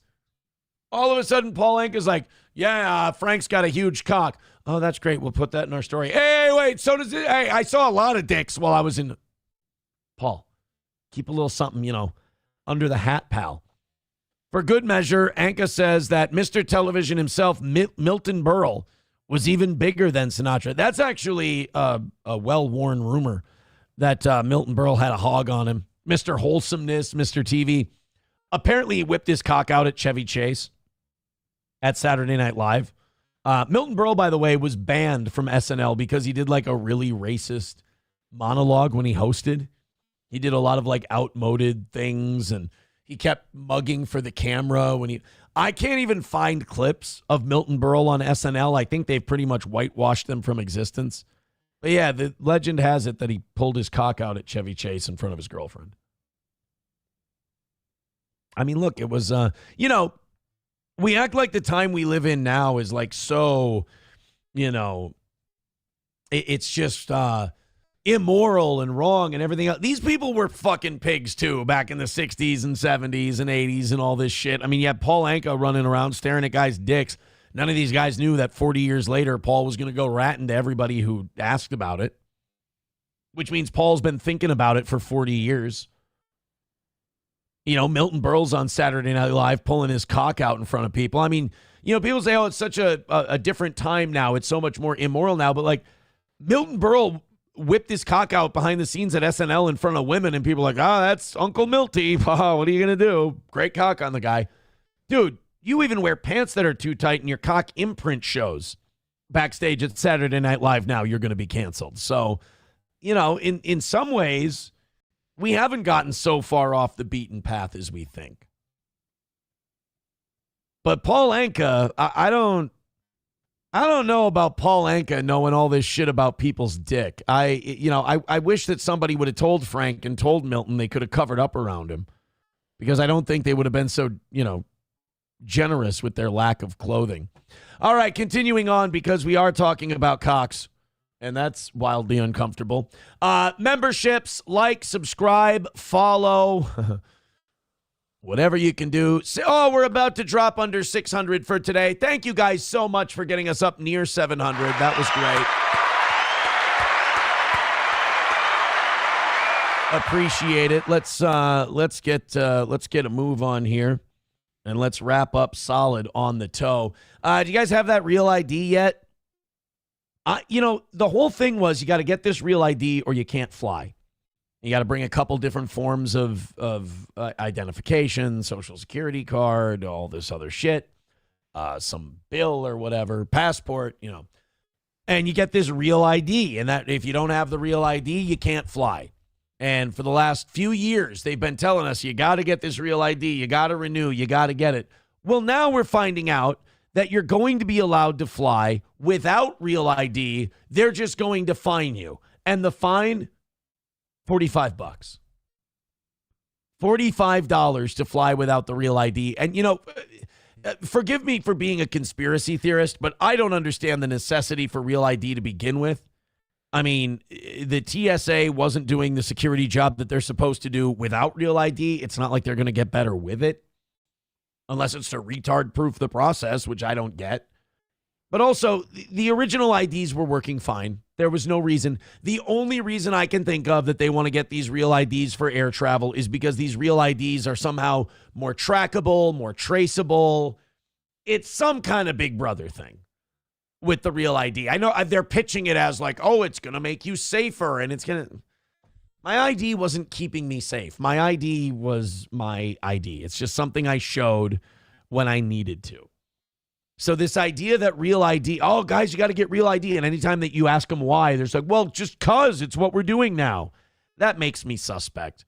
The real ID deadline is finally in effect after several more delays during the pandemic. And now the TSA says flyers without real ID must pay a fee to fly. So, like, I was thinking that they were going to shoot a number at us like $1,000. Like, you were going to have to pay $1,000 if you flew without real ID. Well, they came out yesterday, and they said travelers will be able to pay $45 to use TSA confirm.id for a 10-day travel period. And the fee isn't beginning until February 1st. TSA urges all travelers who do not have a real ID to pay the fee online before traveling. For passengers who arrive at the airport without paying the fee, information about how to pay for the TSA confirm.id option will be available at all marked locations. So it just... the whole real ID thing seems like more trouble than it's worth unless there's, again, something more to it. And there's no way you can talk about it without sounding conspiratorial. Why did we begin real ID, not IDC, my bad, real ID? Was created to improve national security. All right, they're keeping closer tabs on us. By establishing minimum security standards for state-issued driver's license and identification cards as recommended by the 9/11 Commission. Well, they never lied to us. The 2005 law, so 2005, so 20 years later, it's finally going into effect. Nobody has explained to us why the old IDs are all of a sudden bad. We've been using them forever since the beginning of air travel. But now we're not using them anymore. We got to have these special real IDs. You cannot convince me that these aren't being used to track people in some kind of clandestine reason.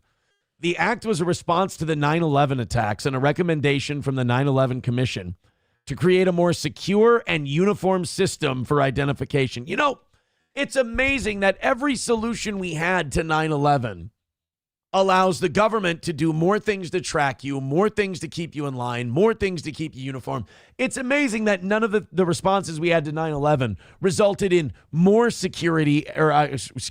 more freedom for the American people. It's almost like it was designed, almost like 9/11 got here right when it was supposed to. And surprise, surprise, all the resolutions to all 9/11's problems was all the stuff these kind of deep state neocon Republicans wanted to do. It's just wild when that shit happens. I mean, it's almost enough. If I was a crazy person, I would say,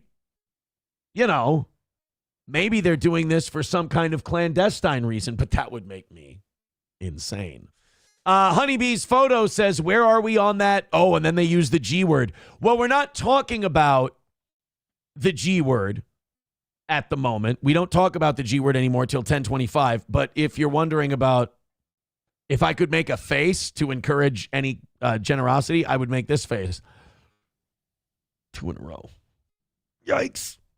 That's the face I would make. So, look, we're doing it differently now here. I appreciate it.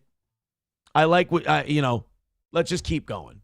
Let's keep it moving. Dr. Silverwolf with I'm happier. The show's better. The show flows better, and there's not begging inside of the show. The last 5 minutes, we'll beg our ass off, but we'll pass the plate around. It's like Catholic Church now, minus the rape.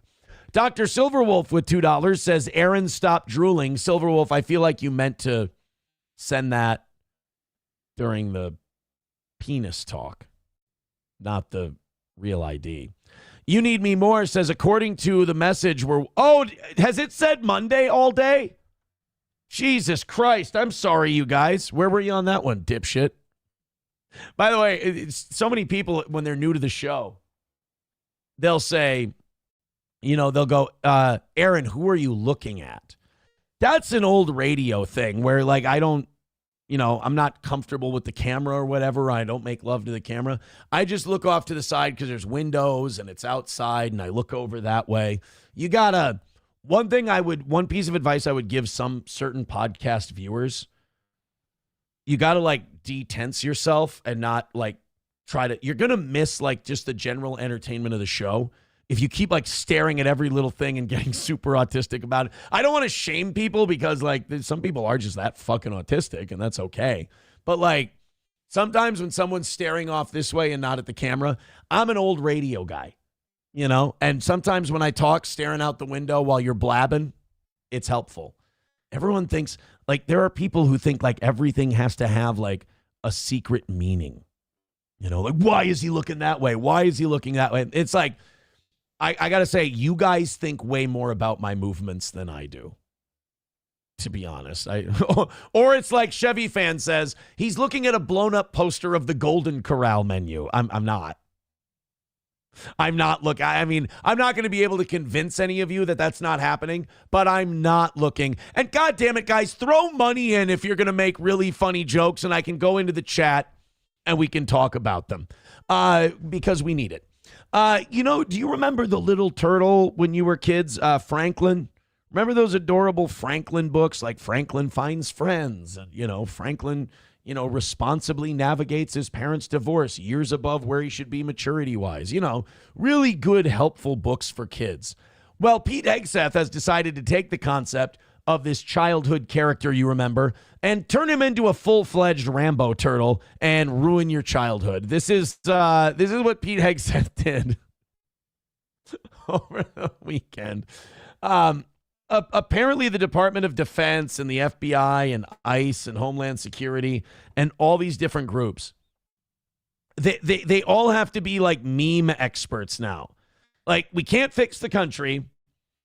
We can't break our allegiance with Israel. We can't do anything to help you guys on that front, but we can meme the shit out of stuff. And so far what they've come up with is Theo Von deporting Mexicans and Franklin the Turtle blowing up narco-terrorists. That's the book that they tweeted out from the Department of War, it is now. Franklin targets narco-terrorists, and it's him blowing up drug boats. So at least we know who the culprit is now. It's been Franklin this entire time. Pete captioned the post for your Christmas wish list along with a fake book cover titled Franklin Targets Narco Terrorists. I hope you're not giving that to your children. The bogus cover depicts the 6-year-old turtle from the animated series going Full Metal Jacket, hanging out of a helicopter, happily firing a missile at a manned boat while wearing a U.S. military vest. No sign of Franklin's best friend, Bear. Maybe he's storming the Capitol, writes TMZ. That's not bad. So there's the tweet from Pete Hegseth. It's a fucking children's character blowing up Venezuelan drug boats. And by the way, can we confirm, like, is it official that these have all been drug boats? Like, we're positive that none of these have just been, like, fishermen just trying to go out and make their catch of the day and make a living. Like, we're positive that every single one of these boats we've bombed is carrying drugs and being trafficked. I mean, I'm not one to take the government's word for shit, but I don't have anything else. Former military lawyer Todd Huntley told the publication, killing any of the men in the boats amounts to murder because we are not in a legitimate war with them. And that if the alleged traffickers weren't able to fight, killing them may be considered a war crime. Now, I don't know if that's the case because you can thank the George W. Bush administration for this one. They've declared these cartels terrorists, and you can blow up terrorists. I mean, we're blowing up fucking weddings in Yemen. We're drone bombing the shit out of all kinds of innocent people because a terrorist's phone was there. That's how we do that shit. So I don't know if blowing up these boats is. I think the only way blowing up those boats is a war crime is if they're bombing fishermen boats. The only problem is I don't think those fishing boats from poor fishermen in Venezuela have $250,000 motors on them. That's kind of hard for me to believe. And I don't know what the rules are surrounding having a cartoon turtle blow up drug boats. So I guess I'm not really sure, period, about what's going on. Bapa Shab says, look at the guy from Honduras that Trump pardoned. Trump pardoned an actual narco terrorist from Honduras. Trump pardoned narco Honduras. Let's see. Oh, their ex-president? Oh, yeah, he was a guy who was legit convicted of drug trafficking. He's 100% the drug cartel guy. And Trump pardoned him? Wow. He really just doesn't. You can tell he ain't running again. You can tell that he's not going to try and get that third term that they keep claiming he's going to try and weasel into. Because he isn't doing anything to make a lot of friends with the America First crowd. First of all, you should never pardon a Honduran. He's not one of us. We don't need to. And second of all, he's a drug trafficker, and your whole thing in the Caribbean right now is we have to blow up drug traffickers. I mean, unless this is some 3D chess, and they're going to release this guy and then blow him up the minute, which I don't think is going to happen. What, does that guy have connection to some banking interests, I wonder? Text messages coming in. Aaron, did you hear about the Baltimore teacher who kink posts with fake breasts and a fake womb? Yeah, I saw that. It's fucking madness, those fake womb things. Like, apparently there's enough people who have a fetish out there that they like when women wear the fake pregnancy bump and it does something for them. Oh, God. If one boat carries enough drugs to kill 25,000 people, how high are those fish? One person. High enough, right? Here's a text message idea. Aaron, here's an idea for you. Take it or leave it. An animated Johnny with wobbly legs. You can dunk him, blow him up, throw hammers at him. $2 a pop, $5 to throw a hammer at his legs. If you hit one, you get a prize. Just make it so they never get hit.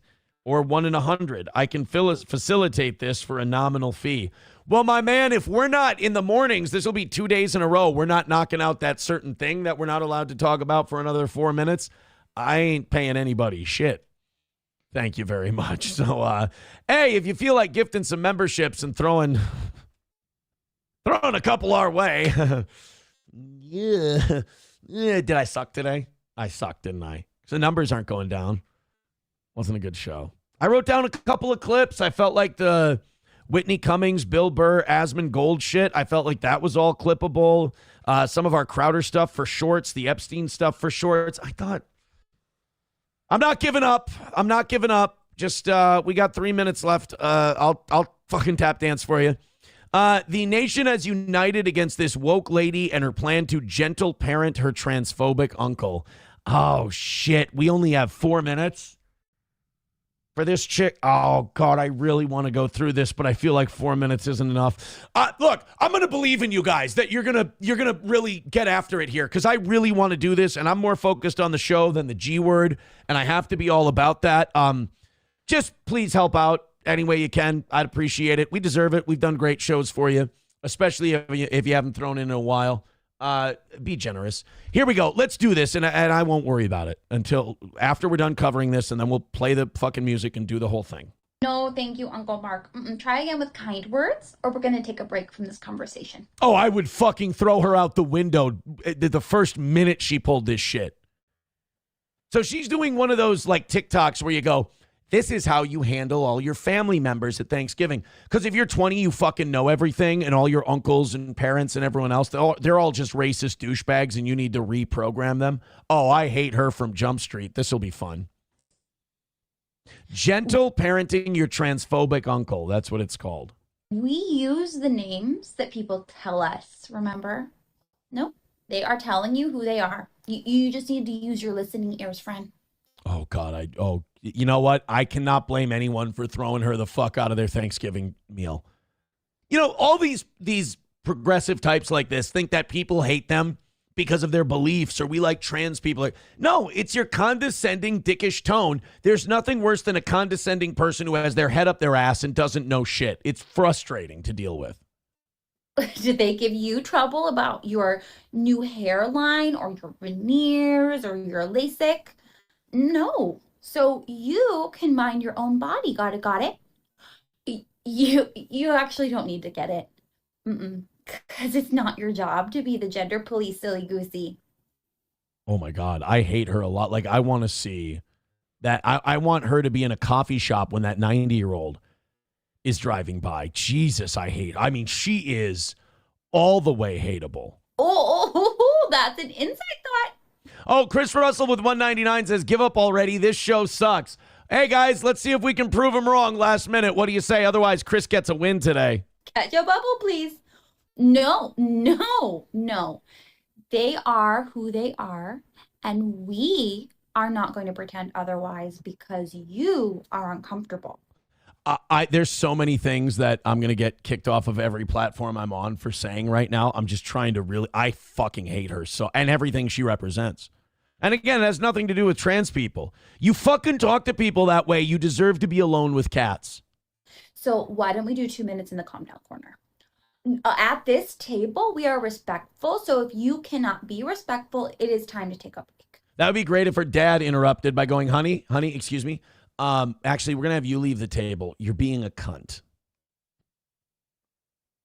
Actually, you know what, honey? We're going to make this the calm down corner, and we're all going to stay here the rest of the day. You can go off to the fuck it corner, which is right over there.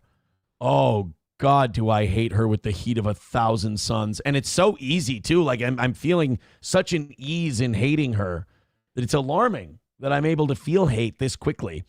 On a Wall gifting a membership. Thank you. Coltrane gifting a membership. There's so many Somalians in this bitch. And also McBuster gifting a membership. Thank you so much. There's so many Somalians in this bitch. Thank you, buddy. Grand Poobah with $5 says money has it she doesn't actually know anyone outside her woke bubble.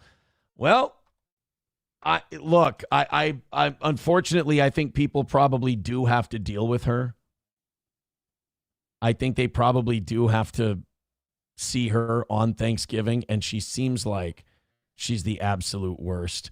All right, guys, let's fire up the music. This might be the last day of Erica. We didn't have to use it last night. They were amazing. They were awesome.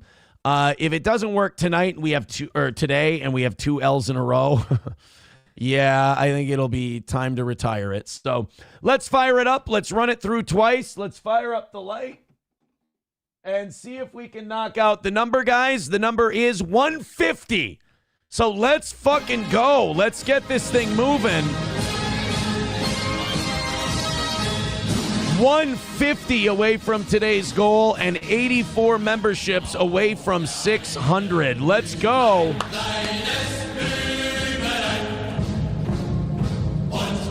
Oh, man, 20 at a time? Fake donos? We're in for all of it. Show your support for the toe. The new thing we're doing, 4.5 hours of content, trusting that you'll support it all the way through. And the last 2 days, evening show, great. So help out a little bit and make me feel like we're not failing. Atomic Ray says, that's it. Close this show down. Honeybee's photo likes it. Not allowed to happen. Oh, boy. Well, Honeybee's photo, hit like, hit subscribe, hit follow. Guys, contribute to the show and see if we've done a good enough job. Honeybee's photo says, is this song to punish or a rally call? I don't know. We'll find out. It might be punishment, and that might be why we get rid of it today if we fail twice in a row. It's supposed to be a rallying call. And thank you guys for those memberships and that $5. Just keep fucking doing that. Let's knock this 150 out and call it a win for the toe. You've got this. Oh, Optic Nerve says this song is now fighting a two-front war. It would be one thing if we had less audience members, but we don't. We're still doing the same 600 to 700. Oh, help us out. There's $20 for Main Vein. Thank you, buddy. Erica did work last night. I think the onion thing worked last night. I think that's what it was. Guys, 135 away from today. Oh, God damn it, man. We missed by 125 yesterday. We got to get under that, right? 125 is the number, or 135 is the number. Come on, baby, rally up. We got, oh my, Stephanie with $100. Thank you, Stephanie. Give her the Elon. And I just want to say thank you for making it happen. Thank you. Stephanie with $100, and that means that we're 35 away. They like to wait. They like to wait until the very last minute. Now let's finish it off with that 35. Let's put Stephanie in the top. Oh, wow, she's in second place now. Stephanie with 100. Drinking Beers in third with 85. TDR Shit Show in fourth with 80. Joey Caravello in Central Booking with 67. And Wally World drops out of the top 5 with his very generous 55. So, Wally, you are at 55. All right, that's the first time around. Let's fire it up one more time. Let's make $35. Let's call it a win for the toe and stay perfect for the week, guys. Here we go. Here we go. 35 away from today's goal. Oh, boy. 35 can be done. 35 is very, very doable. Just a couple of shots, couple of memberships, couple of 10s, couple of 20s. Let's do it, baby. Let's get that last 35 in. We had 20 from Main Vein. We had 3 memberships. We had a 5. And then we had a big hundo drop. 35, call it a win. And then we've got almost nothing that we need to make tonight for the Onion Show. Oh, boy. Let's get that last 35 home and call it a W. Oh, and then we can avoid 2 L's in a row on the morning show, which I don't know the last time that's happened. All right, no need to wait till the last minute, boys and girls. We got 2 minutes to go. Roll this thing up. Call it a win. Let's go. You know, there is no rule, and you guys have known this the last few weeks. There is no rule in wrapping this shit up like during the show either. You know, Especially since we've listened to our audience and we've gone, let's get rid of the only annoying thing about this show, the asking throughout. Let's get that last 35, and I don't think we can have a show where we get $100 drop and we miss. That's not good. Not good. Oh, for Erica, guys, this is going to be the last time. I think Erica's run its course. But we got to hit that last 35. Come on, guys. For the show. A minute and change left. We're staring at nothing. Root says, I'm telling you, an animated Johnny you destroy would break the bank. Thank you to Radman with $10. He says, helping Aaron find the G-spot. 10 fucks at a time. All right, guys, $25 left, or 5 gifted memberships on Rumble, or 10 on YouTube. 30 seconds to go, $25 left. Help us out. Make it a win. Get it in there. Just 25 to go, so we don't lose twice in the same week. And then, of course, it leaves me with extra time I might have to give the evening show. All right, guys, we need you to throw in right now. We're 25 short of today's goal. I'll say it still is pathetic to do this for the last 5 minutes, but it's better than 4 hours. Nothing. Not a goddamn thing. Well, $25 short. We got a gifted membership from You Need Me More. That means we are $20 away. So we missed by $20 today. Oh, boy. We missed by 20. Let's hit all our refreshes. It ain't there. We had a $100 drop and we missed.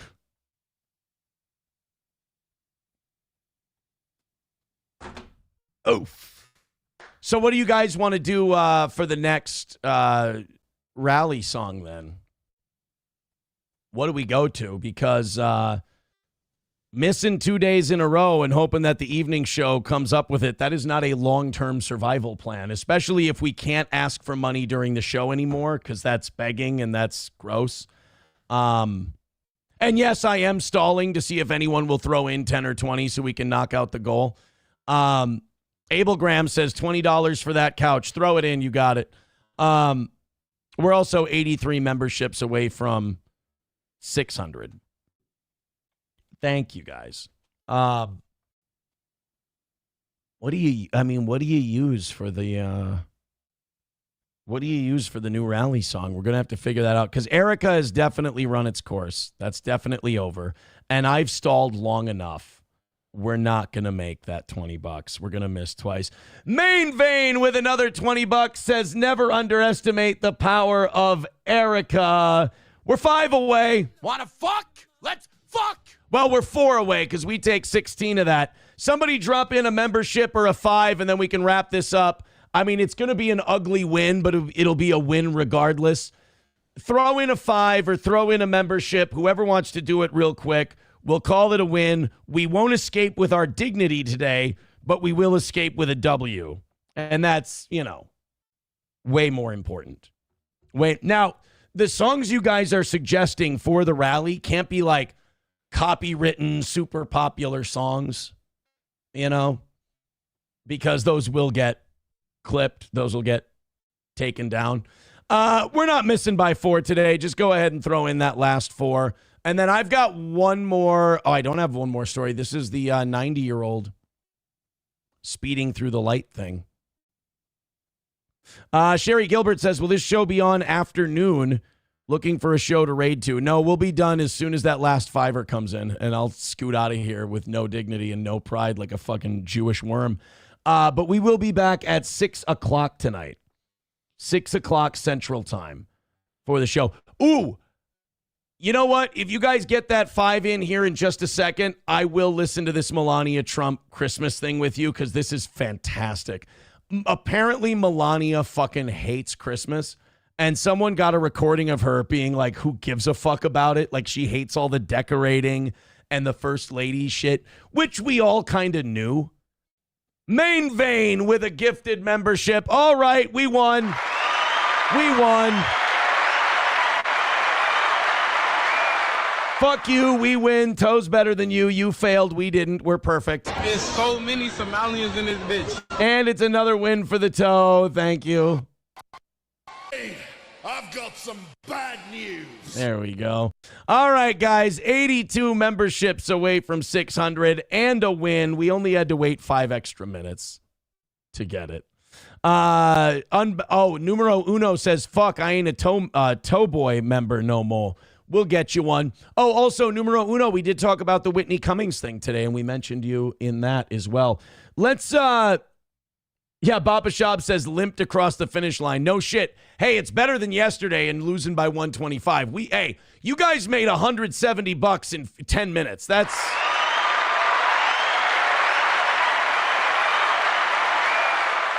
fucking something, my friends. So thank you very much for your generosity. I appreciate this audience doing what it does every day. Thanks for putting up with my nonsense in those last 5 minutes of the show. All right, this is Melania Trump in 2018. This is during the first term. And I kind of like this. Like, everyone wants this to be like, oh, she hates Christmas. She's not American. Well, we know she's not American. She's fucking Slovenian. But also, Melania kind of looks like a woman who doesn't enjoy a lot of shit, and she's very serious and doesn't like fun and lights and decorating. I mean, she's the wife of a billionaire. She doesn't want to have to do shit. They say I'm complicit. I'm the same like him. I support him. I don't say enough. I don't do enough. No, where I am, I'm working like a ass. My ass. I know Christmas stuff. That who gives a about Christmas stuff and decoration, but I need to do it, right? Yep. See, this is supposed to be some kind of like Melania sucks thing. I love this. I think this is great. But 100%. You have no choice. And then I do it, and I say that I'm working on Christmas, planning for the Christmas, and they said, oh, what about the children, that they were separated? Give me a break. Okay. Is this supposed to make us not like her? Because to me, this shows that she rules. She has way more personality than she puts out there. And she's right. Like, all those lefties whining and complaining, like, yeah, you're decorating for Christmas. What about the kids separated from their family? Motherfucker, I'm not going with on the raids. Where they were saying anything when Obama did that? I know. Yeah, he did more deportations than anybody. I cannot go. They were afraid of his wife's dick and that she'd clock him with it if they criticized her. I was trying to get the kid reunited with the mom. I didn't have a chance. Needs to go through the process and through the law. But here's my thing. Hear what you just said. But instead of that, if your messaging, you were so loved. They would not do the story. We put it out. They would not do the story. So what we have is a woman who's frustrated because the media is being shitty to her and being unfair to her and being hypocritical, and she's almost in tears over it, and this is supposed to make us feel like she sucks? Sorry, this is very human, and Melania kind of rules. And by the way, this is every mom at Christmas time. Who gives a fuck about Christmas stuff? God, I'm sick of this shit. I'm telling you. You would not believe it. They would not do the story because they would not do the story because they are against us because they're liberal media. Yes. Yeah, if I go to Fox, they will do the story. I don't want to go to Fox. And that's the end of the clip. I'm sorry, but that raises Melania's approval rating to me. That's awesome. A little shade at Fox at the end there, too. That's great. Good for Melania. I like it. I'm Team Melania on that one. Main Vein with $1 says, fuck dignity. I agree. I mean, look, I've been doing this show that way for 5 years. And Numero Uno did get his membership from Main Vein. That's great. All right, somebody has an idea for a rally song. Let's check it out. Johnny Jedi Jr., Night of the Giving Head. No, we're going to get copyrighted on that one, too.